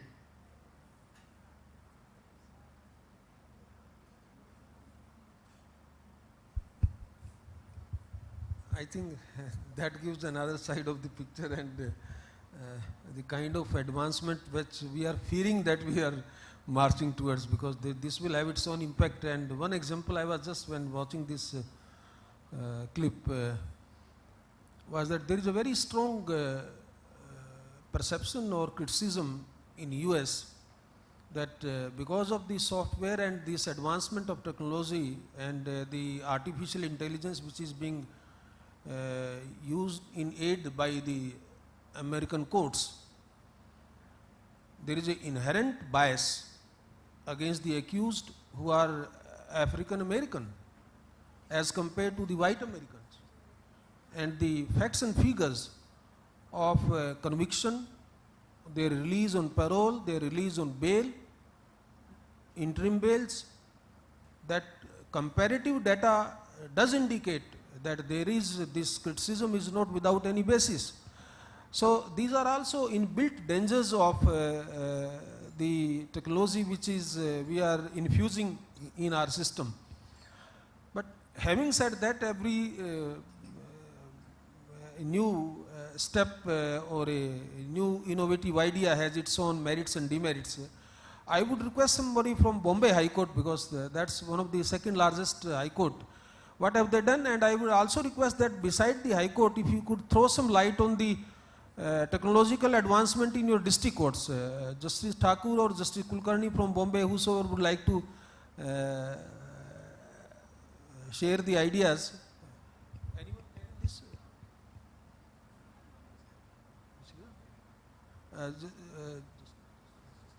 Justice Sriram is also there, and whosoever from Bombay High Court who will give the idea. It's Mike.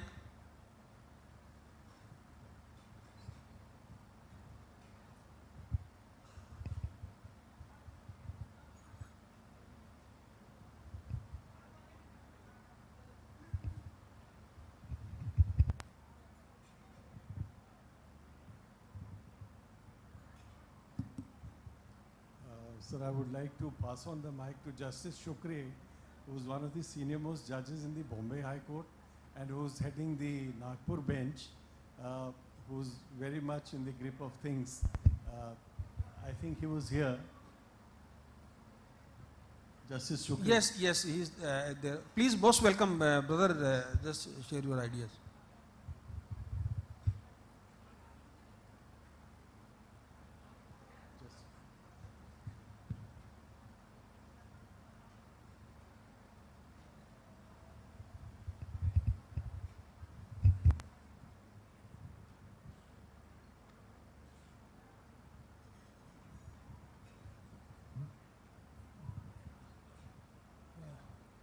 Good afternoon, my lords.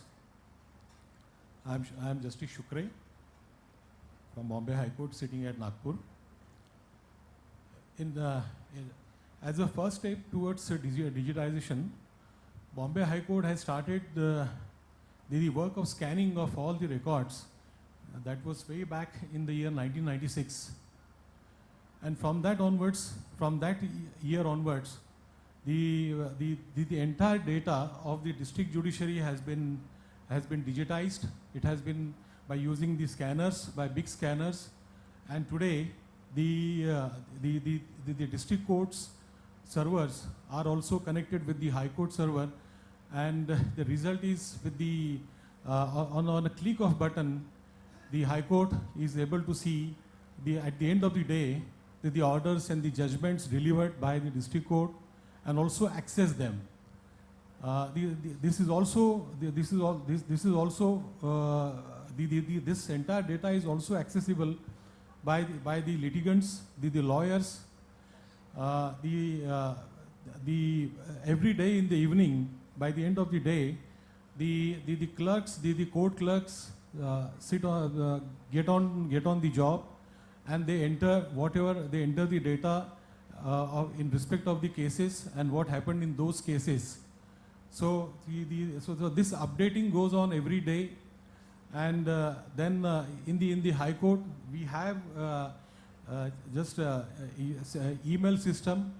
The dates are emailed to the parties and their advocates. The boards are also emailed, and also we also have a WhatsApp application. On WhatsApp also, the what is happening in the High Court and the daily boards can be accessed by the litigants and the lawyers, and there is also a central information system. So various applications are available on the central application system. We also have a centralized library which can be accessed by the judges and also the advocates who register themselves. Thank you, sir. Thank you, Brother Justice Shukre. I would also request some of you to enlighten us that is there any initiative taken by High Courts for setting up smart courtrooms at the district courts level, particularly for the recording of evidence through video conferencing? Is there any initiative taken there? Can I request Justice Lisa will speak, or Justice Baba? What Punjab and High Court is quite advanced in these things. Maybe have your benefit of your steps.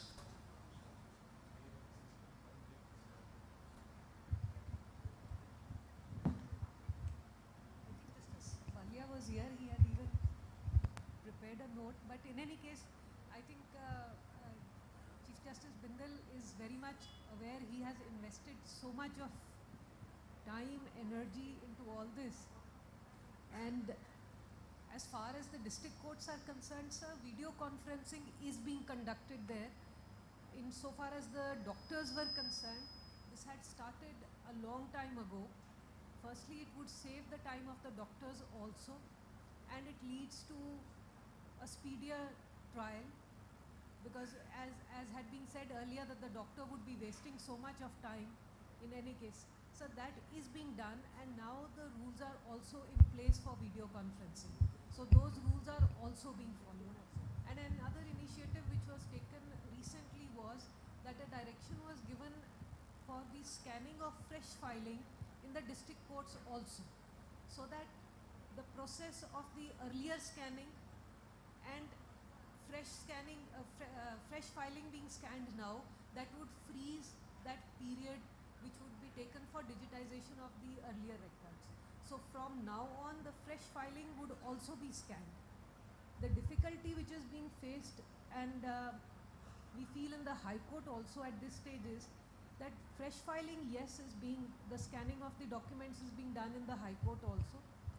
What happens is the supplemental scanning which is there, that sometimes there is a lag. The fresh filing is outsourced, that is done perfectly well in time, and in fact the matter would not come up for hearing until and unless it is scanned. And there was an incentive given for e-filing earlier at one point of time, that if a case is through e-filing, it is filed, it would be taken up the very next day. And though a soft copy is being insisted upon, a hard copy is being insisted upon at this stage, for the reason that all the judges are not very comfortable with the e-courts as yet. So I think we also need an orientation, all of us, for this to become a reality. For e-courts to take off, we first of all will need an orientation.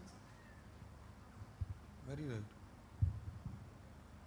I think one of the major cause in the delay of conclusion of trials in criminal cases is the delay or the non-availability or non-examination or lack of cooperation of the official witnesses. Now, doctors are as far as doctors are concerned, they have been very cooperative. They would come, but then it was a very wise step taken to save their time, because there are hundreds of patients waiting for them, and if they are called in the court, it takes the whole day.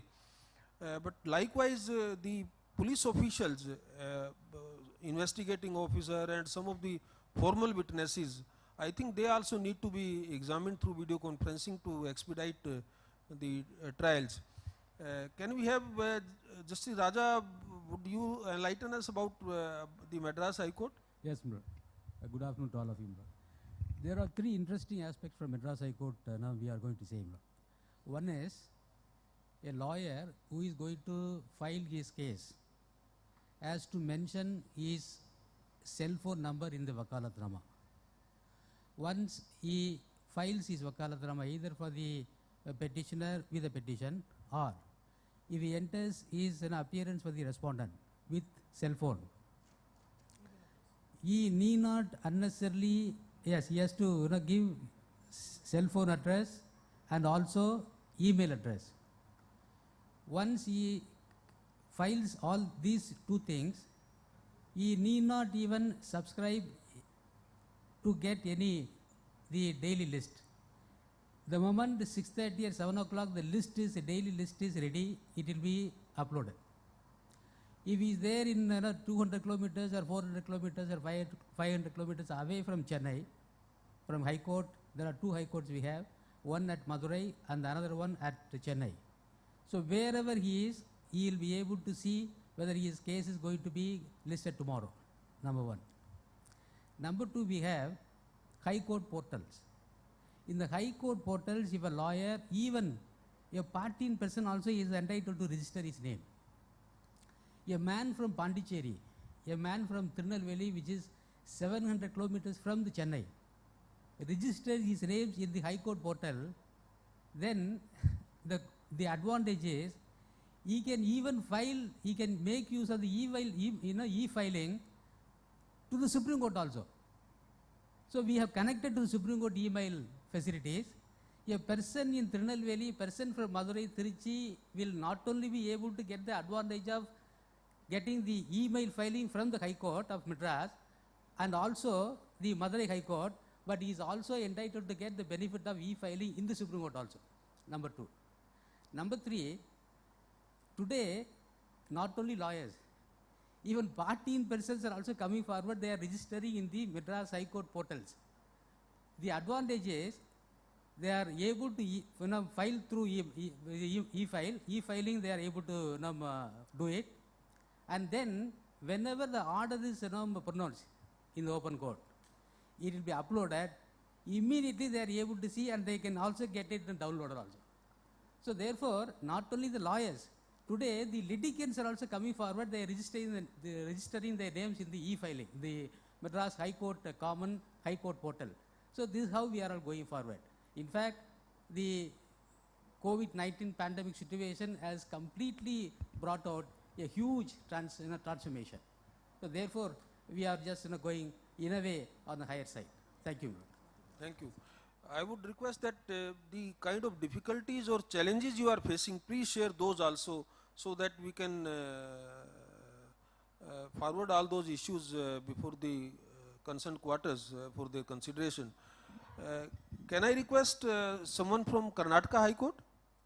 Honorable the Chief Justice is here, but I would request if Honorable Judge is there who is dealing with the e-courts issue. Is there anyone? Yes, on the last.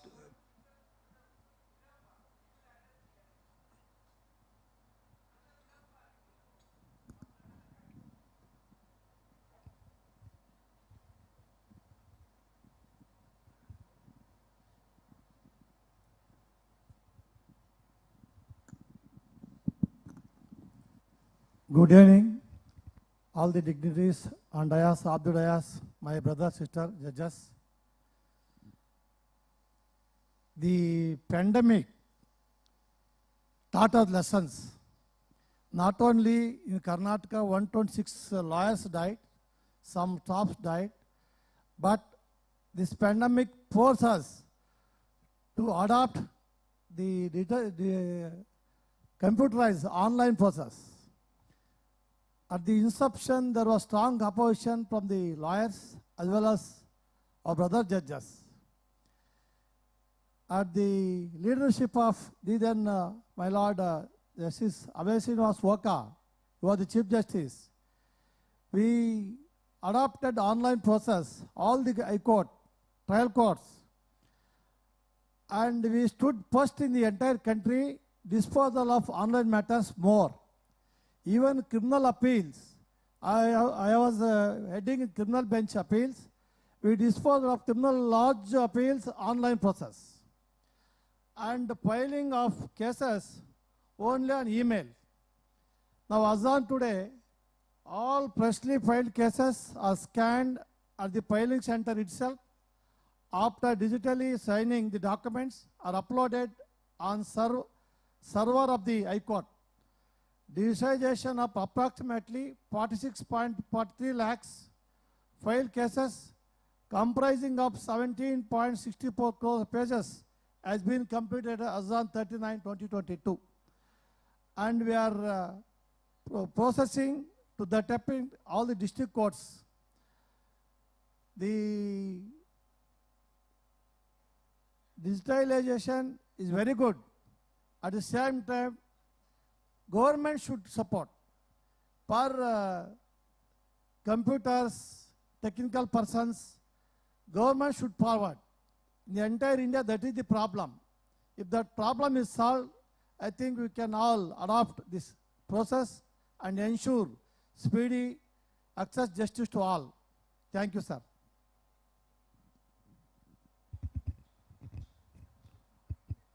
Thank you very much, brother.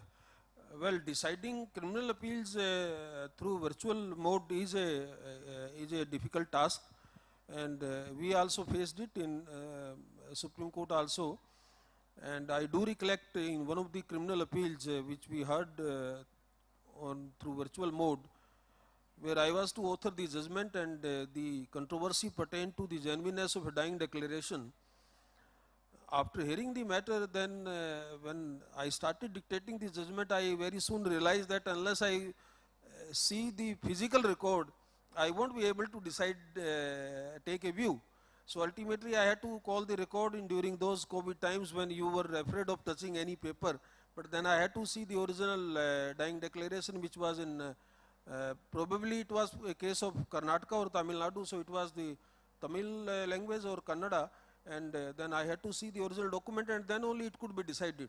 So deciding criminal appeals sometimes where you need to see the original documents, and of course it can happen in civil appeals also, where there is a will, there is adoption deed or any other document which is in dispute, and it can create some kind of problem. So you need a physical record. These are the challenging issues. Delhi High Court is quite advanced in that, and brother Rajiv Shakdar is here. I will request him to share his ideas and views. Before that, I would like to add only a few things what Mr. Justice Raja has said. There are about 271 court complex in Tamil Nadu. They are connected and integrated by way of Tamil Nadu statewide area network. And there are about 1,300 courts in the 271 complexes. And all the courts or to upload daily orders and case status. The above data is uploaded in the National Judicial Data Grid. It can be viewed.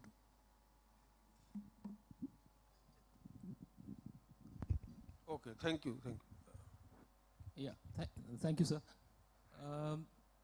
So when I was listening to the panelists, sir, I thought we touched upon several crucial areas. Justice Talpatra briefly touched upon various areas. One of the things that we must bear in mind, and Mr. Ukrani, who is in Gujarat, is information today is the new oil. And therefore, we have to be very cognizant of the fact how much information we collect. The more you collect, the more you have to handle, and the more you have to secure it. I'll give you an example. So when I was in Madras, one of the things, I've had that benefit, and I think, base this comment on that. When I was in Madras, we had two difficulties. I'm talking about pre-COVID era. One was the mindset change. So when I was in Madras, I was fortunately heading the IT committee there as well. And I saw that, and Madras, Bombay, Calcutta, these are presidency courts, and there are huge courts. I mean, Delhi in that sense geographically is small, and there is a blessing in that as well. So I saw every day in the morning at a 300 or a 350 page cause list was put on my table. So I asked my colleagues, I said, why do I need 350 pages? I need a cause list of my court. So when I circulated this idea and I told, gently, some of my senior colleagues and lawyers, why don't we get rid of the cause list? Most of them said, no, we can't get rid of this. So by coaxing mindset, I said, okay, let's start with the cause list of your court. If you need the entire cause list, it's lying in the library, you get it. We were able to slowly push it. But I had this very interesting experience. One senior colleague said, brother, I was walking down the corridor and he must have finished his board and he said, I heard some interesting matter. I didn't have the cause list, so I couldn't know. I said, sir, you could have always asked for the library. So, the mindset change is required. And one of our sister judges who said, yeah, we need training.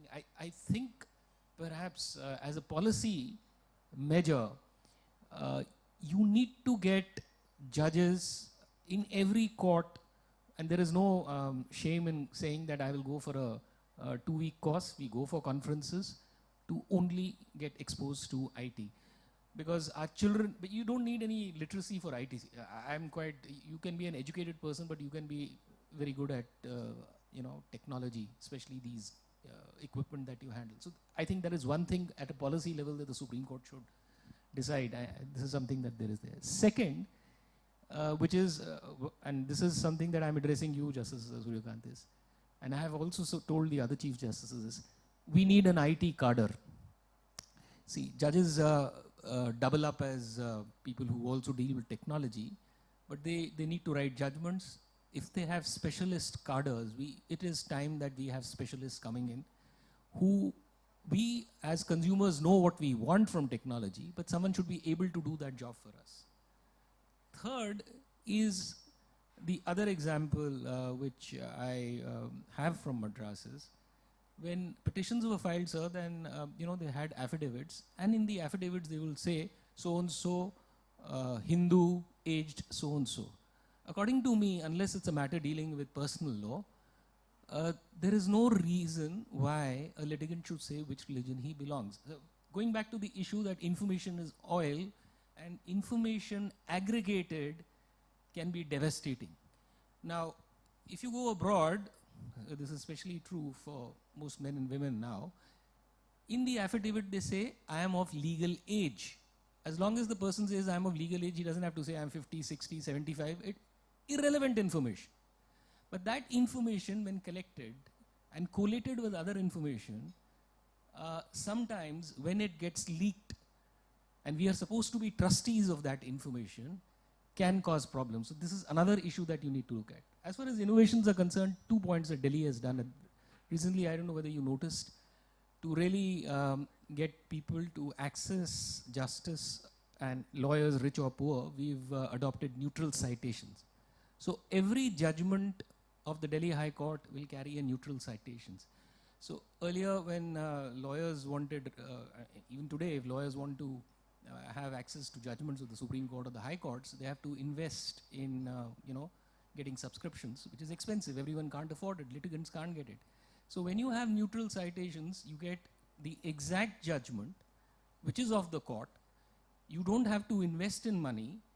And some practical difficulty that judges face is when someone is reading for SEC and other is reading from Manupatra, you don't have the same para numbers. So with neutral citation, but this is a project that the Supreme Court is also doing. I'm aware of it because there is a committee formed.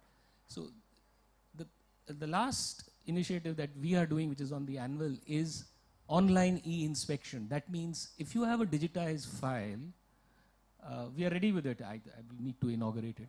You can sit in your house at any point in time and inspect your file, so that the next day in the morning when you are before the court, You don't say, I am at page 20, and the judge says, I am at page 30, which happens. It happens in our courts also.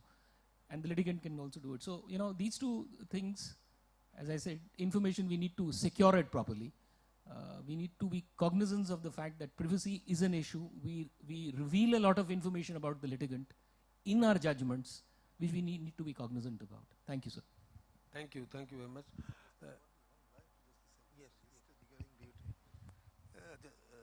What Justice Sagder has pointed out to the neutral citation, with the establishment of the UK Supreme Court, they started from the day one. Yeah. But we have now. No, that is why. And what is there? They have passed an order that whoever try to report our cases, that neutral citation must be there in their report.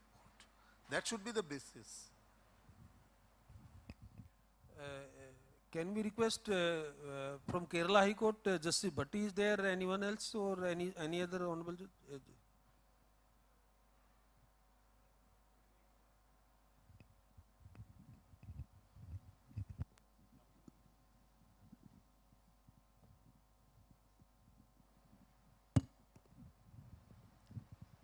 Good evening, esteemed brother and sister judges.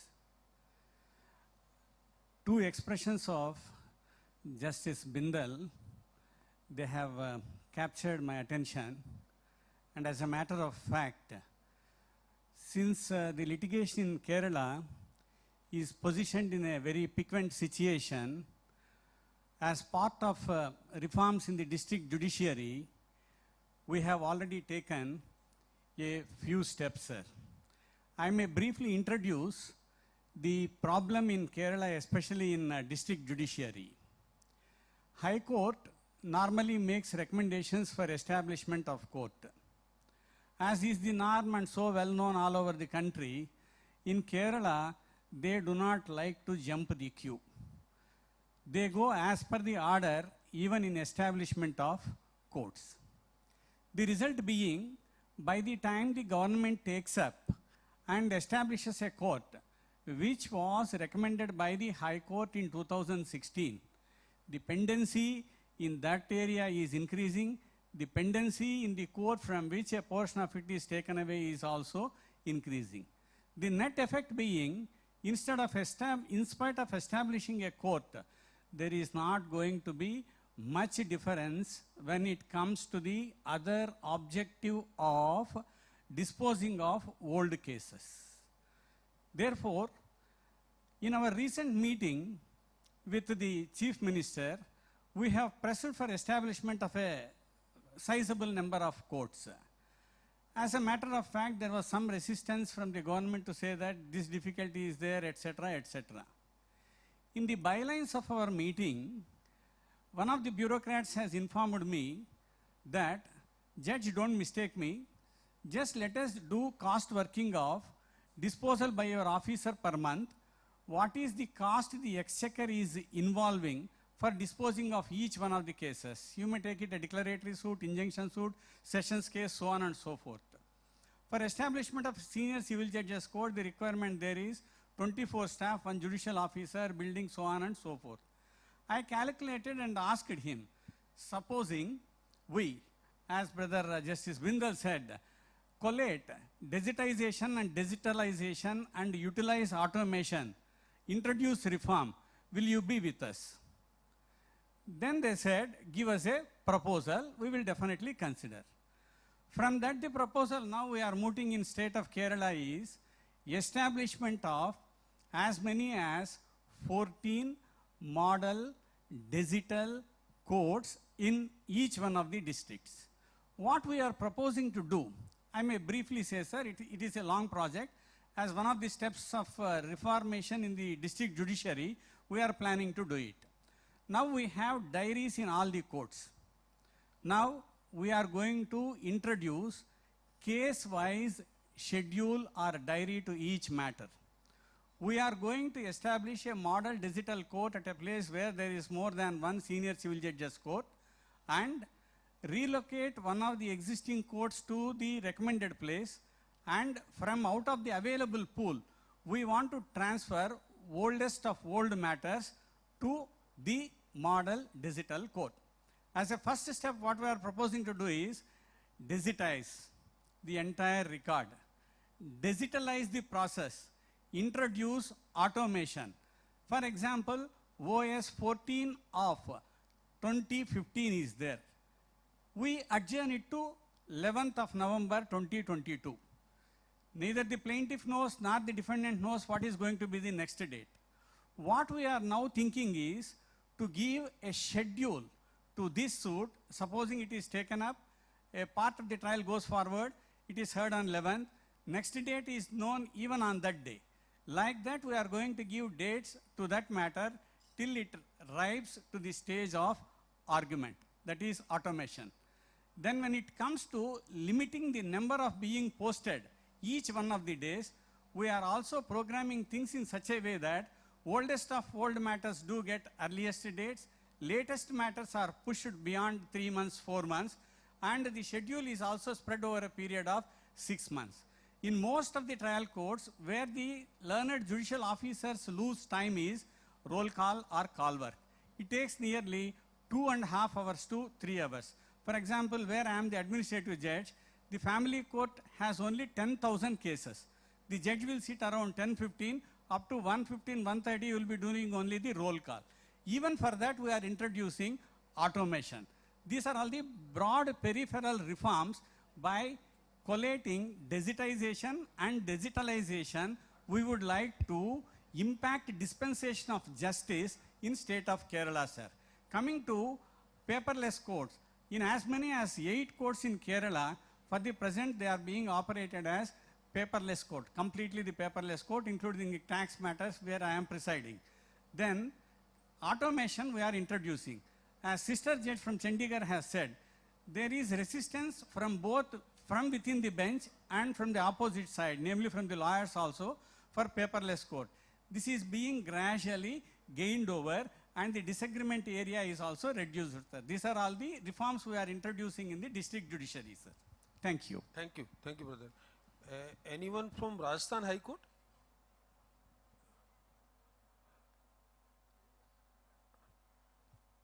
Brother, one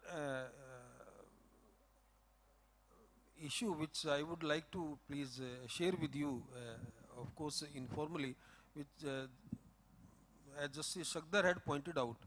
In Rajasthan, I hope there is no format in your High Court for filing cases where the litigant is supposed to disclose his caste. Because invariably I find that litigants are disclosing their caste in the, which to, I personally feel that is absolutely irrelevant information.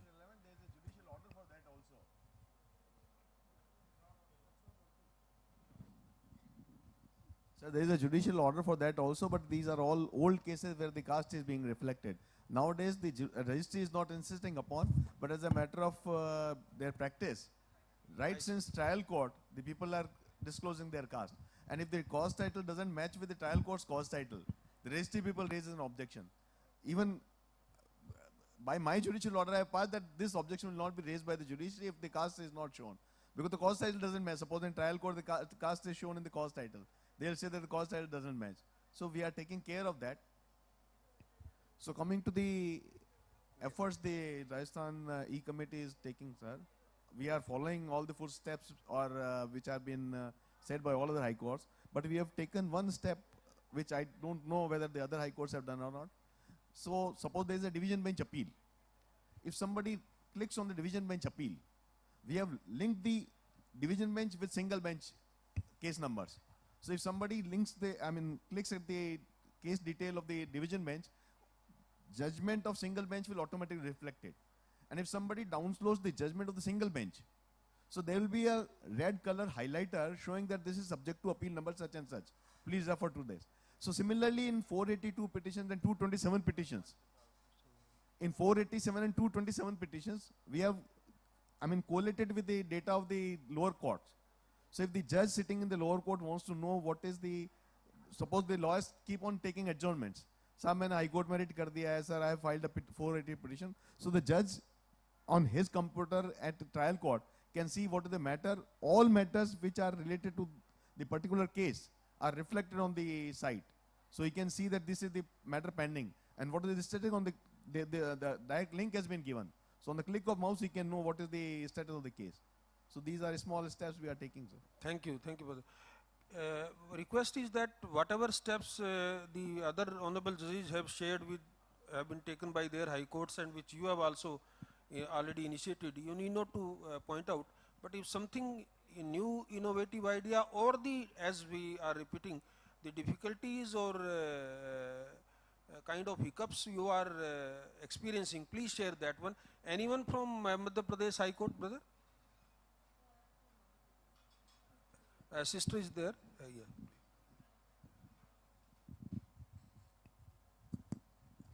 Good evening, sir. So whatever everybody has, all the brothers and sisters have said, we are also following the same in the Madhya Pradesh also. As the brother from Rajasthan had just said, we have also initiated the same process. Just by a click of button, you can know if an appeal is lying against that order or not, or the district court judge, if he wants to know, he can find out whether they have filed an appeal against that order in the High Court or not. So we are also following that. But there are certain hiccups, like all the district courts during the COVID pandemic period, though we have created 2 or 3 special computerized courts, but all the courts are not computerized yet. So there are certain hiccups that we are trying to come up with that. And I agree with Sister Liza when she said we also need certain orientation, because I myself feel that I need to do that. Thank you. Thank you, thank you. Anyone from Patna High Court?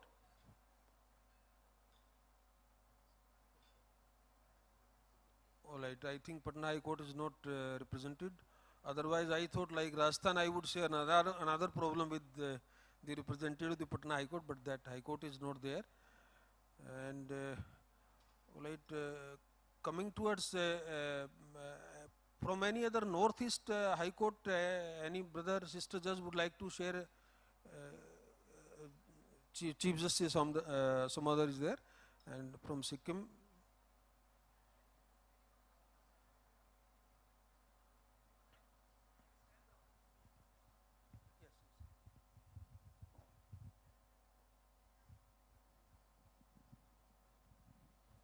First of all, good afternoon to the panelists and good afternoon to all of you.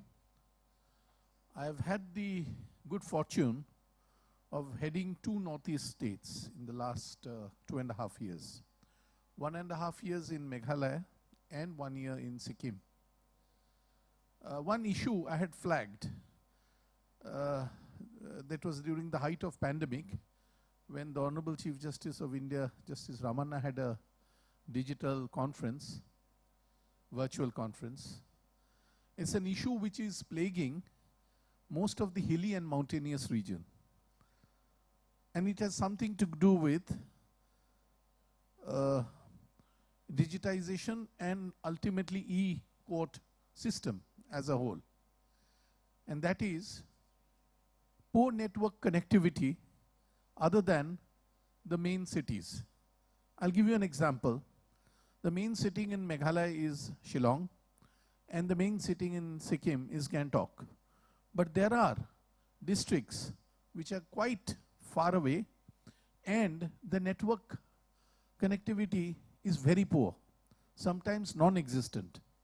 So unless we have a robust network facility, all our attempts to go for an absolute digitization and having an e-court, a model e-court, may go into waste. So this is just one of the areas which I wanted to flag. No, this is a very pertinent point, in fact, and this is a pan-India problem. When I was talking about district courts, and means that the effectivity in the rural India, and I think Chief Justice Samodar has a point, which different high courts need to be initiatives taken. 2 Chief Justices, Chief Justice Goswami, Chief Justice Prashant Mishra, I would request them also to share their views. And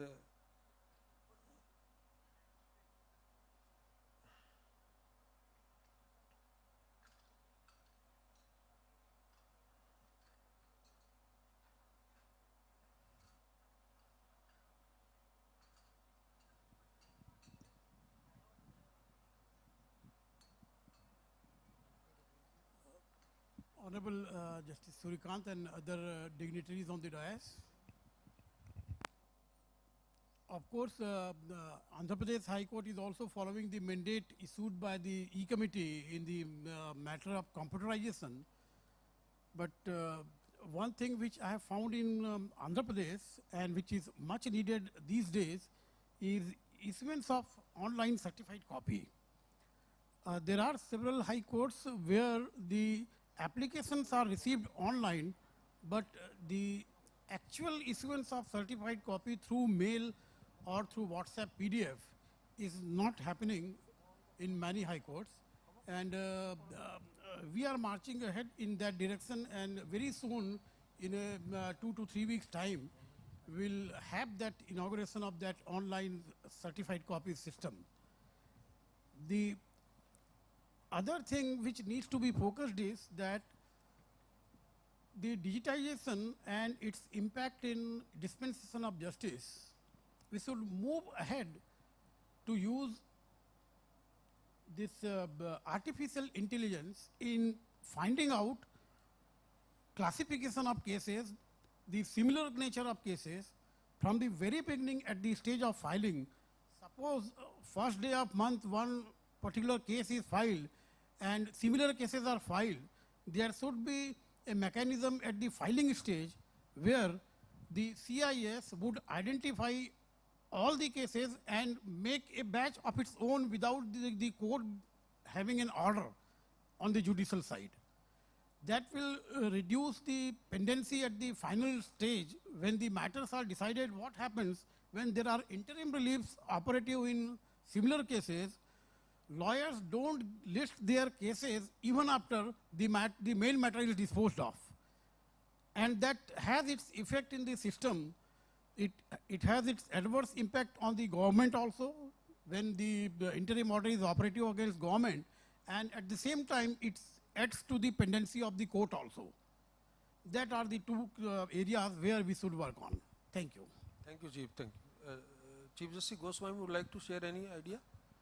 No, only recently I had a meeting with the Honorable Chief Minister there, and the evidence of doctors and that of police officers, I had requested him to put some nodal officer so that doctors need not go there. And this process is taking off. I think within a couple of months' time, it will be fully operationalized.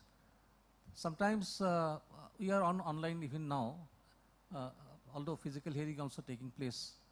This connectivity issue that is flagged by Justice Samadar is also an issue there. So these are some of the handicaps that we have to cover to make it a real it's a reality in real sense of the term. Otherwise, there are steps taken, digitization is taking place, and we are trying to bridge the gap, old cases and new cases, so that there is a no gap in between. But we are slightly slow in taking off, but we hope we will turn things around in a couple of days' time, couple of months' time. Thank you.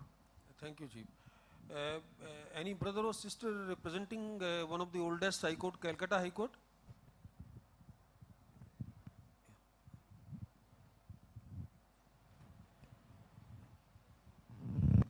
Brother Mukherjee is there. Yes. My lords, all the steps that were spoken about more or less have been taken by the Calcutta High Court, and during the COVID period for quite substantial time Justice Bindal was our acting Chief Justice. We started e-filing, we started e-payment of court fees and online hearing, and putting the orders on the server that very day, and directions contained in the order that the authorities would act on the basis of the server copy of the order, which in the case of bail or other matters could be served that very day on the jail and get the accused released. And apart from that, one thing I want to highlight, I don't know whether the other high courts have also started it, or the other states. It's production of accused by video linkage. That has been started in our state. That is a novel thing which your lordships may take note of. Thank you, brother. Thank you. Thank you.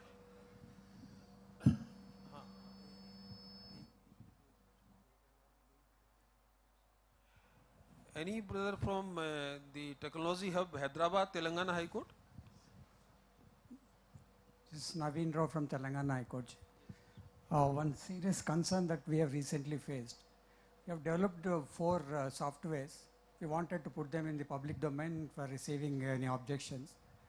So that particular website was hacked, and then we had a lot of problems faced for 3-4 days. The NIC could not come to our rescue immediately. And then we asked the NIC, they could stop further damage to the network system. But we asked the NIC said, once a hacker gets into the system, it can go into anywhere, and even the servers spread over at various places also cannot be saved. There's a serious possibility of damage to the entire data store. So that appears to be data security appears to be a very serious concern that needs some attention to be paid. Thank you, brother. Coming towards north side, anyone from brother sister Uttarakhand High Court like to share any idea? Yes, brother. Justice Sanjay Mishra is here. Yes, good afternoon, everybody, sir. And the issue of Uttarakhand is similar to what Chief Justice Somdar pointed out. It is mainly the connectivity problem. And most of the instrument, the hardware we are using are still outdated. And unfortunately, I am not a part of the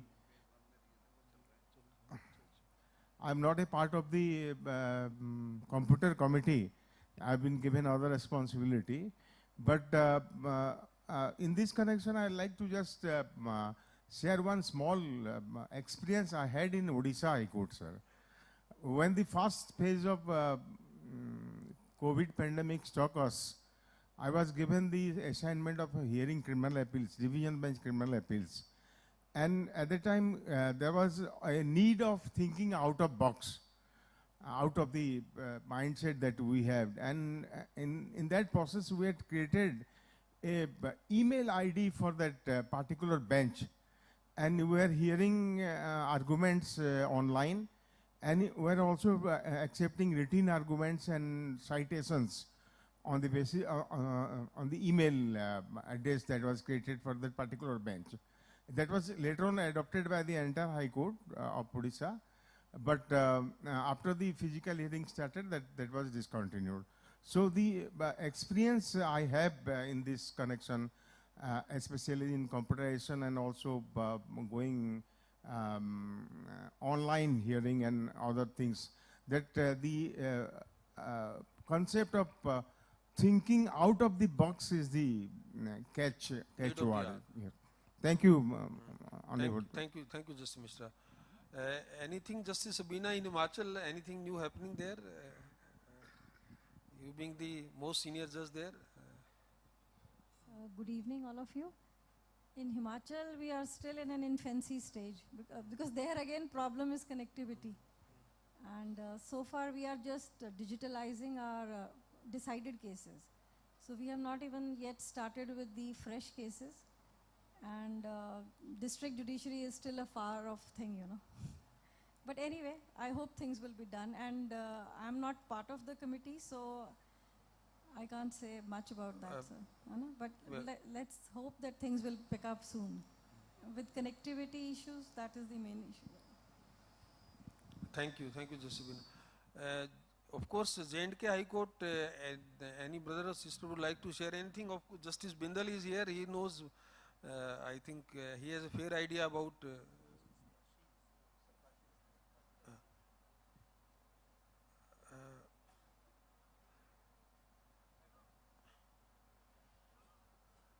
all right. Justice Bindal has some quick some ideas, and then I would request Justice Narasimha and then Justice Brother Rishikesh Roy, being two outstanding jurists with us. Would like to request them also to give some innovative ideas. Thank you, brother. So regarding J&K, also the connectivity is one of the major issue, I think, which I experienced there in 2 years. And our officers, in fact, used to take the data and the pen drive and go to a district headquarters and then upload the data because there was no connectivity at some places. And during 370 and all that, we know everything was stopped, but still the system was kept up.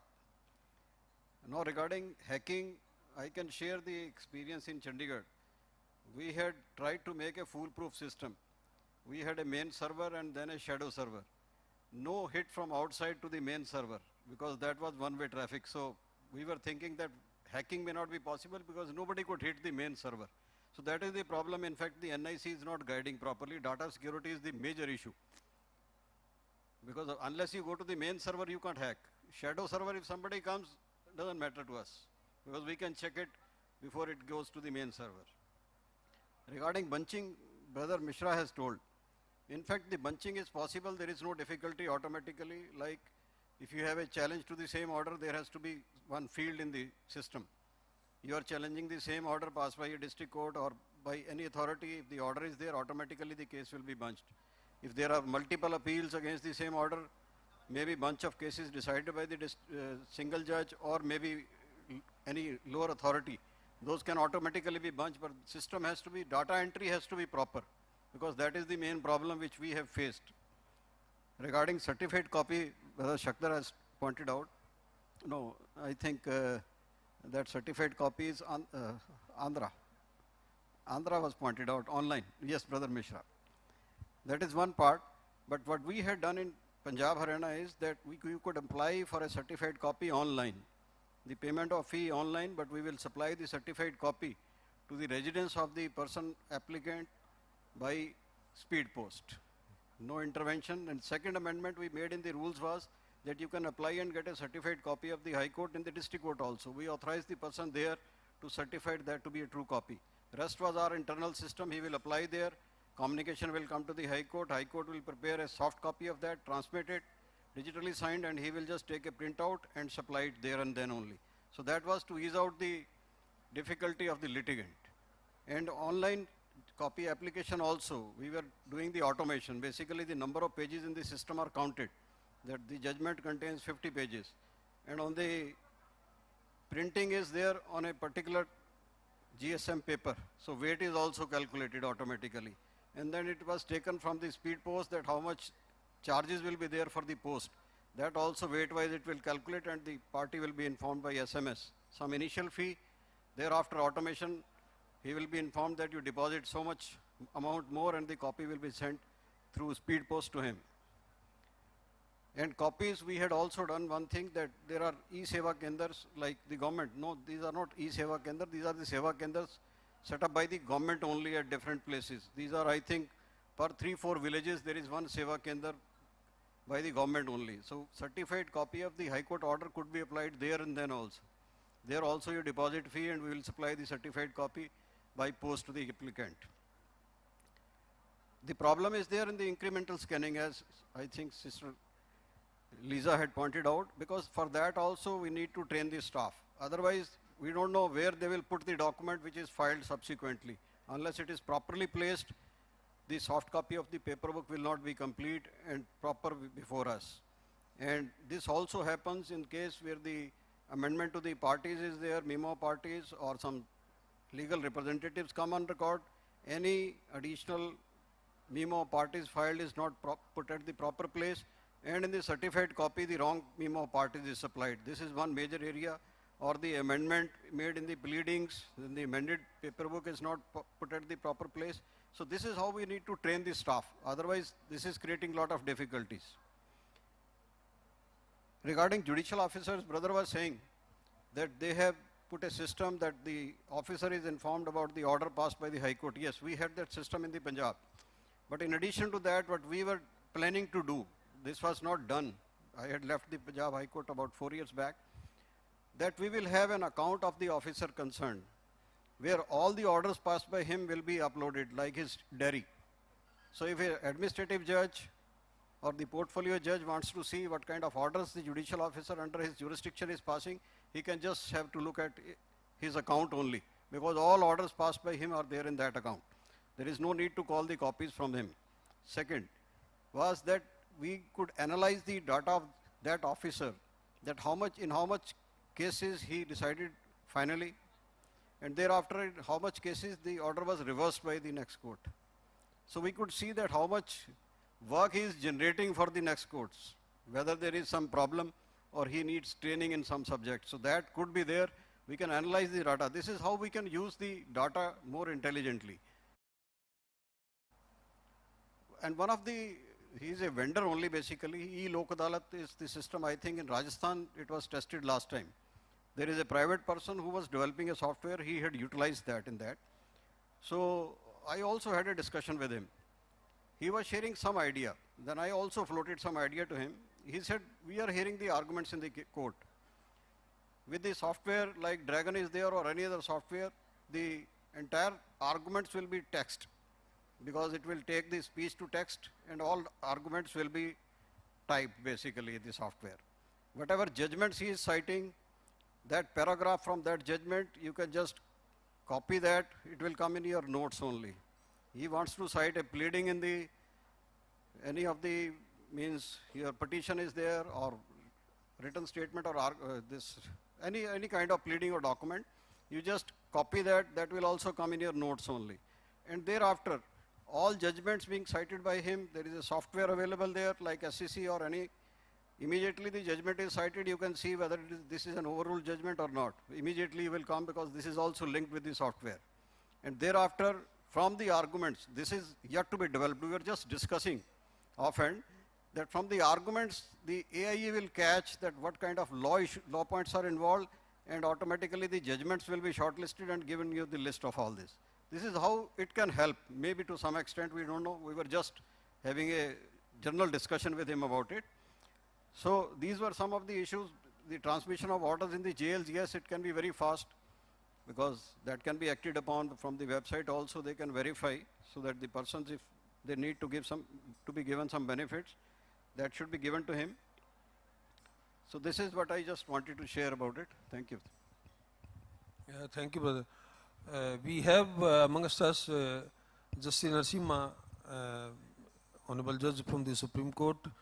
He has been a top leading lawyer of the country. He has seen the government side also as Additional Solicitor General. May I request him to give some input to for all the brother and sister judges of the High Courts? Thank you. Thank you, Justice Suryakant. My experience, as you have said, is as an outsider, because administrative experiences like all of you have shared, I really don't have. My experience was actually good when I was a lawyer. As you had again indicated, we had multiple screens before us, and perhaps we made the best of the times. But two thoughts come to my mind. One is that I think all the high courts have struggled and perhaps invented the wheel by themselves.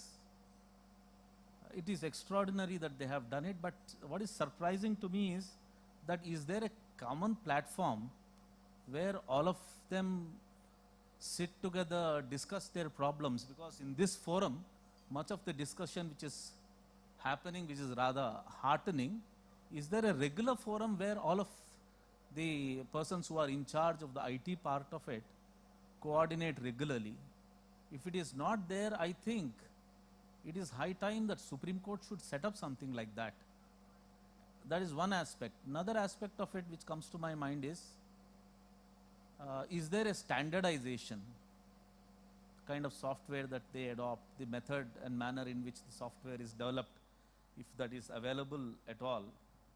That is yet another thing. I think with some kind of a coordination by the Supreme Court, much of these problems can be resolved because their experiences can be shared. There's another aspect of it. Now that the software has been developed substantially, I think all of them are sharing this problem about new filings.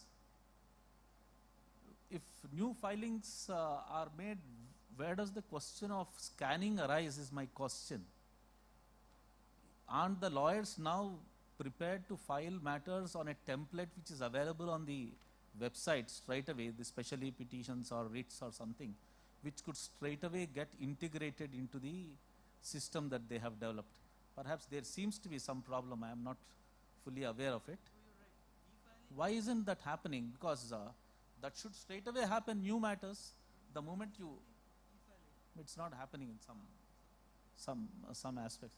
These are perhaps some issues which need to be resolved. Thank you very much. Thank you, Brother Nasima. And I think creation of a uniform platform for all the high courts is a very good idea. It's a very good suggestion. May I request Brother Riskesh Roy also to give his input? Justice Roy, with his varied experience, as a long experience as a judge, then as a Chief Justice of Kerala High Court, and now with good amount of experience as a judge in the Supreme Court, I think his input will matter a lot for us. May I request him also to give his idea? Actually, I was listening very intently to the talks, the inputs that were forthcoming in last 2 hours or so, and I distinctly felt, as is pointed out by Brother Justice Shagdar and also Justice Narasimha, standardization is a very important facet, because what we are seeing in different places, the problems are different. The problems and the solutions are different, but then when we do standardization, we must also take into account what Justice Samadar flagged and also Justice Arup Goswami flagged about the situations in certain remote areas. So therefore, the process that we have in mind must take care of the peculiar situations in various places. Now, specific to the Supreme Court, we are talking about digitization of Indian judiciary. I will give a personal instance of how digitization of Indian judiciary can help you to avoid physical pain, because I have been a victim. In Supreme Court, Brother Suryakant knows and Justice Narasimha knows, we have files running into 40 volumes, 50 volumes. Some of you might know that when the Ayodhya case was to be argued, the records came in truckloads. So we have huge physical files attached to several of the cases. And while handling one such bunch of cases, bundle of cases, I hurt my left arm. And brothers in Supreme Court would have seen that I'm wearing a sling for that. So digitization of Indian judiciary is a must, I must say, to avoid physical pain. So that is my input to the arrangements today. Thank you. Thank you. Thank you, Brother Riskesh. I think each one of us has the concern about digitization, and then of course to go ahead and step forward. Any brother and sister judge whom we have not been able to connect so far, any suggestion or any question, please, you are most welcome. Yes, please. Yes, brother, we will just... So there is one issue which arises in me, especially with regard to coastal states. They are victims of periodic cyclones, where storms at the speed of 100 kilometers lash, the towers are broken, the telephone lines are disconnected. In fact, it happened in Calcutta. There was a cyclone Amphan. All the network broke down for 7 days, 10 days, and it came back after 10 days. Sir, do you think that physical records to some extent should be maintained to deal with a situation of this kind arising? I think this is a very pertinent question, that this kind of emergency, how to deal with that situation. It does arise. So this is not only about floods, you could have earthquakes. So what you have in corporates is called a business continuity plan. You have your data not only in the place which is prone to, say, floods or earthquake, but another place. So I believe the data by NIC is also kept at other places, but each high court should also do that. Like Delhi is on a seismic zone. We need to have data somewhere else also. Suppose... No, the point is you can always retrieve it. So that little bit glip you may have. But physical.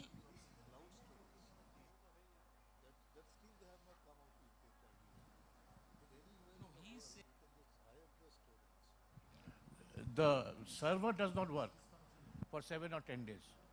So the court cannot function if it works only on server. With the connectivity having been completely disrupted, I think sir. that's the issue. Yes. Which, of course, Having physical data again, then it doesn't serve your purpose, because that event may happen once in 10 years or whatever. You need alternate connectivity methodology, but data can be stored somewhere else as well, not at one place only. That's how they do it.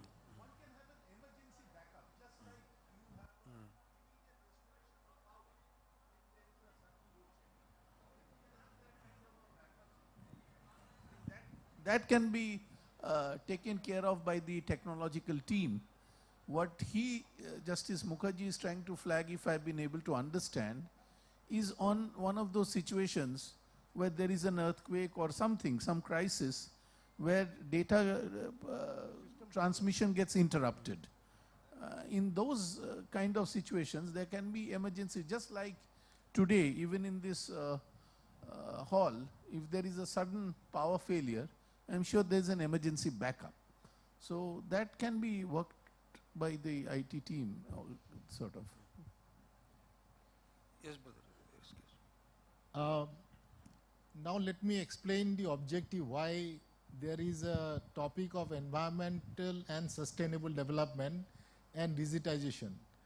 What Brother I.P. Mukherjee was talking about, the Tufan coming, and they're coming more frequently, it is because of the environmental damage that we are causing. So I'm bringing a connect between the two topics that are scheduled for today. That is what I wanted to say. Thank you. Brother Kulkarni, you wanted to say something?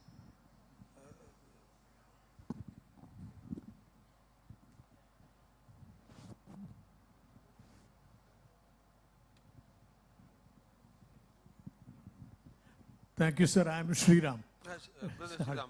So, No, taking a cue from what Justice Rishikesh Roy mentioned about the volumes, about a month or two ago, we were all gifted an iPad Pro by the High Court.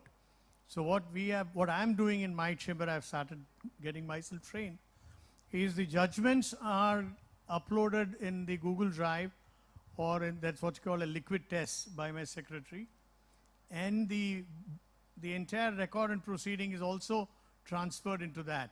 So I don't need to take those huge volumes of papers home to go through it. So when I'm correcting the judgment, I need to make a reference. I need to click on that particular link, and immediately from my iPad Pro it's downloaded. So that is something which, and like Justice Sagdar had mentioned, we all need training for that. No, sorry, my sister had mentioned about it. And the other point which, in addition to what Justice Shukre mentioned, we have in every district court a kiosk. Many don't have access to computer. So anybody wants to check what is the status of their matter, there is a kiosk which you just go in like an ATM machine, you key in, you get the details of your matter. Thank you, sir.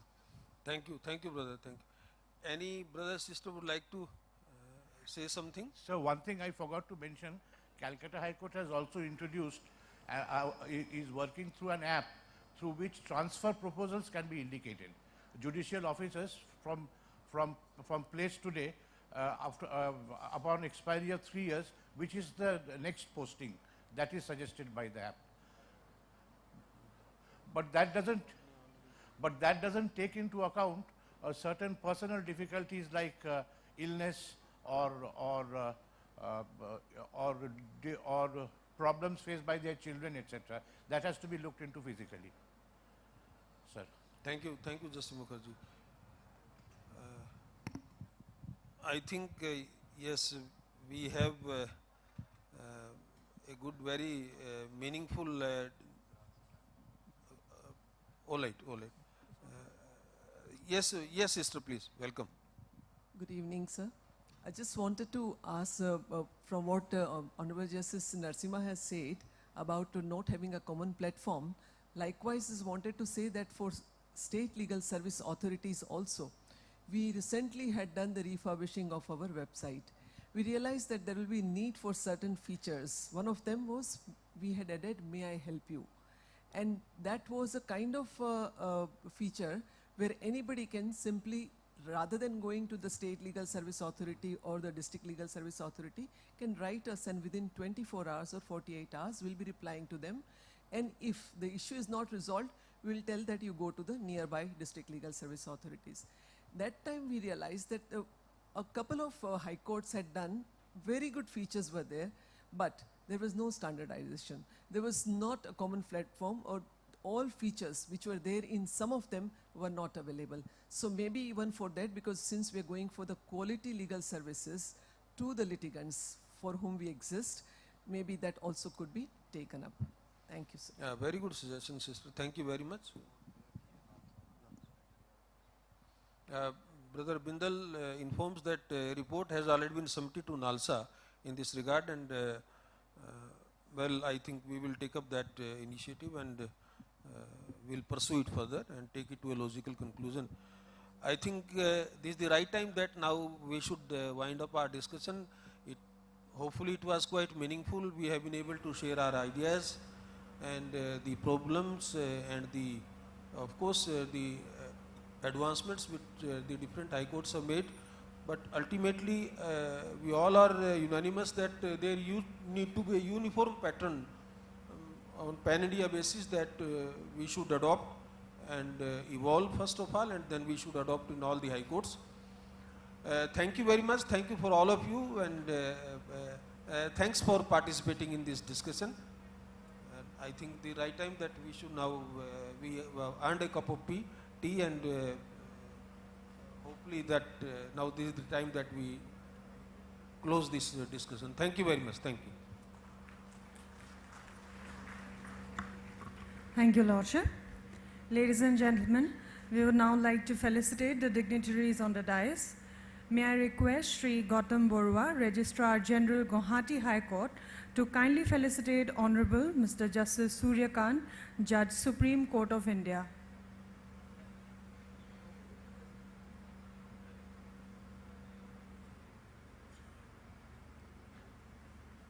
May I now request Sri Raktim Dwara, the District and Sessions Judge, Nagaon, to kindly felicitate Honorable Mr. Justice Rajesh Bindal, Chief Justice, Allahabad High Court.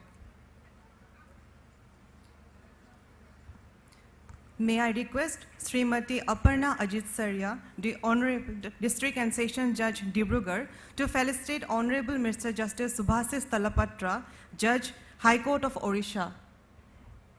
May I request Sri Dibbajyoti Mohanto, the District and Session Judge, Golaghat, to felicitate Sri A.T. Ukrani, Registrar, SCMS and ICT, and Central Project Coordinator, CPC, E-Courts Project, Gujarat High Court.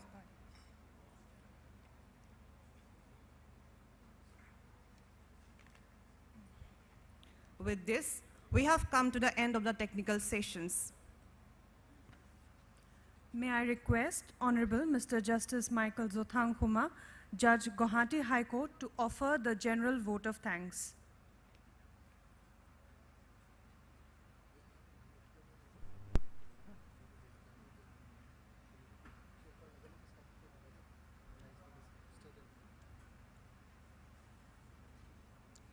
Good afternoon to all the august gathering here today. It is my honor and privilege to deliver the vote of thanks on behalf of the Gauhati High Court, starting from my Chief Justice, His Lordship R.M. Chhaya, my brother and sister judges, the registry, till the grateful staff, the judicial service officers, and district court staff of the state of Assam, Nagaland, Mizoram, and Arunachal Pradesh. I wish to express my gratitude to the Honorable Union Minister of Law and Justice, Shri Kiran Rijiju, and the Honorable Chief Minister of Assam, Dr. Hemanta Biswa Sharma, for taking time off from their busy schedule to participate in this event. I would also like to express my gratitude to all the honorable judges of the Supreme Court, namely Honorable Mr. Justice M.R. Shah, Honorable Mr. Justice Surya Kant, Honorable Justice Mr. A.S. Bopana, Honorable Justice S. Ravindra Bhatt, Honorable Mr. Justice Rishikesh Roy, Honorable Mr. Justice Vikram Nath, Honorable Mr. Justice C.T. Ravi Kumar, Honorable Mr. Justice M.M. Sundaresh, Honorable Mr. Justice P.S. Narasimha, and the Honorable Ms. Justice Indira Banerjee, retired Judge of the Supreme Court. I would also like to thank the Honorable Chief Justice of the various High Courts, that is Honorable Mr. Justice A.K. Goswami from the High Court of Chhattisgarh, Honorable Mr. Justice Arvind Kumar, High Court of Gujarat, Honorable Mr. Justice Prasant Kumar Sharma, Andhra Pradesh High Court, Honorable Mr. Justice Prasanna B. Varale, High Court of Karnataka, Honorable Mr. Justice Rajesh Bindal, Allahabad High Court, Honorable Mr. Justice Prakash Srivastava, High Court of Calcutta, Honorable Mr. Justice Bishwanath Somadar, High Court of Sikkim, Honorable Mr. Justice Satish Chandra Sharma, Delhi High Court, and Honorable Mr. Justice T. Raja, Acting Chief Justice, Madras High Court. I would also like to thank my brother and sister judges of the various high courts, the Advocate Generals of the state of Assam, Nagaland, Mizoram, and Arunachal Pradesh, respected resource persons and members of the judicial service who have given their valuable time to be a part of this seminar. Your participation has given depth and meaning to the National Judicial Seminar. I would like to convey my gratitude and thanks to the spouses and better halves of their lordships who have come to Kaziranga. I hope you all have had a pleasant stay. I would like to thank the Honorable Chief Minister of Assam, Dr. Himanta Biswa Sharma, the Chief Secretary, the officers, and the entire state government machinery for giving all possible help and cooperation to the Gauhati High Court in ensuring that this event could take place. Also, special thanks is given to the Golaghat District Administration, the Deputy Commissioner, and the SP for their invaluable help and assistance. I would be failing in my duty if I did not mention the fact that this event could not have been possible but for the guidance and hands-on approach given to every detail by my Chief Justice, His Lordship R.M. Chaya, who ensured that no detail was too small for his consideration. I would also like to thank my brother and sister judges of the Gauhati High Court who have sacrificed their valuable time, including their vacation time, to have meetings and ensuring that this present seminar could take place.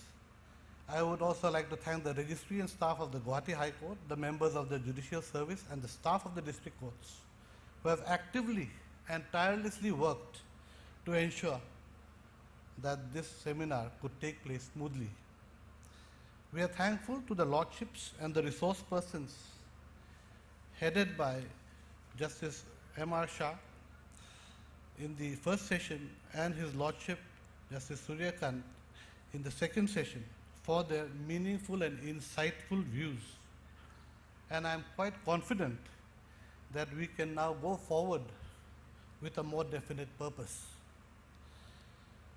I would like to thank the media persons who have covered this event, the management and staff of the hotels in Kaziranga who have tried their best to make our stay comfortable.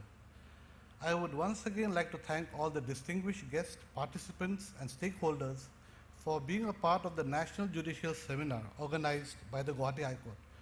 I hope you all have all enjoyed a comfortable and fruitful stay.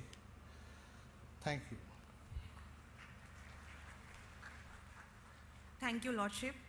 May I now request the dignitaries and guests to kindly rise for the state anthem.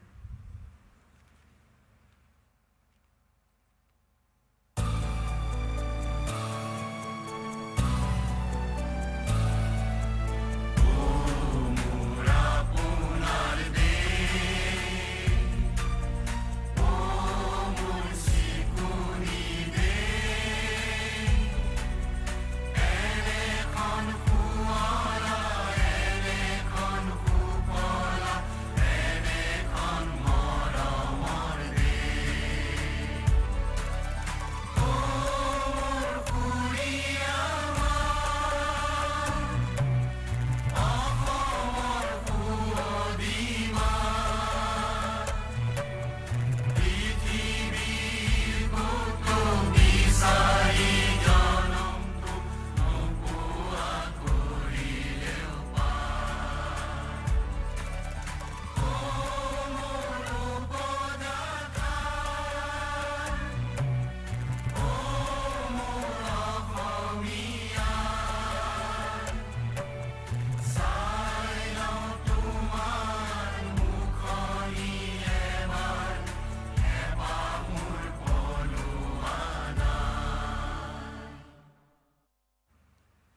you, ladies and gentlemen. With this, we come to the end of the formal session.